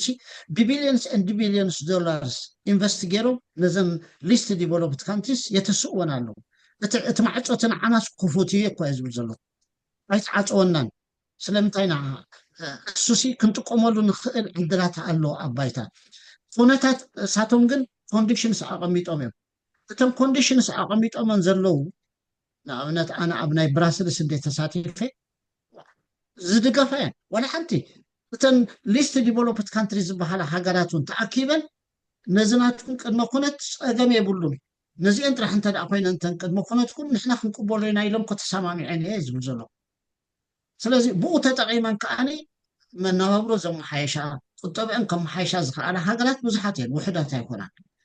ስለዚ እቲ ተፅዕኖታት ኣሎ ዝበሃል ዘሎሲ ንዕኡ ዘፋኩስ ነገራት ከኣነ ኣብ ባይታ ኣሎ ማዕርእስ ኣሎ ንዕኡ ኣፀቢቕና ክንርድኦ ክንክእል ኣለና ስለዚ እዚ ሳስቴይናብል ዲቨሎፕመንት ጎልስ ዝበሃሉ ንዕኡ ከተግብር ኢልካ እንተ ደኣ ሰሪሕካሲ ሕንደት ትረክብ ብኽነት ንምልቓቕ ኢልካ እንተ ደኣ ሰሪሕካ ኢንፍራስትራክቸር ክትሰርሕ ተደሊኻ ኤውሮጳዊ ሕብረት ዓመት ነዘን ሊስት ዲቨሎፕድ ካንትሪስ ببليونات دولار سلعة لإنفراستراكشر تهبل كمالا زلو نجر ندا قبرت راح سلزقونت إريترا خاو توتس على لامبر وترحبوا مخالة نيرا زلوت حاجرات يرحبوا أصل زلوها سلزي كم زيت هذا مسألة عدلات عنه preferential treatment له نتاع عداقة ناي مركب نابنت حجي أوروبا أو حبرت ACP countries ACP نبلن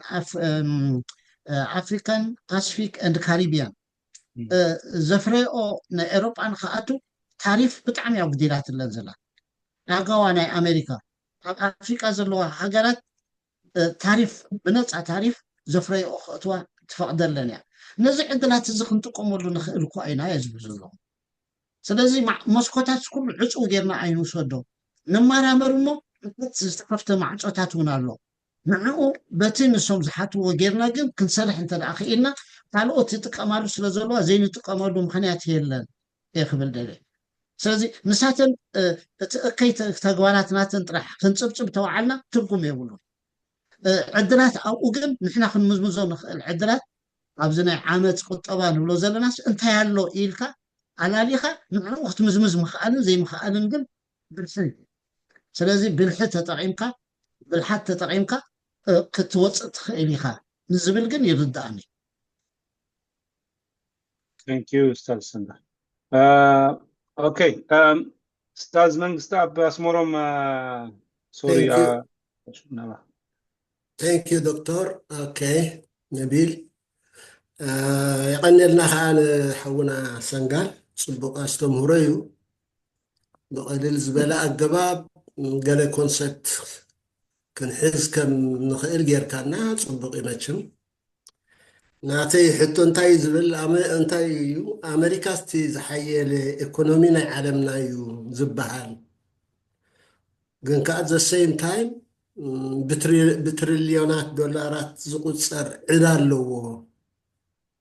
እቲ ዕዳ ከዓ ዝበዝሐ ካብ ቻይና እዩ ይበሃል ማለት እዩ ስለዚ ስነዚ ሓደ እንታይ መግለፂ ትህበሉ ማለት እዩ ካልኣይቲ ኣብ ኣሜሪካ ዘሎ ሃብቲ ናብ ኢድ ውሑዳት ሰባት ወይ ውልቀ ሰባት ወይ ኮርፖሬሽንስ እዩ ተገቢቱ ዘሎ ስለዚ እቲ ኩነታት ናይቲ ህዝቢ ካብ ዕለት ናብ ዕለት እናፀንከረ እናኸፍአ እዩ ዝኸይድ ዘሎ እዩ ዝበሃል እሞ እዝስ ምንቁልቋል ወይ ከዓ ውጥቀት ናይ ሊበራል ኢኮኖሚክ ኦርደር ምዃኑ ዶ ኣይሕብርን ወይ ምልክት ኣይህብን ዝብላ ሕቶታት እየን ዘለዋኒ ተንኪዩ ወዲእ ኣለኹ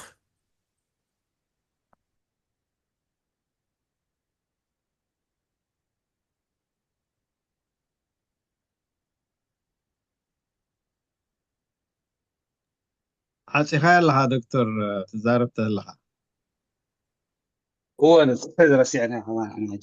استاذ اسماعيل عدل كوكا ثانك يو استاذ اسمرونكا ثانك يو እንደገና ተመልሼ ኣለኹ ገና ዘይተከፍካዮ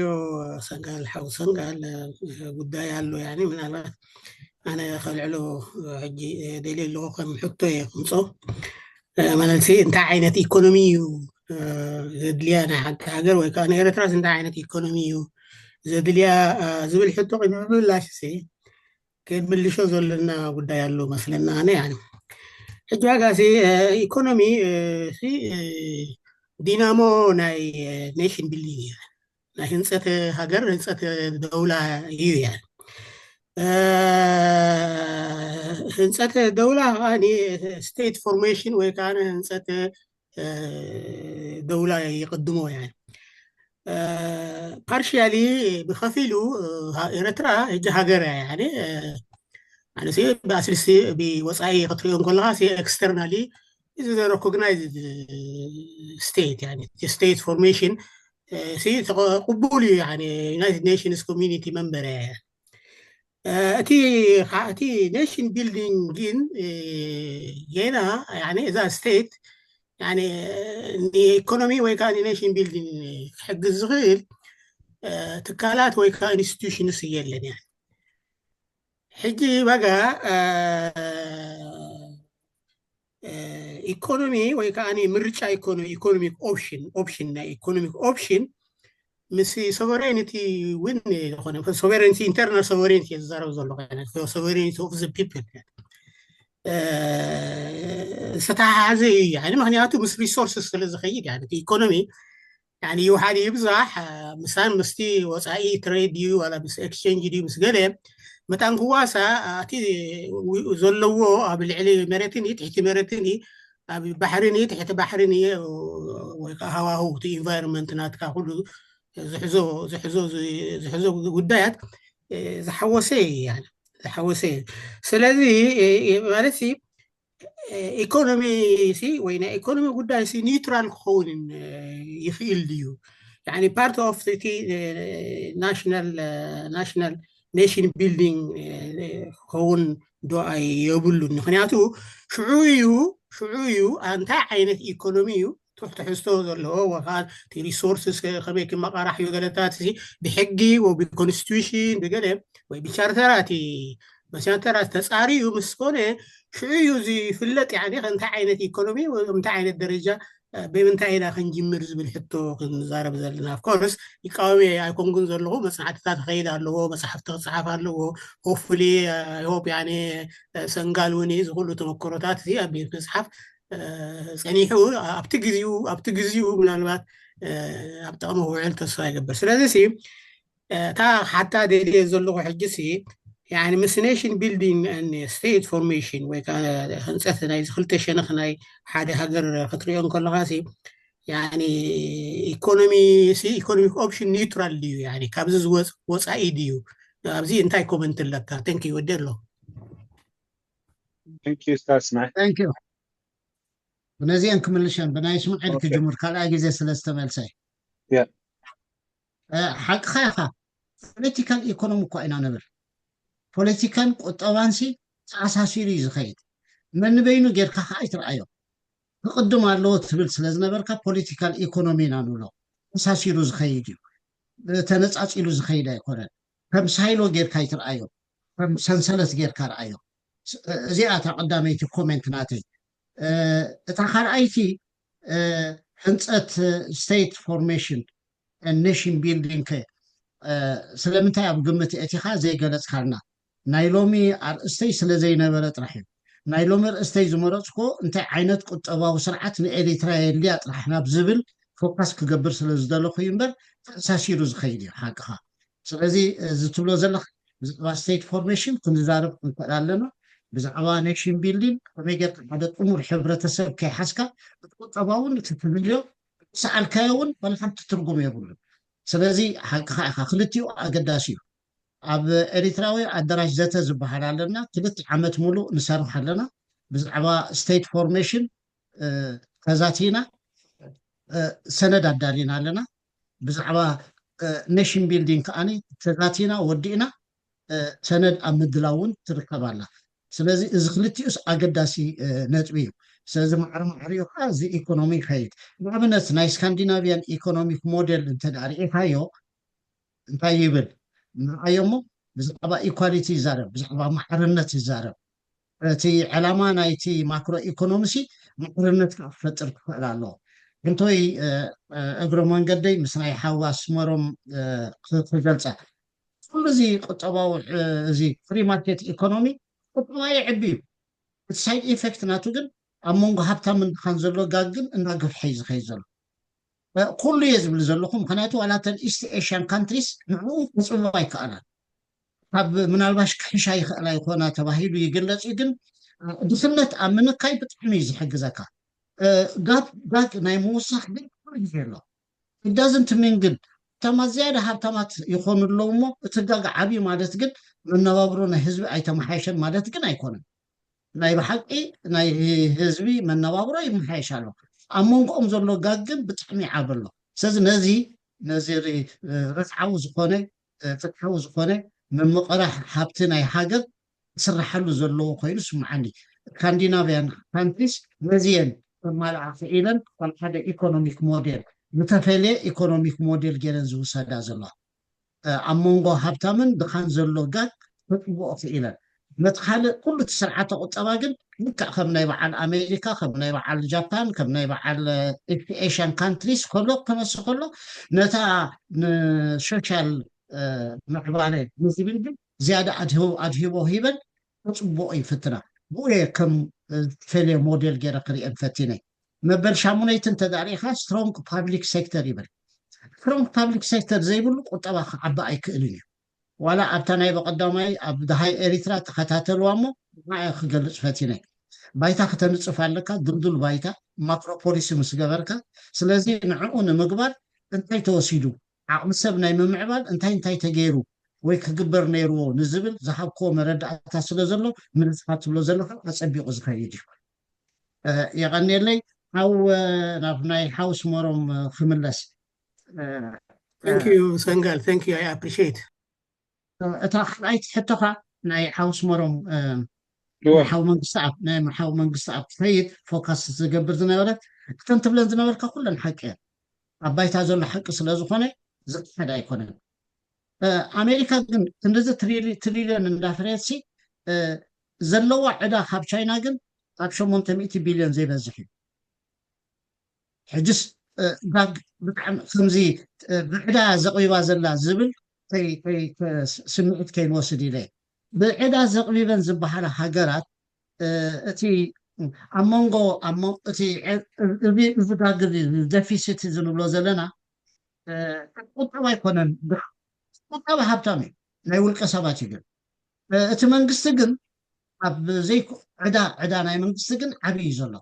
ናይ ዕዳ ዝቕባበ ኣለዎ ኢና ንብል ዘለና ናይ ዕዳ ዝቕባበ ማኔጀብል እዩ ተመሓድሮ ትኽእል ኢኻ ዝበሃል ክንደይ እንተኮይኑ እዩ ዝብል ሕቶ ኢኻ ትመልሽ ስለዚ ካብቲ ጂዲፒ ፐር ካፒታ ሶሪ ጂዲፒ በት ጂዲፒ ሬሽዮ በት ዕዳ ኣብ ፐርሰንቴጅ ናይ ጂዲፒ ክንደይ ክኸውን ክኽእል ኣለዎ ንዝብል ዓለም ዳርጋ ሕጂ ከም ስታንዳርድ ገይሮም ወሲዶም ከም መለክዒ ዝወስድዎ ዋላ ናይ IMF ወርልድ ባንክ ስታንዳርድ 40% ናይቲ ሃገራዊ እቶትካ ደፊሲት ዕዳ እንተደኣ ኣልዩካ ኮይኑ ካብ ውጥን ካብ ደገን ማኔጀብል እዩ እዮም ዝብሉ እሞ ኣይኮነና ናብኡ ክትከይድ ኣብኡ ንዝትሕቶ ክትከይድ ክትክእል ኣለካ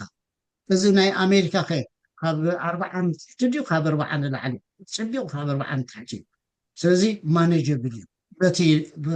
from economics point of view ገሊአን ሃገራት ኣለዋ ገና 10 ገለ ዘለዋ ጃፓን እንተደኣ ርኢኻ ልዕሊ ዝርባዓ ከይዳ ላዕሊያ ከይዳ ዘላ ቁጠባዊ ከይኖ ሕጂ ከምቲ ትብሎ ዘለኻሲ ብከምኡ ንርአዮ ትዘምልኡ ማለት እየ በት ናይ ፓብሊክ በት ፐርሰንት ቱ ጂዲፒ ርኢኻ ኢኻ ሽዑ ዓብዩ ዓብዩ ኮነ ትብል ናይ ኤሪትራ እንተንሪኦ ክንደይ መሲሉ እኳ 150 ምርታዊት ኮይኑሉ ሕጂ ፒፒፒ ማለት ይ ፐርቼዚንግ ፓወር ፓሪቲ ናይ ምግዛዕ ዓቕሚ ናይ ትሰሊ ናብቲ ኢንተርናሽናል ዶላር ለዊጥካ ገለመለ ንኮምፓሪዝን ዝጥቀሙሉ እዩ ፒፒፒ ዝብልዎ ፐርቼዚንግ ፓወር ፓሪቲ ምስ ረኣኻ ከምኡ ኮይኑሎ ሕጂ እንታይ ክብል ደልየ እተን ኮርፖሬሽናት እየን እንዳ ሃፍተማ ዝኸዳ ዘለዋ ባቂ እቲ ህዝቢ ግን መናባብርኡ ከዓኒ እንዳተመሓየሸ ይኸይድ ከም ዘሎ ግን ኣሎ እቲ ጋር ግን ብጣዕሚ እንዳገፍሐ ዝኸይድ ዘሎ ሕጂ ነዚ ንምፅባብ ኣብ ታክስ ተወስዶስ ምስተድኻታት ናይ ምሕጋዝ ናይ ሶሻል ወርፌር ዓበየ ክኸይድ ክኽእል ኣለዎ ኣሜሪካ ፍልስፍና እዩ ኣብ ኢንዲቪጁዋል ራይት ኣይተኣምን ናይ ከምኡ ትሕት እያ ክትሰርሕ ትደሊ ስካንዲናቪያ ግን ብዕብኡ ኣትዮም ኣለዋ ስለዚ ኣብቲ ሞዴል ናትካ ነዚ ኣብ ቅምቲ ኢኻ ትእቱ እታን ሬሲፒስ ተን ቀመር ክትገብር ክደሊ ከለካ ናይ ኢኮኖሚክ ሞዴል እዩ ዝሓሸ ክትብል ክደሊ ከለካ ናይ ስካንዲናቪያን ነቲ ሕብረተሰብ ናይ ምርዳእ ነፃ ሕክምና ነፃ ትምህርቲ ይህቡ ስለዚ ኣብ ናይ ኤሪትራ ኸ ከምኡ ዲና ንደሊ ዋላ ናይ ኣሜሪካ ብፕራይቬት ክኸውን ኣለዎ ዋላ ናይ ካልኦት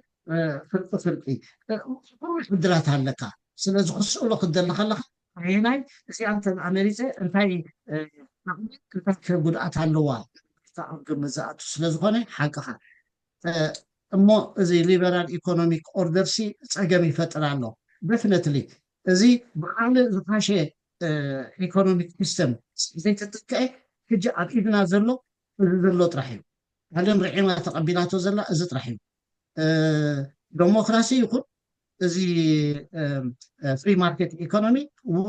ማለት ኣበር ኣልቦ እዩ ዝብል ሰብ የለን ንባዕላታ ዴሞክራሲ ኩሉ ግዜ ንፅርሓላ ኣበር ኣልቦያ ዝብል ሰብ የለን ካብቲ ዘሎ ግን እታ ዝሓሸት እያ እዚ ሊበራል ኢኮኖሚክ ሲስተም ብካልእ ኣዘራርባ ፍሪ ማርኬት ኢኮኖሚ ክብሎ ፍሪ ማርኬት ኦፕን ፍሪ ማርኬት ኢኮኖሚ ዝበሃል ግን ንዜጋ ብውሕዱ ንፅነት ይህቦ ኩሉ ይዋሳእ ኩሉ ዜጋ ከዓ ተጠቃምን ተረባሕን ናይ ምኳን ዕድል ኣለዎ ስለዚ እቲ መንግስቲ እንታይ ዝገብር ንኣብነት ንውሰድ ኣብ ናይ ሳውስ ኮርያ ህዝቢ ዝያዳ ተጠቃምን ተረባሕን ክኸውን ፍሉይ ብ5 6 ዓበይቲ ኮርፖሬሽናት ገይሩ ነቲ ህዝቢ ብምሉእ ኣብኡ ብሼር ገይሩ ከም ዝኣቱ ገይሩ እዘን ሳምሱንግ ደው ሃንዳይ ኤልጂ ገለ ዝበሃላኮ ብኡ ገይሩወን ቁጠባስ እቲ ህዝቢ ተዋታኣይን ተረባሕን ዝኾነሉ ኩነታት ኣብ ፋክተር እንዳግበረ ክእቱ ፈቲኑ ናይ ታይዋን ግን እንታይ ትብል ኮቴጅ ኢንዳስትሪ ኣብ ዋሕዱ ኮይኖም እንዳሰርሑ ፎርወርድ ባክወርድ ሊንኬጅ ነቲ ሓደ እንዳተቐባበለ ዝሰርሓሉ ኩነታት ከዓ ፈጢራ ከዓኒ ነተን ስድራ ቤት ከዓኒ እቶተን ከም ዝማዕብል ገይረን ስለዚ ከረንት ሞዴል እዩ ዘሎ በት ኤኒዌይ ኣት ዘ ኤንድ ኦፍ ዘ ዴይ ግን ናብ ምንታይ ክበፅእ ደልየ እቲ ዓለማዊ ስርዓት ትብሎ ዘለካ ውርፁፅ ኣይኮነን ነቲ ዘሎ ግን ፍትሓት ኣለዎ ከመይ ገይረ ድኽነት የጉድል ከመይ ገይረ ሂወት መነባብሮ የመሓይሽ ሕጂ ዘይተፈትሐት ዘላ ግን ዳግ ኣብ መንጎ ሓብታምን ድኻን ዘላ ጋግ ግን ዓበየ ጥራሕ ትኸይድ ቁጠባ እንዳ ዓበኻ ክትከይድ ከለካ ንሳቶም ዝያዳ ተጠቀምቲ እንዳኾኑ እዮም ዝኸዱ ምክንያቱ እታ ንዕኡ ንምትኽኻል ኢልካ ትጥቀመላ ታክሴሽን እያ ታክስ ከዓኒ ቀደም 400 500 እዮ ትኽፍሎ ነርካ ንክሰብ ምስ ገበረሲ 500 ናቱ ወሲድካ ነቲ ሕብረተሰብ ከም ዝጥቀም ነቲ ትሒቱ ዘሎ መነባብሮ ሓፍ ከም ዝብል ትገብራ ሎሚ ግን ዓለም ከዓኒ ውድድር ኮይኑ ከዓኒ 30 20 እየን ዘለዋ ኣየርላንድ ወሰዳ ኣብ ዓለም ዝተሓተ ኮርፖሬት ተኸፍል ሕጂ 12.5 በቃ ኢንቨስተርስ ናብኣ ከዱ ኣይግድሶምን ዓዲ የብሎምን ዓውዲ የብሎምን ንሶም ዝሓሸ ዘሎ ዘስርሖም ቦታ እዮም ዝደልዩ ስለዚ ተን ሃገራት ከዓ ይሳቀያ ኣለዋ ምክንያቱ ብታክሲ ገይረ ምፅዕራይ ክገብር እየ እንተደኣይልካ ነቶም ኢንቨስተርን ወፍርን ተተህድም ተህዲምካ ከዓ ሽዑ ብክነ ጥራሓ ትመፅእ ስለዚ ኣብ እዚ ሓይሽ ካብቲ ኢልካ ትመርፆ ኮይኑ እምበር ፅቡቅ ኣለካ ርእቶካ ብጣዕሚ ፅቡቅቲ እያ ካልእ ምምሕያሽ ክመፅእ ከም ዝኽእል ግን ኣይጠራጠርን እዚ ናይ ብሪክስ ፕላት ዝበሃል ዘሎ ናብ ከምኡ ገፁ እንዳማዕበለ ክኸይድ ምዃኑ ይግምት ሕጂ ግን በቲ ዘሎ ጥራሕ ኢና ክንሰርሕ ንኽእል يقلنا سنقال اوكي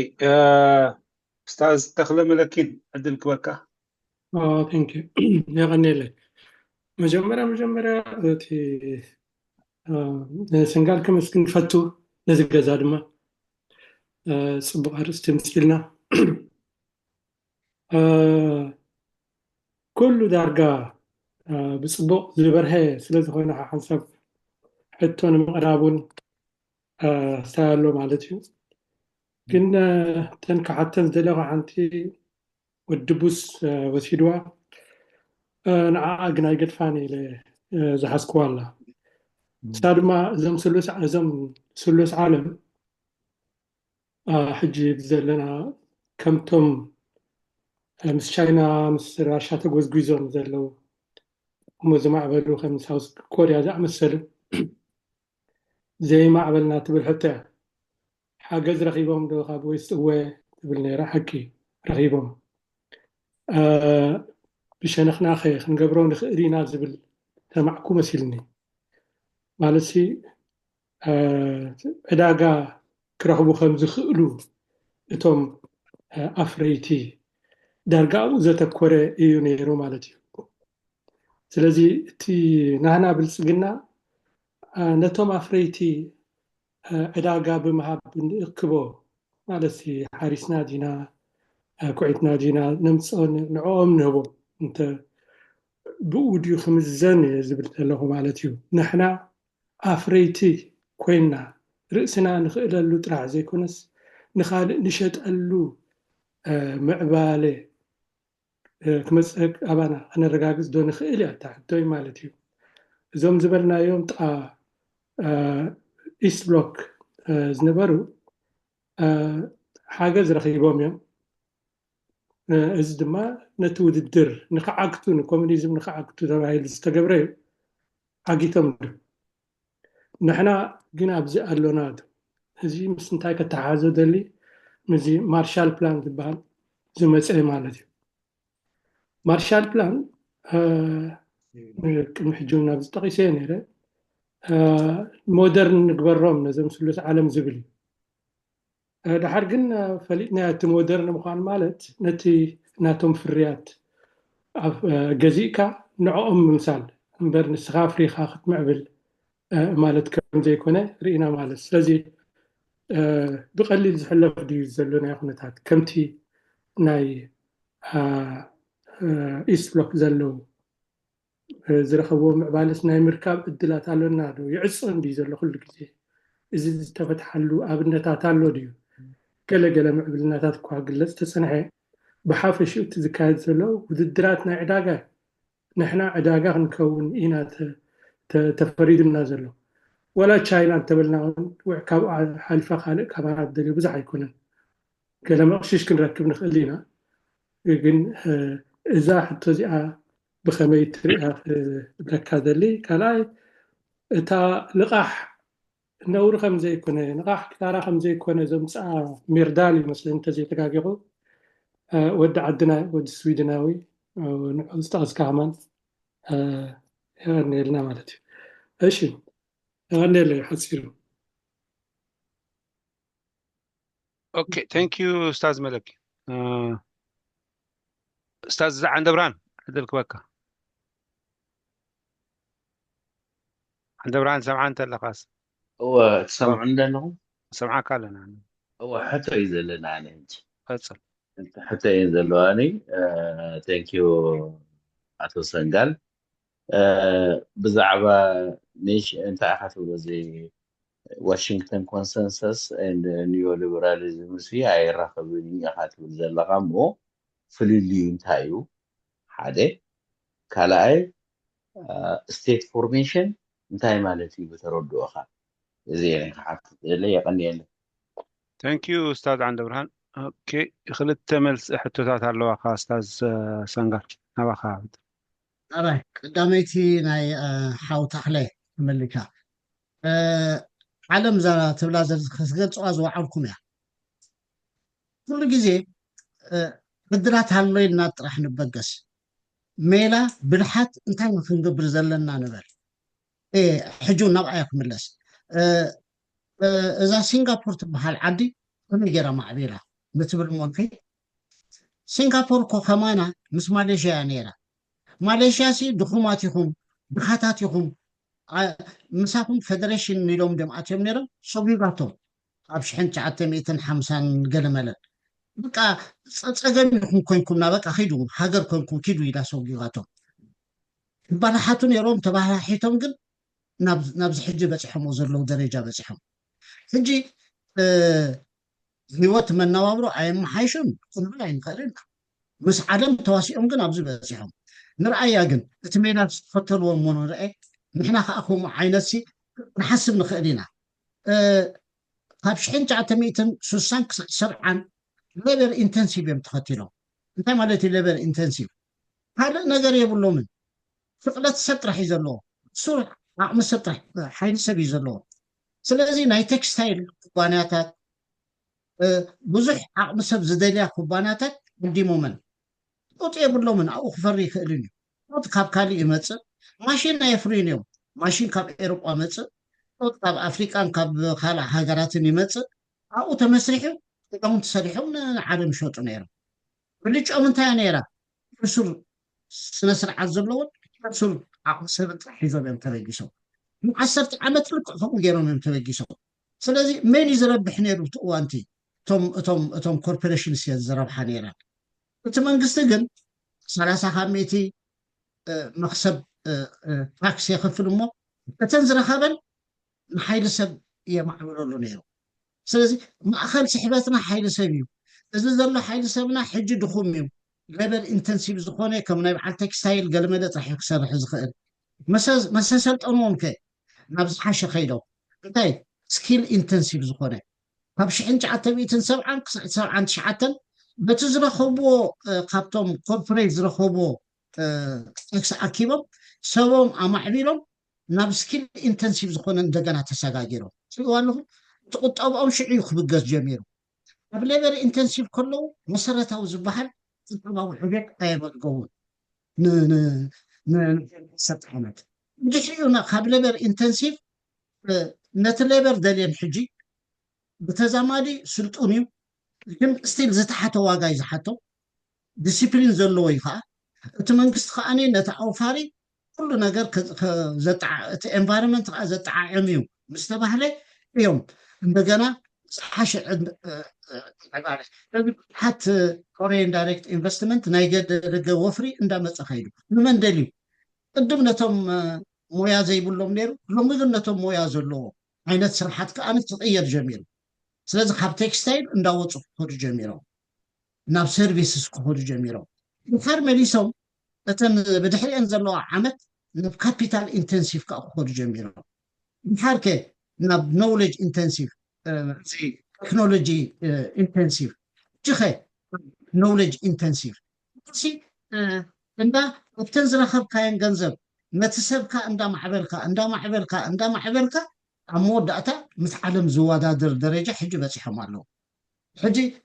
سي زي قبر يكونن تمالكم غيرهم كيدهم نحنا زلي زوات عنا كم زجرنا دينا نخيد مزح حج زول خناتات أبقمة أتينا مدب إن سرحنا جن زي نخد له مخنيات يلن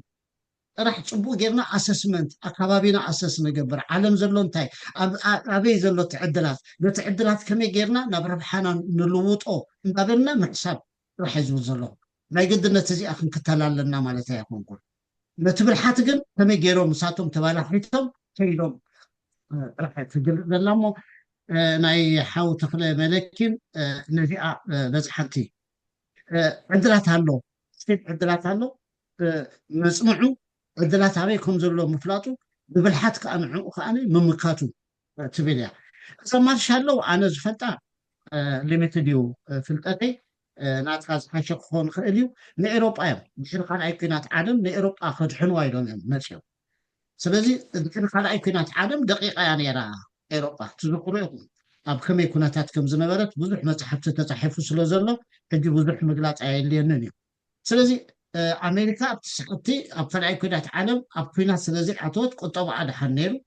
مارشال بلان تسامامي عم بعلو سلازي وين وين سيتويشن وين وين دينيرو زيادة أمريكا دي ربيحة نسبة كارت عفون هون أوروبا عندن مارشال بلان رخيبا عندن تبقي سنة معناته فريسو زنبرة انفراستراكشر استعملوا غوديلو زنبرة جلملو خوينو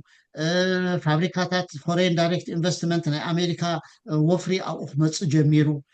تبارابيرو تقطبا ابز نريو زلنا بصيحن سلازي سي تي مارشال بلان اي سرحن اي نبلن من زياده تطقيمو امريكا دو اوروبا نبلن جن فقط يخلو اوروبا اي تطقمكم تبلن اينبوكم ناتي أفلطو جل دروت سلزخونك خوني خد كالوت فلطون تدعليكم كأت تحبورنا أنا أمبي بقصع حجز ترد أخوغن أوروبا تتعيمس مزلل بايت تاريخي بابة مارشال بلان زبلي زلني نبتا حلقيتي ناي عندهم حتى خسجل أنا زفلتا إزي واشنطن كونسنسس جون ويليامسون زبحل أبشحن حتى 189 يوم نزيعة ديزاين جيروا سلازي ناي وورلد بانكن ناي امفن كونسلتانت جيروم مس مدبو زي امس جبرك امينوم نزيعة جيروم سلازي زي ان انت دارينا مس ليبراليزيشن راح تتحاجي اختبل اي تقلنيها تم قدات قرعيه نابز كلها نعمنت ناتاو منግስትሲ ታክስን ቀረፅን ዝእክቦ ገንዘብን ወፃእ ዝገብሮንሲ ፕሩደንት ክኸውን ክኽእል ኣለዎ ይብለካ በቃ ክልቃሕ የብሉን ዳርጋ ማለት እዩ መንግስትሲ ነተን ዝኣከበን ጥራሕ እዩ ከጥፍአን ዘለዎ ኣብዝስ እቲ ዲስፕሊን ክህልዎ ኣለዎ እዩ ዝብል ዘሎ ሕጂ እዚኣ ምስ ሊበራላይዜሽን ምስቲ ሰብኣዊ መሰል ነፃ ምዃን ገለ ኣይትኸይድን እያ ንመንግስቲ እያ ትሕቲ ዘላ እቲ ካልኣይቲ እንታይ እዩ ዝብል ዘሎ እቲ ናይ መንግስቲ ኤክስፔንዲቸር ንሳብሲዲ ክኸውን የብሉ ኣብ ሳብሲዲ ክወፅእ ኣለዎ ሳብሲዲ ሲ ነቲ ቁጠባ መሊሱ ይጎድኦ እዩ ዝብል ዘሎ ስለዚ ነቲ ህዝቢ ሲ ኣይትደጉሞ ብፃዕሩ ጥራሕ ክወፅእ ክኽእል ኣለዎ ከምኡ ምግባር ነቲ ቁጠባ ብምሉእ እዩ ዘዕንዎ እዩ ዝብል ዘሎ ንዓይ ምስ ሊበራላይዜሽን ኣይትተሓሓዝን እታ ሳልሰይቲ ታክስ ሪፎርም ግበር እዩ ዝብል ታክስ ሪፎርም ንወፍርን ንንግድን ዘተባብዕ ናይ ታክስ ስትራክቸር ይሃልካ ዝብል እዚ ሎው ብሮድ ቤስ and low tax regime ክህሉ ክኽእል ኣለዎ ዝብል ኣተሓሳስባ እዩ ስለዚ ምስ ሊበራላይዜሽን ንዓይ ምንም ኣይተኣሳሰርን ጥራሕ መንግስቲ ሲ እቲ ዝእክቦ ዝያዳ ክትእክብ ተደሊኻ ልዑል ቀረፅ ብምግባር ብዙሕ ትእክብ ይመስለካ ትህድም ኢኻ ዘለካ ኣከብካ ከዓ ትተርፍ እንታይ ደኣ እንተትሒዝካዮ ግን ንወፍርን ንንግድን ስለ ዘተባብዕ ብዙሓት ሰባት ክመፁ እዮም ሓተ ስለ ዝገበርካ ንኩሉ ግን ከተኸፍል ትፈትን ንዑ ብዙሕ ገንዘብ ትረክብ ዝብል ኣተሓሳስባ እዩ ስለዚ ምስ ናይ ሊበራል ናይ ደቂ ሰባት ነፃ ምንቅስቃስ ትተኣሳሰር ኣይኮነትን ጥራሕ እንታይ እትብል ዘላ ኣትሕቶ ማለት እንታይ ማለት እዩ ካልእ ኣዘራርባ ኣብ ጅብኦም ዝኣቱ ሰልዲ ንዕኦም ይብዛሕ ንመን ነቶም ኮርፖሬሽንስ ነተን ቢዝነስስ ኣዘ ኤንድ ኦፍ ዘ ደይ ከዓኒ ዋላ ነቲ ሰራሕተኛ ኮይኑ ዝኸይድ ኢንካም ታክስ ናቱ ኣውሒደሉ ኣብ ጅብኡ ዝኣቱ ገንዘብ ይብዛሕ ንስኻ ግን ድጎማ ግን ኣይተሃቦ እዩ ዝብል ዘሎ ከምኡ ኢለ እንድሕር ደኣ ከይደየን ነዛ ትሬድ ሊበራላይዜሽን ትብል ኣላ ምናልባሽ ምስሓ ተሓሒዞም ንዓዮም ዝዛረቡላ ትሬድ ሊበራላይዜሽን ማለት እንታይ ማለት እዩ ንኤክስፖርት ትጠምት ማዕፆኻ ኣይትዕፆም ክሎዝ ዶር ፖሊሲ ኣይትግበር ኢምፖርት ሳብስቲሽን ኢልካ ኣይትሕሰብ ኤክስፖርት ኦሪየንትድ ክትኸውን ፈትን ንትብል እያ እታ ብድሕሪኣ ዘላ ከዓኒ ፎሬን ዳይሬክት ኢንቨስትመንት ንኸይመፁ ኣይትዕገት ክልቲአን ምስ ሊበራላይዜሽን ኣተኣሳሲሮም እዮም ምስ ሊበራላይዜሽን ዘተኣሳስርዎም ኮይኑ ስማዓኒ እታ ሳልሰይቲ ዲሬጉሌሽን እያ ኢደ ምትእትታው ናይ መንግስቲ ነቲ ነፃ ዕዳጋ ነቲ ናይ ፀወታ ሕጊ ኣይተብዝሓዮ ናይ ፀወታ ሕጊ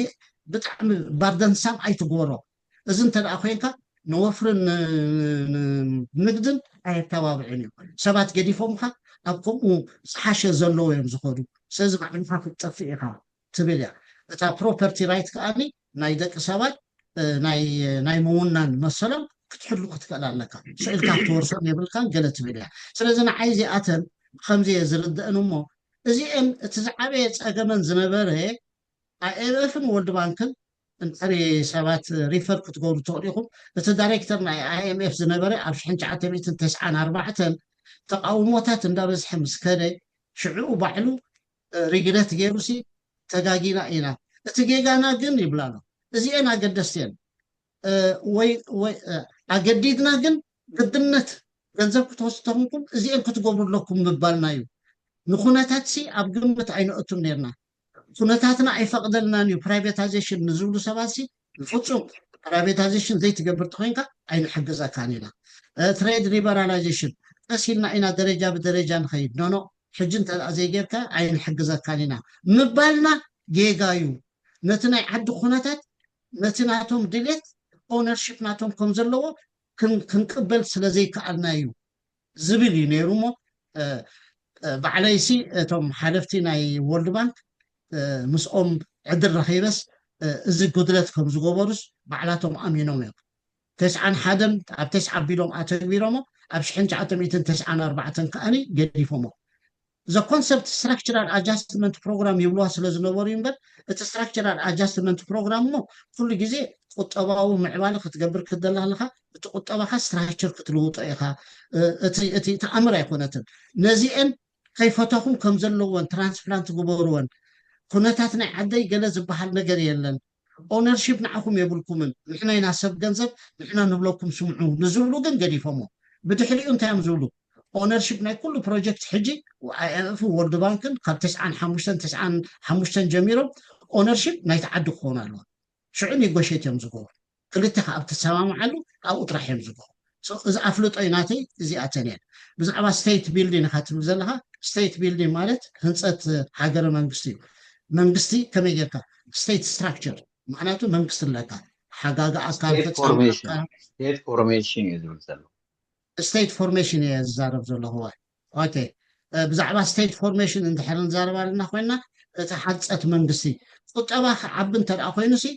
መንግስታዊ ቅርፂ ናትካ ከዓ ድልዱል ክኸውን ክኽእል ኣለዎ ምስኡ ዝሰማማዕ ንዕኡ ዘሳሲቕ ክኸውን ክኽእል ኣለዎ ስለዚ እቲ ጋቨርነንስ እንዳበልና ንገልፆ እዚ እዩ ምክንያቱ መንግስቲ እዩ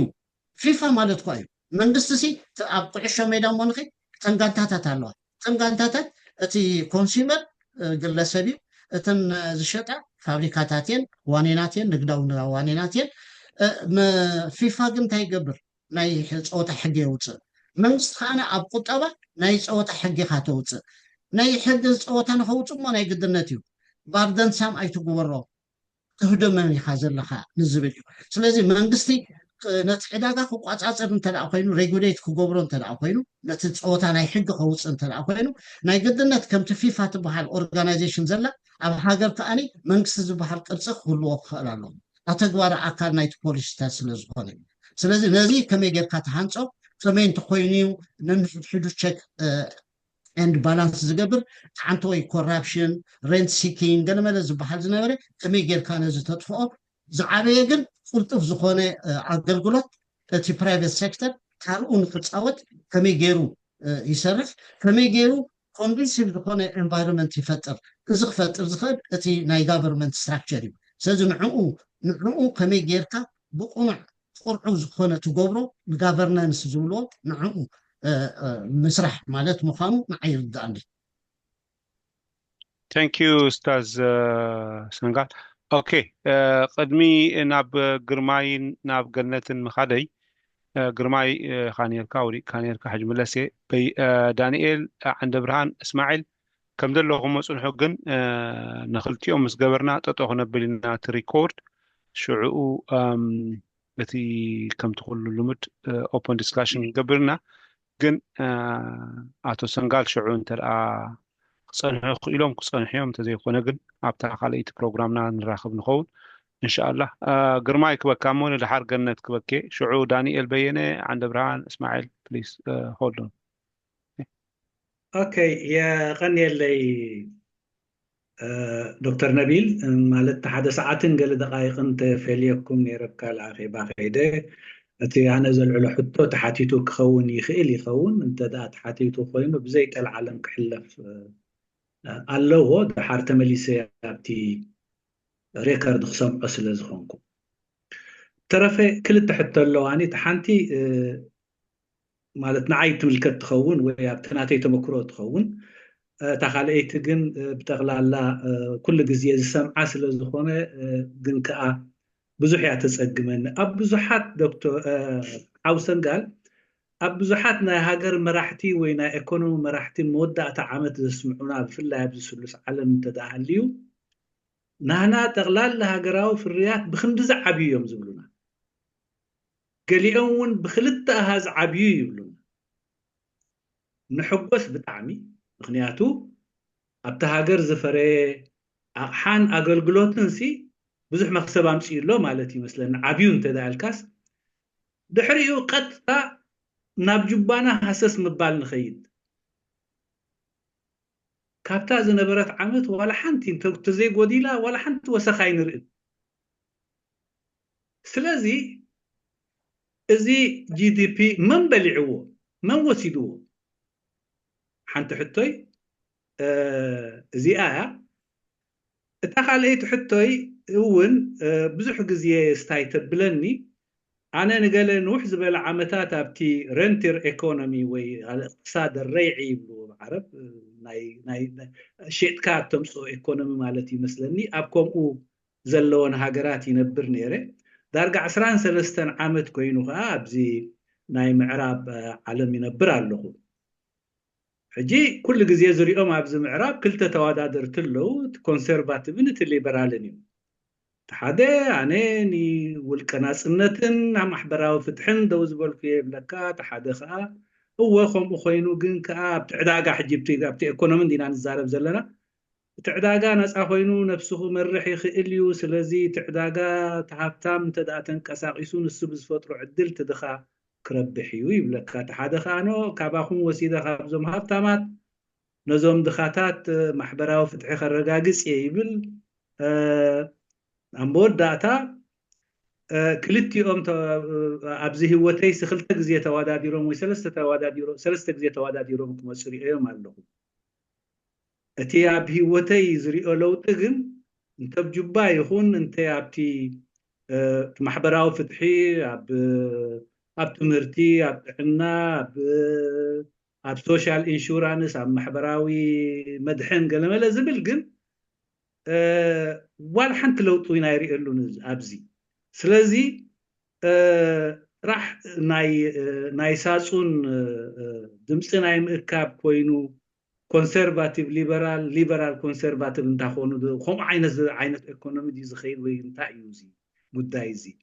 كونسيرفاتيف ليبرال وما ليبرال كونسيرفاتيف خونو ديم زلو خلتياتو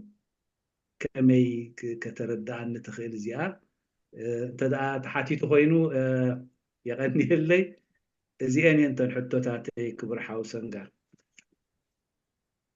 thank you جرماي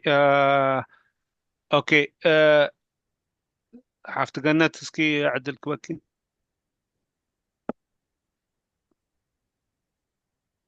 اوكي يغني اللي بطعمي نز بروغرام زقبركم ناتخو سنقالم بزح أدناقوت ኣለኒ بزح مسكانا بطرايو كيكفلنا أبتدت أمنا ساعات مصيكا سل دمهاركنا ብዙሕ ምስጋና ከምዚ እዚ ሕቶ ናይ ኢኮኖሚ ክመፅእ ከሎ በዚ ደለናዮ ግዜ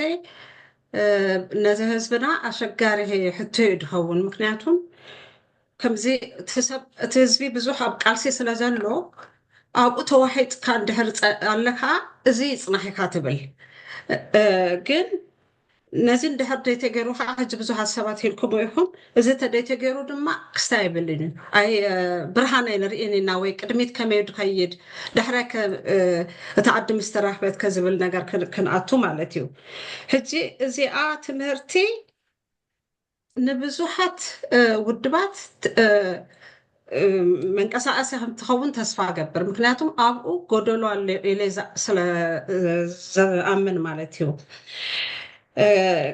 ካልእ ነገር ግን ብዙሕ ሕቶ ክሓትት ኣይደሊን ሎሚ ለበዋ ግን ነዚ ካልኣይ ግዜ ሳልሳይ ግዜ ትመፀና ተኮይንካ ለበዋ 2-3 ክድርቢ ይደልየ ሓደ እዚ ናይ ሕጂ በብልዕሉ እንድና ሓሊፍናዮ ዘለና እዚ ናይ ካርል ማርክስ ወይ እዚ ናይ ኮሚኒዝም ሲስተም ብቁሩብ ብሕፀር ድበለ ኮይኑ ሲ እንታይ ጥቕሙ እንታይ ጉድኣቱ ድብል ትምህርቲ ብጣዕሚ የድለየና ኢለ ይኣምን ሳደ ሓደ ሰባት ክዛረብ ከለኹ ብዙሕ ከምኡ ትምኒት ዘለዎም ሰባት ኣለዉ ኣብ ኤርትራ ኮሚኒዝም ዝረኣዮም ማለት እዩ ሕጂ ንኩላህና ትምህርቲ ብጣዕሚ ናቱ ተትህበና ብጣዕሚ የላዎ ካልኣይ ከምኡ ድማ እዚ ናይ ኢኮኖሚን እንታይ ኢኻ ድበልካ ቁጠባዊ ሓርነትን ዲሞክራሲን ብሓባር ይከይድ ኢልካ እዚኣ ድማ ብጣዕሚ ዓባይ ሕቶ ስለ ዝኾነት ማለት ሲ ኣብኡ ብዙሕ እቲ መሰረታዊ ዝኾነ ሓደ ዓዲ ድዕቢ ንህብረተሰብ ንውልቀ ሰብ ዘዕቢ ኣብኡ ውሽጢ ስለ ዘሎ ንዓኣ ኣብርህ ተተብለልና ማለት ሲ ሕጂ ከምዚ ናይ ምሳሌ ምምፃእ እደሊ ዴንማርክ ንእሽተይ ዓዲ እያ ከም ካብ ኤርትራ ብጣዕሚ እያ ትንእስ ካብ ድሕቲ ፍርቂ እያ እቲ ሰርፌስ እንድሕር ሪኢኻዮ እቲ ቦታ ህዝቢ ዳርጋ ከም ሓደ ኢና ግን እቲ ቁጠብኦም ብጣዕሚ ላዕሊ እዩ እና በዚ ደሓለፈ 150 ዓመት እዮም ሃብቲሞም ሕጂ ክዛረቡ ከለዉ ደቂ ዴንማርክ እንታይ እዮም ዝብሉ እቲ መጀመርያ ለውጢ ዘምፅኣልና ትምህርቲ ብግዲ ስለ ምስኮነ እዩ ይብሉ ማለት ብግዲ ሲ ቀደም እቶም ቆልዑ ትምህርቲ ቤት ይከዱ ግን ገዛ ስራሕ ከድሊ ከሎ ድሕረሰሉ ግዜ ዝረኣሉ ግዜ ገለ ይተርፉ ማለት እዩ ሕጂ ከምኡ ስጋ 16 ዓመት ክመሃሩ እዮም ወላዲ መሰል ይብሉን ከትርፎም ሕጂ እዚ ሓደ ዝበሃል ነገር እዩ ኣብ ዴንማርክ እና ነዚ ደምፃእክዎ እንታይ ምስቲ እቲ ኢኮኖሚሲ ብሓደ መዓልቲ ኣይኮነን ዝዓቢ ግን እንድሕር ትክክለኛ ኣመራርሓ ተታሒዙ ዋላ እቲ ዓብዪ ንምንዮ ዲሞክራሲ እንተደየሎ ሲ ምዕባይ ይመፅእ እዩ ናይ ኢኮኖሚ ምዕባይ ይመፅእ እዩ ስለዚ ነዚ ሲ እቲ ዲሞክራሲን ቁጠባዊ ሓርነት ድበልካዮስ ካልእ ኣብ ትሕቲኡ እንታይ እሞ ኦኬ ዲሞክራሲ እንታይ እሞ ክርዳእና ውሽጡ በቃ መሰረታዊ ዝኾኑ ነገር ትምህርቲ ናይ ሕግታት ክስታይ ምካድ ናይ እቲ ካልእ ዝተባህለ ሕጂ ናይ ሊበራል ድዩ ናይ ኮሚኒዝም ድዩ ገለ መለ ክኸውን ከሎ እንታይ እዩ ዘምፅእ ከመይ ድከይድ እሱታት ሲ ቁሩብ በብግዚኡ ከተብረሃልና እታ ሳልሰይቲ ካብቲ ሕቶታት ዝሰማዕክዎ ሕጂ ሓረስታይ ኢኮኖሚ ብጣዕሚ ዓብዪ ከም ድኸውን ክንፈልጥ ኣለና እዚ ክስታይ የድልየና እዩ ሕጂ ዴንማርክ እዚኣ ንምሳሌ ናተይ ምሳሌ ዴንማርክ እያ سقام حج دحر تي ناي مريتهم اتناي انتاي دبال دحر رس مريت اتي دحر رس مريت سي كاب 60% نلا علي استيلي هالراس يدلو قلنا لومي 3 عامت ندهر كيدنا وينار لومي 4 عامت ندهر كيدنا أبحادن إشتوي حرشا مريت 3 4 5 سبيسر نيرو بفرس قلمله سلازي كونه كابو قن تراكتر مسمت زي ناي صبا اب كندس سبز حالبو ماشينات مسمت حجي دما روبوتات مزيان مالتي حجي كم سلازي كونه اتهم ناي حرستوت قصري بطعم اشتوي I think تديتغاغي 10% كمزي يوم دكونو اتي برودكت ناتهم جن اتي صبا تدي ناي دنمارك ناي اوكي سوري ناي دنمارك زي تايدو بالت اسمي ان فورماتو قاله ابزو عد ترخويخا زينا حسما سغا قاله اب تشاينا قال يوم اكسبورت قبرو حجي 1% يهون قاله ناي تي جي دي بي انت ايشمو كاب حرشاي زمص كبل دلين لا ارترا كاب معات نغير الله طراي مريت ديكونس دنمارك ولا حدا دخون مينرال يبلا ولا حدا نو هاو يبدلوا تكنولوجي نفواتهم ارترايا دما نفواتهم حارستو تالو مريت تالو مينرال አለው ስትራንድ አለው ስለዚህ እንት አሽሙ ብዙሕ ነገር አለው ኤድብል እና እቲ ትምህርቲ ከም ኡጌርካስ በበሓደ እንዳጥለቅካት ከተመህረና ይላው ቴንክ ዩ ይቅርታ ኖ ሶ ቴንክ ዩ አንተ ጓልካ ስለዝኾን ከጽቢያና ክንበክል ለና ዓድ استاذ سنغال كلت حتى له انا غرماي وناي تحتتانو يجمر هو انا غرماي ون الله حفتي جنت زحابتو رئيتات كله اقداشيو نزي مدرخ زدالو زلو اب قمتي اتيم ولو سمعو خلو انا طرح زيكمكم بزحت اريترايان نتزلعلكم حتتات بوقت كملشو زخلو سلازلوهم قدما غيرهم كمصومو كنزات يلو تدفع يقبر زيادة نزات يلو تبل سلازنا بلاتي بخم أجر اوكي ابتخال ايتي اي حاو قرماي تعرفين اني حو دارقان اي $1 مليون زواغا حتى يوم فيرفي زلو هلاي اقدس يتنزوي خال عدكا هذا جدي في عبي يبلونا اب جبانا غن ايرن يزول زلو نجي نتخون خير وانا بزا افريقيا سي جي بي عبي لو خمو ናይ ሓሶት ግን ክኸውን ይኽእል እዩ ብኡ ምክንያት እዩ ናና ኣይኤምኤፍን ወርልድ ባንክን ኣይኮንኩምን ንኣብነት ኣብ ኢትዮጵያ ንውሰድ ብተደጋጋሚ ንሰምዖ ዝነበርና 11 ዓብይና ይብሉ ኮንኩምን 8 ኢኹም ዓብይኩም ገለውሉ ከመይ ገይሩ ዝፍልል ይመፅእ እንታይ ማለት እዩ እንታይ እዩ ትርጉሙ ንዝብል ክብርሃልኩም ነቲ ሓበሬታ ዝእክብ ኣብ ሕርሻ ክንደይ ፍርያት ነይሩ ተደሚሩ ናብ ገንዘብ ዘቐርብ ኣብ ኢንዱስትሪ ክንደይ ኣፍርዩ ናብ ገንዘብ ገይሩ ዝልውጥ ናይ ቱሪዝም ኣገልግሎታት ከምኡ ገይሩ ናብ ገንዘብ ዝልውጥ ናሽናል ስታቲስቲክስ ኦፊስ ዝበሃል እዩ ሕጂ እዚ ናሽናል ስታቲስቲክስ ኦፊስ ገሊአን ሃገራት ኣብ ትሕቲ ፈፃሚ ኣካል ይገብርኦ እቲ ፈፃሚ ኣካል እዩ ከዓነ ዓብዪ ክብለና ዝደሊ ዘሎ ትሕቲኡ ገይረን ናይ ሓሶት ማኒፑሌት ይገብርኦ ነቲ ፊገርስ ስለዚ እታ ትወዳደር ዘላ ፓርቲ ማኒፑሌት እንዳገበረት ምክንያቱ እንታይ ይጥዕማ እቲ ፈፃሚ ኣካል ሲ እታ ስታቲስቲክስ ቢሮ ሲ ኣብ ትሕቲኡ እንድሕር ደኣ ኮይና ማኒፑሌት ናይ ምግባር ዕድል ኣለዎ ነዚ ካብዚ ንምንጋፍ ናይ ሓሶት ፀብፃባት መታን ከይቀርብ እታ ናሽናል ስታቲስቲክስ ኦፊስ ኣብ ትሕቲ ሓጋግ ኣቶም ክትኸውን ኣለዋ እዩ ዝበሃል ሕጂ ኣብ ትሕቲ ሓጋግ ምክንያቱ ናይ ህዝቢ እያ ክትኮን ዘለዋ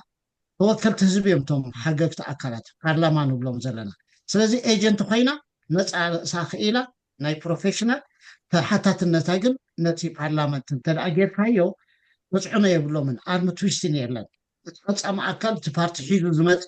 በብእዋኑ ዝዓብለለ ሓዘ ከምድላይ ክገብር ዝደሊ ነቲ ስታቲስቲክስ ዕድል ትኸልኦ እዚ ሓደ ካብቲ መሳርሒታት እዩ ከምቲ ዝበልካዮ ዓብይ ይብሉካ ኣብ ባይታ ዘይትርኢ እንተዳሊካ ኮይንካ ናይ ሓሶት ከይኸውን መጠን ካልኣይ ፕራይቬት ሴክተር እዩ ኣብቲ ቁጠባ ዝያዳ ዝዋሳእ እንዲና ንብል ዘለና መሪሕታራ ክፃወት ኣብቲ ቦርድ ኦፍ ዳይሬክተርስ ገይራ እንዳ ትመሓደር ናይቲ ፕራይቬት ሴክተር ከዓኒ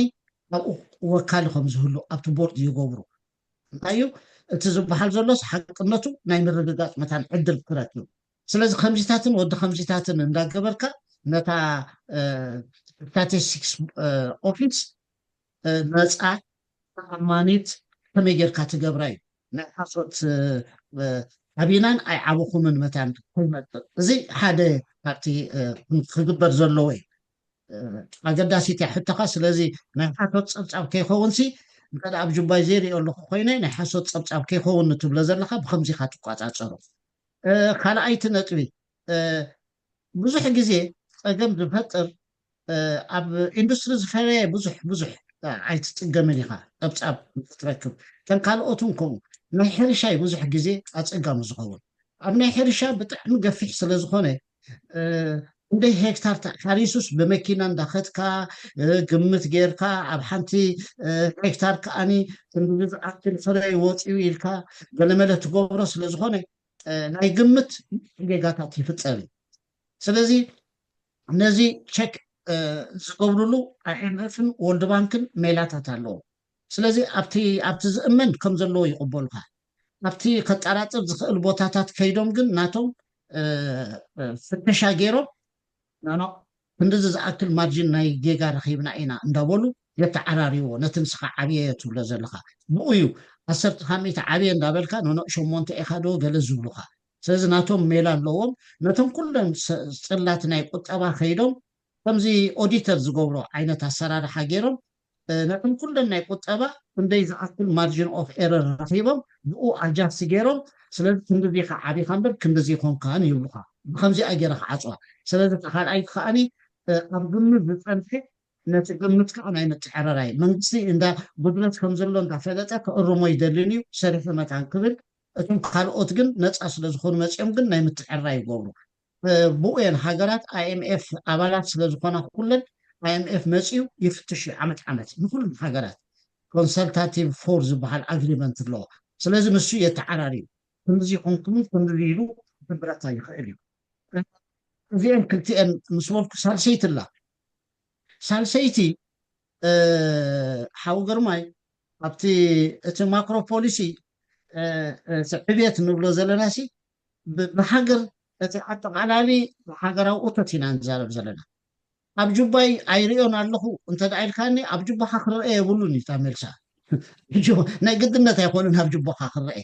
እንታይ እዩ ብሃገር ደረጃ ግን እቲ ዕብየት ኣሎ ዶ የለን ጥራሒና ከንረጋግፅ ዘለና ኣብዩ ንዝብል ክዕ ምዃኑን ዘይምዃኑን ኢና ንረጋግፅ ምክንያቱ ኣብ ማክሮ ፖሊሲ ብዛዕባ ጂዲፒ ኣጠቃላሊ ሃገራዊ እቶት ክትዛረብ ከለካ ብዛዕባ ኣብ ሰባት ዘሎ ኣብ ጅቦኦም እንዳፀብፀብካ ይኮንካን ትኸይድ እሞ ከም ኣምር ከም ኣሰራርሓ በበይኑ ምዃኑ ምርዳእ ቀዳማይ ካልኣይ እንድሕር ናይ ብሓቂ ይዓቢ ኣሎ ኮይኑ ስለምንታይ ኣብ ጅባ ናይ ሰባት ክመፅእ ዘይከኣለ ንዝብል ከዓ ክረዳ እዚ ኣምፂልኩም ዘለኩም ሞዴል ረኣያ ቁጠባዊ ዕብየት ኣሎ እዘን ኣዕዳው ትሪእዎን ዘለኹም ምስቲ ዓቢ ከሎ እቲ ቁጠባ ዝኸፍሎ ታክስ ከዓ ይዓቢ ምክንያዊ ህይወት 1 ሚልዮን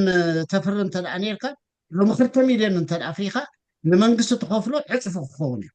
ስለዚ እዚ ጋቨርንመንት ኣብ ማእኸል ኣሎ ዝርከቦ ገንዘብ ከዓ ይዓቢ ኣሎ ሕጂ እዛ ታክሲ ኢኻ መን እዩ ዝወስዶ ዘሎ ንዝብል እንድዩ 30 ከመይቲ ትኸፍል እንተለካ 70 ከመይቲ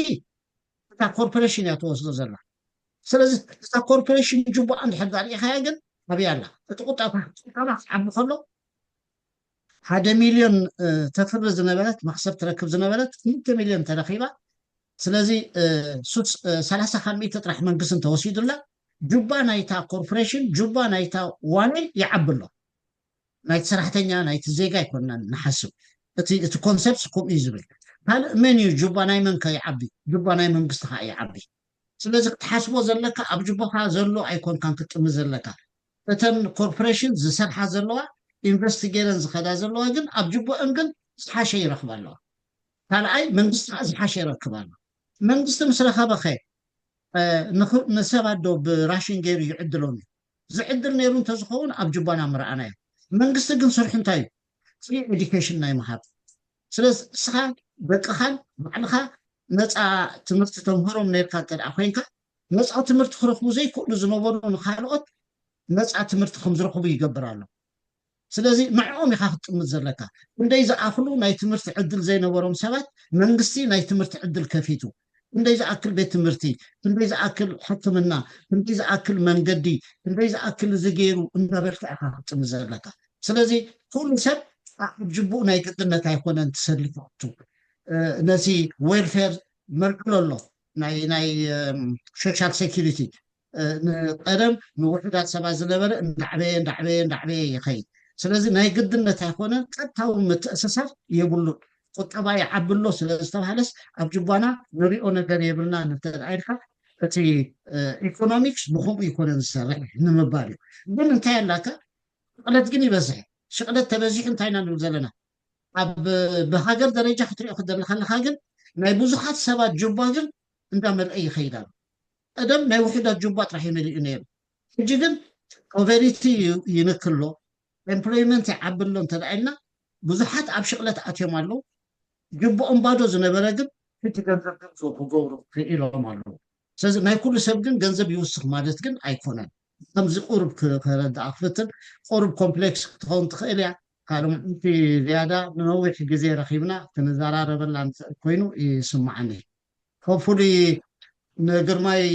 ዝያዳ ገይረ ክሕብሶም ዝፈተንኩ ኢንፍሌሽን ኣየሕድግዎምን ዶ ይኾኑ እዞም ሕጂ ሽቕለት ይበዝሕ እሞ ይመልኡልና እሞ ድሓር ከዓ በቲ ኸድና ኣብቲ ሹቕ ከዓ ይወስድዎን ደፍነትሊ ብየ ኮታን እተን ዓንተወይ ንዛረበን ዝነበርና ማክሮ ፖሊሲ ንዛረብ እንተደኣ ኣለና ኮይና ንፈለስቲኡ ኣብ ግምት ከየእተና ክንዛረብ ከይንፍቅድን ኢና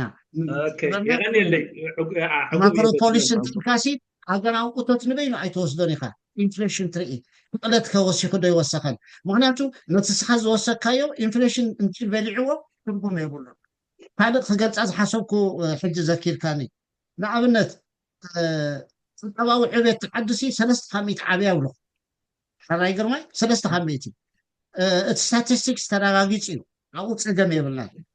እቲ ፖፑሌሽን ግን 300 እንተደኣ በሊዑ ወሲኹ እቲ ፖፑሌሽን እቲ ቁጠባ 300 ዓብዩ እቲ ብዝሒ ሰብ ከዓ 300 ሓደሽቲ ተወሊዶም ኣብ መወዳእታ ነቲ ዕብየት ሳቶም እዮም ዝበልዕዎ ምክንያቱ ቆልዓ ተወሊዱስ ክበልዕ እዩ ነቲ ሓድሽ ዘፍረኻዮ ንሱ እዩ ዝበልዖ ስለዚ ጋማን ኢኻ ዘለኻ ማለት እዩ ኣብ ጅቡካ ምንም ነገር ክትርኢ ኣይትፀበ I'm sorry ከም ገለ ገይረ ኣቕሪበያ ከይኮነ ኣብታ ካልአይቲ እዞም ኮንሰርቫቲቭ ሊበራልስ ኮንሰርቫቲቭ እንዳተለወጡ ድዮም ዝኸዱ እቲ ስልጣን እሱ ናይቶም እንታይ መስለካ እታ ፀወታ ቁጠባ ክዓብሲ ናይ መን ጎኒ ኢኻ ትኸውን ኮይኑ ናይ መን ጎኒ ሕጂ ገሊኡ እንታይ እዩ ዝብል እቶም ሓደ እቶም ሊበራልስ ንኣብነት ሪፓብሊካን ፓርቲ ናይ ኣሜሪካ እንተረኺብካ ነቲ ሃብታም ከተተባብዖም ተፈቲንካ እዩ ቁጠባ ዝዓቢ ነቲ ሃብታም ምክንያቱ ገንዘብ ኣለዎ እንድሕሪ ተባቢዕካዮ ምፅኡ ሽቕለት ይፈጥር ሽቕለት ምስ ፈጠረ ነቶም ድኻታት ዝነበሩ ሽቕለት ረኺቦም ኣልሜኖ ተመሲሖም ተደሪዶም ይሓድሩ ስለዚ ኣተኩሮና ክኸውን ዘለዎ ኣብቲ ናይ ቁጠባዊ ምዕባለ ነቶም ሃብታማት እዩ ንሃብታም ከመይ ገይረ ይስሕቦ ከመይ ጌርካ ክስሕቦ ዶ እወ ቀላል እያ ታክሲ ኣጉዲለልካ ምባል እያ ታክሲ ተጉዲልካሉ ናብ ካልእ ዓዲ ዝኸደሉ ምክንያት የብሉ ካልኦት ንዓ ታክሲ ጉዲለልካ ኣለኹ ሓሸ መክሰብ ሒዝካ ክትኸይድ ኢኻ ኢለን ዝወዳደራኻ ስለ ዘለዋ እዚ እዩ ስለዚ ኣተኩሮ ናይቲ ቁጠባዊ ዕብየት እዩ ዝውስን ተረዲኻኒ እቶም ካልኦት ከንታይ ይብሉለው ንሕና ነቲ ሃብታም ጥራሕ ክነተባብዕ ታክሲ እንተደኣ ጉዲልና እቲ ሶሻል ወርፌር ከዓኒ ምንም ከነብሎ ከዓ ኣይንኽእል ኢና ዘለና ዝብል እሞ እንታይ ደሊኻ ታክሲ ገይረ ከተዓራርየ ታክሲ እንተወሲድካ ከዓ ሃብታም ከዓ ሓዲሙካ ይኸይድ ሕጂስ ከምዚ በዚኣ እንተኸይድክን ሰብኣይክን በዚኣ እንተኸይድክን ወድኽን እዩ ዝኾነካ ኣብቲ ቁጠባ እዚ ከምኡ እዩ ዘሎ ስለዚ ነቲ ኦፋሪ ክትኸስረይ ትደልን ኢኻ ምክንያቱ ዓለም ኩለን እየን ዝፅውዕኦ ናብኡ እንተኸይዱካ ከዓ መዲስካ ከዓ ድኽነት ጥራሕካ ትውስኽ ንሱ ከም ዘይኩሪ እቲ ድኻ ከዓኒ እቲ ጋግ ከም ዘለዎ እንዳተቐበለ ምክንያቱ ሲ ዛስ ውሁብ እዩ ምንም ክትገብሮ ይትኽእልን ኢኻ ኢልካ ጥራሕኻ ክትገብር ዘለካ ቁጠባ እንዳዓበየ ምስ ከደ ግን ኣብ መንጎ ሃብታምን ድኻን ዘሎ ጋግ ኢኻ ዘይተፅብብ እምበር መነባብሮ ናይቶም ድኻታት ግን ደረጃ ብደረጃ እንዳመሓየሽካዮ ክትከይድ ትኽእል ኢኻ ኩለን ዘን ኣብ ላቲን ዘን ኤሽያን ካንትሪ ማዕቢለን ዝበሃላ ቀደም ኣብ ኣግዶ ዝነበረ ሎሚ ኩሉ ኣብ ኣፓርታማ እዩ ዝነብር ቀደም መኪና ዘይዝውር ዝነበረ ሕጂ ኩሉ ብመኪና ገለ ክኸይድ ኢኻ ትርኢ ቀደም ዘይነበሮ ምቾት ሎሚ ምቾት ክህሉ ኢኻ ትርኢ ግን ኣብ መንጎ ሃብታምን ድኻን ዘሎ ጋግ ግን እቶም ሃብታማት ከዓ ዝያዳ እንዳሃብቶሙ ይኸዱ ኣሎ ስለዚ ስለምንታይ ንዕኦም ትጥምት ንሶም ኣብ ድላዮም ቦታ ከይዶም ክህፍትሙ ይኽእሉ እዮም ስለዚ ንስኻ ድኻታት ኣለውካ ነቶም ድኻታት መታን ክገብር ሚዛን ምሕላው ጥራሕ ነቶም ሃብታማት ከየሰንበትካ እታ ንሃብታም ንድኻ ዝሕገዘሉ ኩነታት ግን እንዳደለካ ክትከይድ ጥራሕ እዩ ዘለካ ስለዚ ናይ ባላንሲን ሕቶ እዩ ስለዚ እቶም ኮንሰርቫቲቭ ይኹኑ እቶም ሊበራልስ ኣብዚ ነቲ ሰብ ብከምኡ ገይሮም ይገብሮ ኣብ መወዳእታ ግን ስልጣን ምስ ሓዙ እኮ ኣብታ ባላንሲን እዮም ዝኣቱ ንመወዳደሪ ጥራሕ እዮም ዝጥቀሙሉ እምበር ዕድል የብሎምን ካብዚ ንላዕሊ ክፃወቱ ኮሚኒዝም ኮሚኒዝም ተመሪፅካ ባዕልካ ትሰርሕ ባዕልካ ተፍሪ ባዕልካ ከዓ ነቲ ሰብ ሓደ ዓይነት ክዳን ሓደ ዓይነት እንጀራ ሓደ ዓይነት ገለመለ እንዳሃብካ ኮሚኒዝም እያ ነይራ ንሳ ከዓ እዛ ንሪኣ ዘለና ፈሺላ ኣይሰርሐትን ተባሂሉ ከም ኣማራፂት ግን ሎሚ ክንሪኣ ኣይንኽእልን ኢና ካልእ ስርዓት ዝሓሸ ክመፅእ ተስፋ ንገብር ቴንክዩ ኣቶ ሰንጋል የቀኒልና ምሳና ሎሚ ምሸት ተምሰኻ ብጣዕሚ ብዙሕ ኣስተምሮ ይብካና እንሻአላህ እውን ካልኣይ ግዜ ተመሊስካ ካልኣይ ክፋል ክንገብር ኣብ ተመላለሰ እዋን ኣብ ተፈላለየ እዋን ናመፃኻ ኣብዚ ዘተና ገበርና ነንሕድሕድና ንምዕብለሉ ንህዝብና ነገልግለሉ መገዲ ክንገብር እንዳተመነኹ ብንደቂ ስርሐይ መሳርሕተይ ዕድል ክቦም ድብልዎ ተሎም ኣሚኖ መጀመርያ ንዓኻ ክበካ ስምዓ እንተሎ ቴንኪዩ ዶክተር ነቢል ናይ ብሓቂ ፅቡቕ ምሸት ኣምሲና ኣቶ ሰንጋል ኣነ ብጣዕሚ ኣድናቆተይ ክገልፅ ኣብ ኣቀራርባኻኹም ፕሬዘንቴሽን ኮታሲ ነቲ ዝቐርብ ሕቶታትን ፅቡቕ ጌርካ ኣብ ምምላስኩም ብጣዕሚ ዝነኣት ስራሕካ ክትሰርሕ ኣምሲኻ ሓደ ካብቲ ዕላማ ናይ ዝገዛ እውን ሓበራውን ቅሓት ዝብል ናይ ብሓቂ ሎም ምሸት እውን ብዙሕ ኩላትና ክንጥቀመሉ ንኽእል ብዙሕ ዓሚቕ ኣፍልጦ ዘይነበረና እውን ፅቡቕ ተረድኦ ሒዝና ንክንወፅእ ሓጋዚ እዩ ነይሩ ናይ ሎሚ ምሸት ሰሚናርና ኣብ ዝመፅእ ግዜ እውን ፍልይ ብዝበለ ድዩ ወይ ከዓ ነዚ ብዝያዳ ክትዕምቀሉ እትኽእል ኣረንጂ ክንገብር ኢና ጋሻና ኮንካ እውን ክትመፅእ ምሳኻ ክንረኣዳ ኢና ከመይ ከም ዝሓይሽ ቴንኪዩ ቨሪ ማች ናይ ብሓቂ ፅቡቕ ምሸት ንኩሎም እቶም ብሕቶታት ጌርኩም እውን ነቲ ጉዳይ ክዓምቕን ክሰፍሕን ዝገበርኩም ኩልኩም ርእቶ ዝሃብኩም ንኩልኩም እውን ልዑል ምስጋና እናበልኩ ኣብዚ ዓፁ ሽክራን ቀኒልና ስታዝ ኣሚኖ ኣቡ ናስር ተለኻ ሰምዓን ዘለኻ ድልትወካ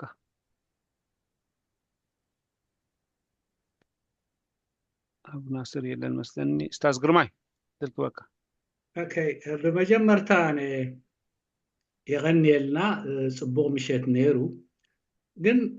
ሓደ ነገር ከነተክረሉ ዘለና ምስናይ ሎሚ ከም ኤርትራውያን ሲ እንደየ ካልኦት ኣይፈልጥን ኣብቲ መወከሲ እንደልየሉ ነገራት ብዘይት ነግፈረግ መወከሲ ጌርና ንዛረብ ወይ መወከሲ ንደሊ ወይ ናብኡ ንኸይድ ብፍላይ እንተዳ ሓሚምና ስቂልና ደባባይ ወፂና እንታ ሓሚመ ኣለኹም እንታይ ዝግበሮ ገለመለ ኢልና ሓደ ከዓ ከም ድሌቱ ከምዝን ክትገብር ኣለካ ይብለናኒ እኺልና ኣበይ ኣሎ ጥዑይ ሓኪም ኣብ መን እዩ ንፉዕ ናይ ዓፅሚ መን እዩ ንፉዕ ናይ ከብዲ ኢልና ናብኡ ኢና ንኸይድ ገዛ ክንሰርሕ እንተደሊና እውን ዓቕሚ እንተዳሃልዩና ገዛ ክሰርሕ ደልየ ኣለኹ እሞ እስከብዚ ከመይ ኢልካ ስቂልካ ዝኾነ ብዝበካ ሓሳብ ኣይትኸይድን ኢኻ መን ንፉዕ መሃንድስ ኣበይ ክኸይድ ኣሎኒ ኢልካ ትኸይድ ኮታ ኣብቲ ነገራዊ ስነ ፍልጠት ዝበሃል ወብቲ ኣብኡ ፀገም እዩ ስለዚ ብጥንቃቐ ክንከደሎና ንብል ኣብቲ ማሕበራዊ ስነ ፍልጠት ግን ከም ደለና ከም መስለና መመዛኒዕና ስቂልና ኢና ንዛረበሉ ቁጠባ ድዩ ማሕበራዊ ስነ ማሕበራዊ ድዩ ወይ ሶሺዮሎጂ ድዩ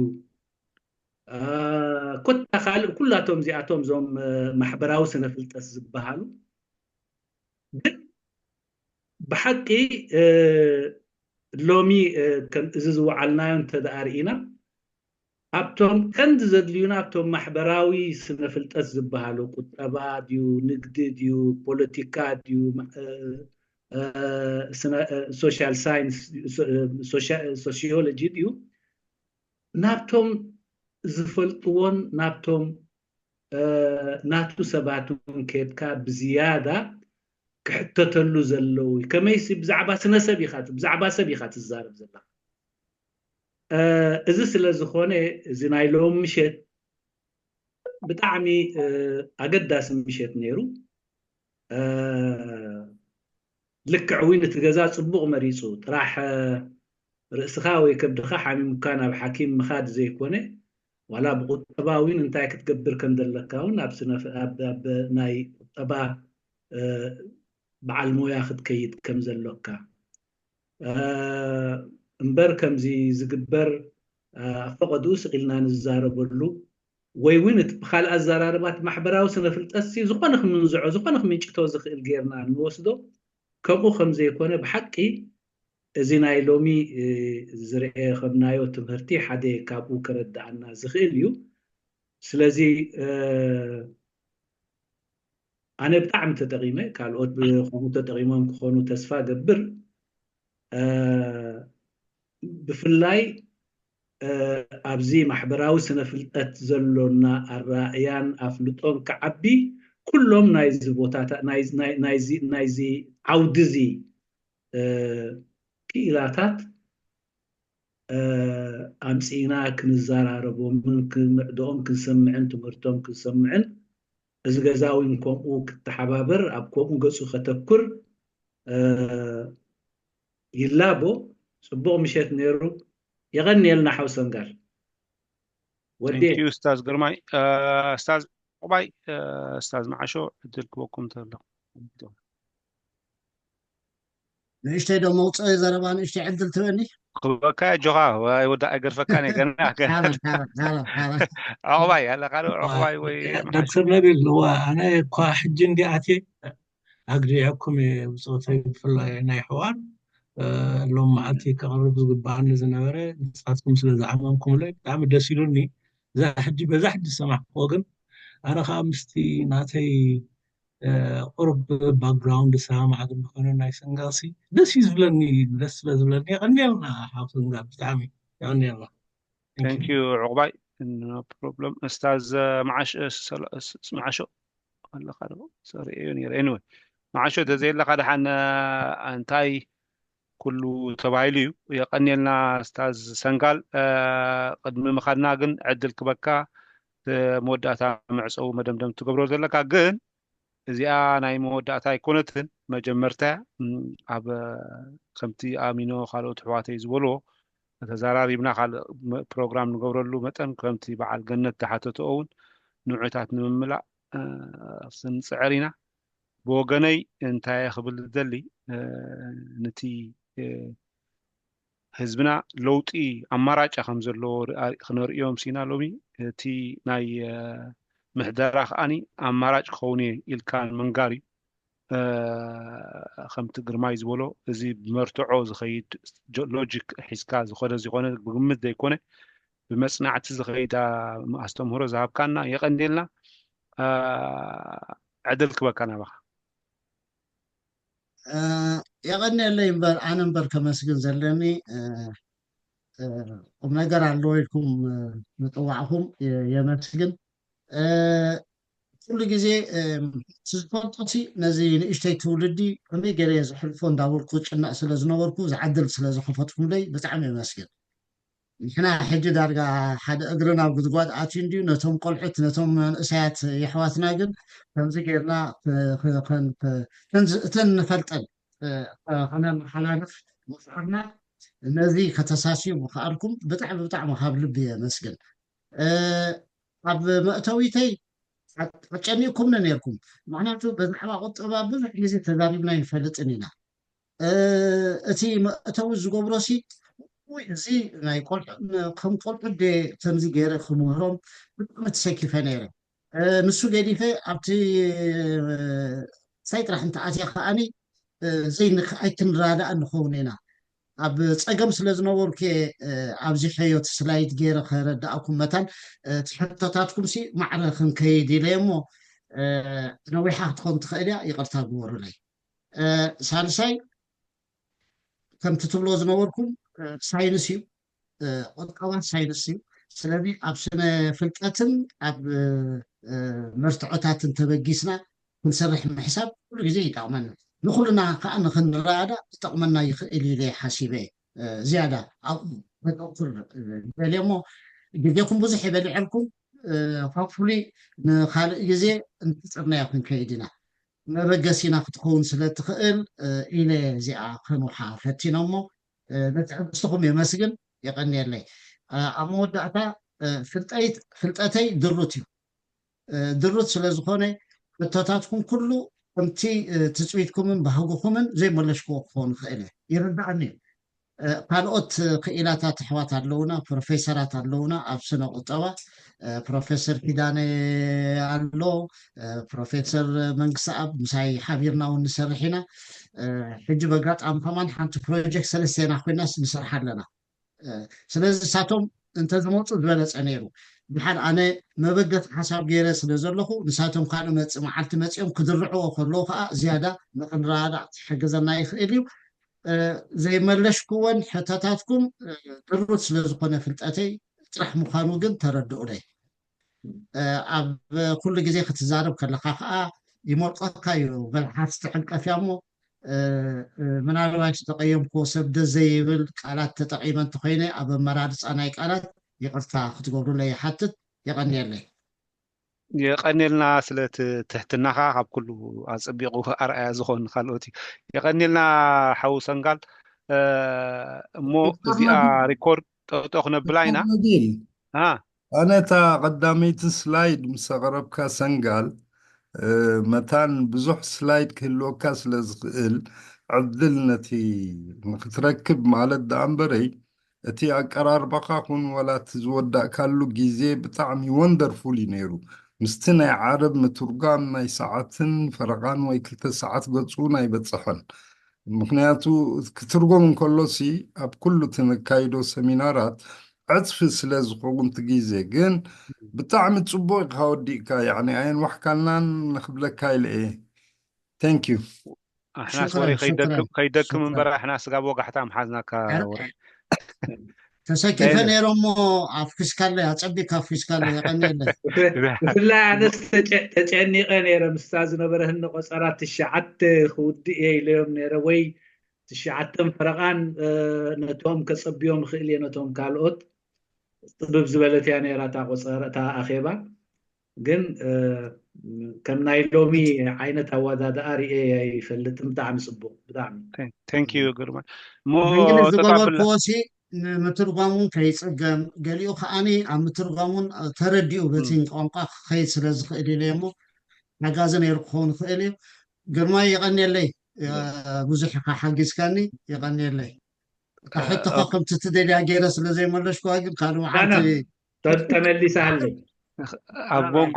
2-3% أب ورحق تيجو خسخلو يخدرين يرسل أشجاريت يعني رانو حسب دحاني لايف تطوكنا بلومت تطابل أبو ناصر I think سمعنا يلن يلن مثلا وسيل مثلا ريكورد تطواب بلا وتسي بحوار كاتي مثلا تطوكم راي ስለዚህ ሓውሰንጋል ገለ ዝለዓል ነገራት ብድሕሪኻ እውን ክህሉ ስለ ዝኽእል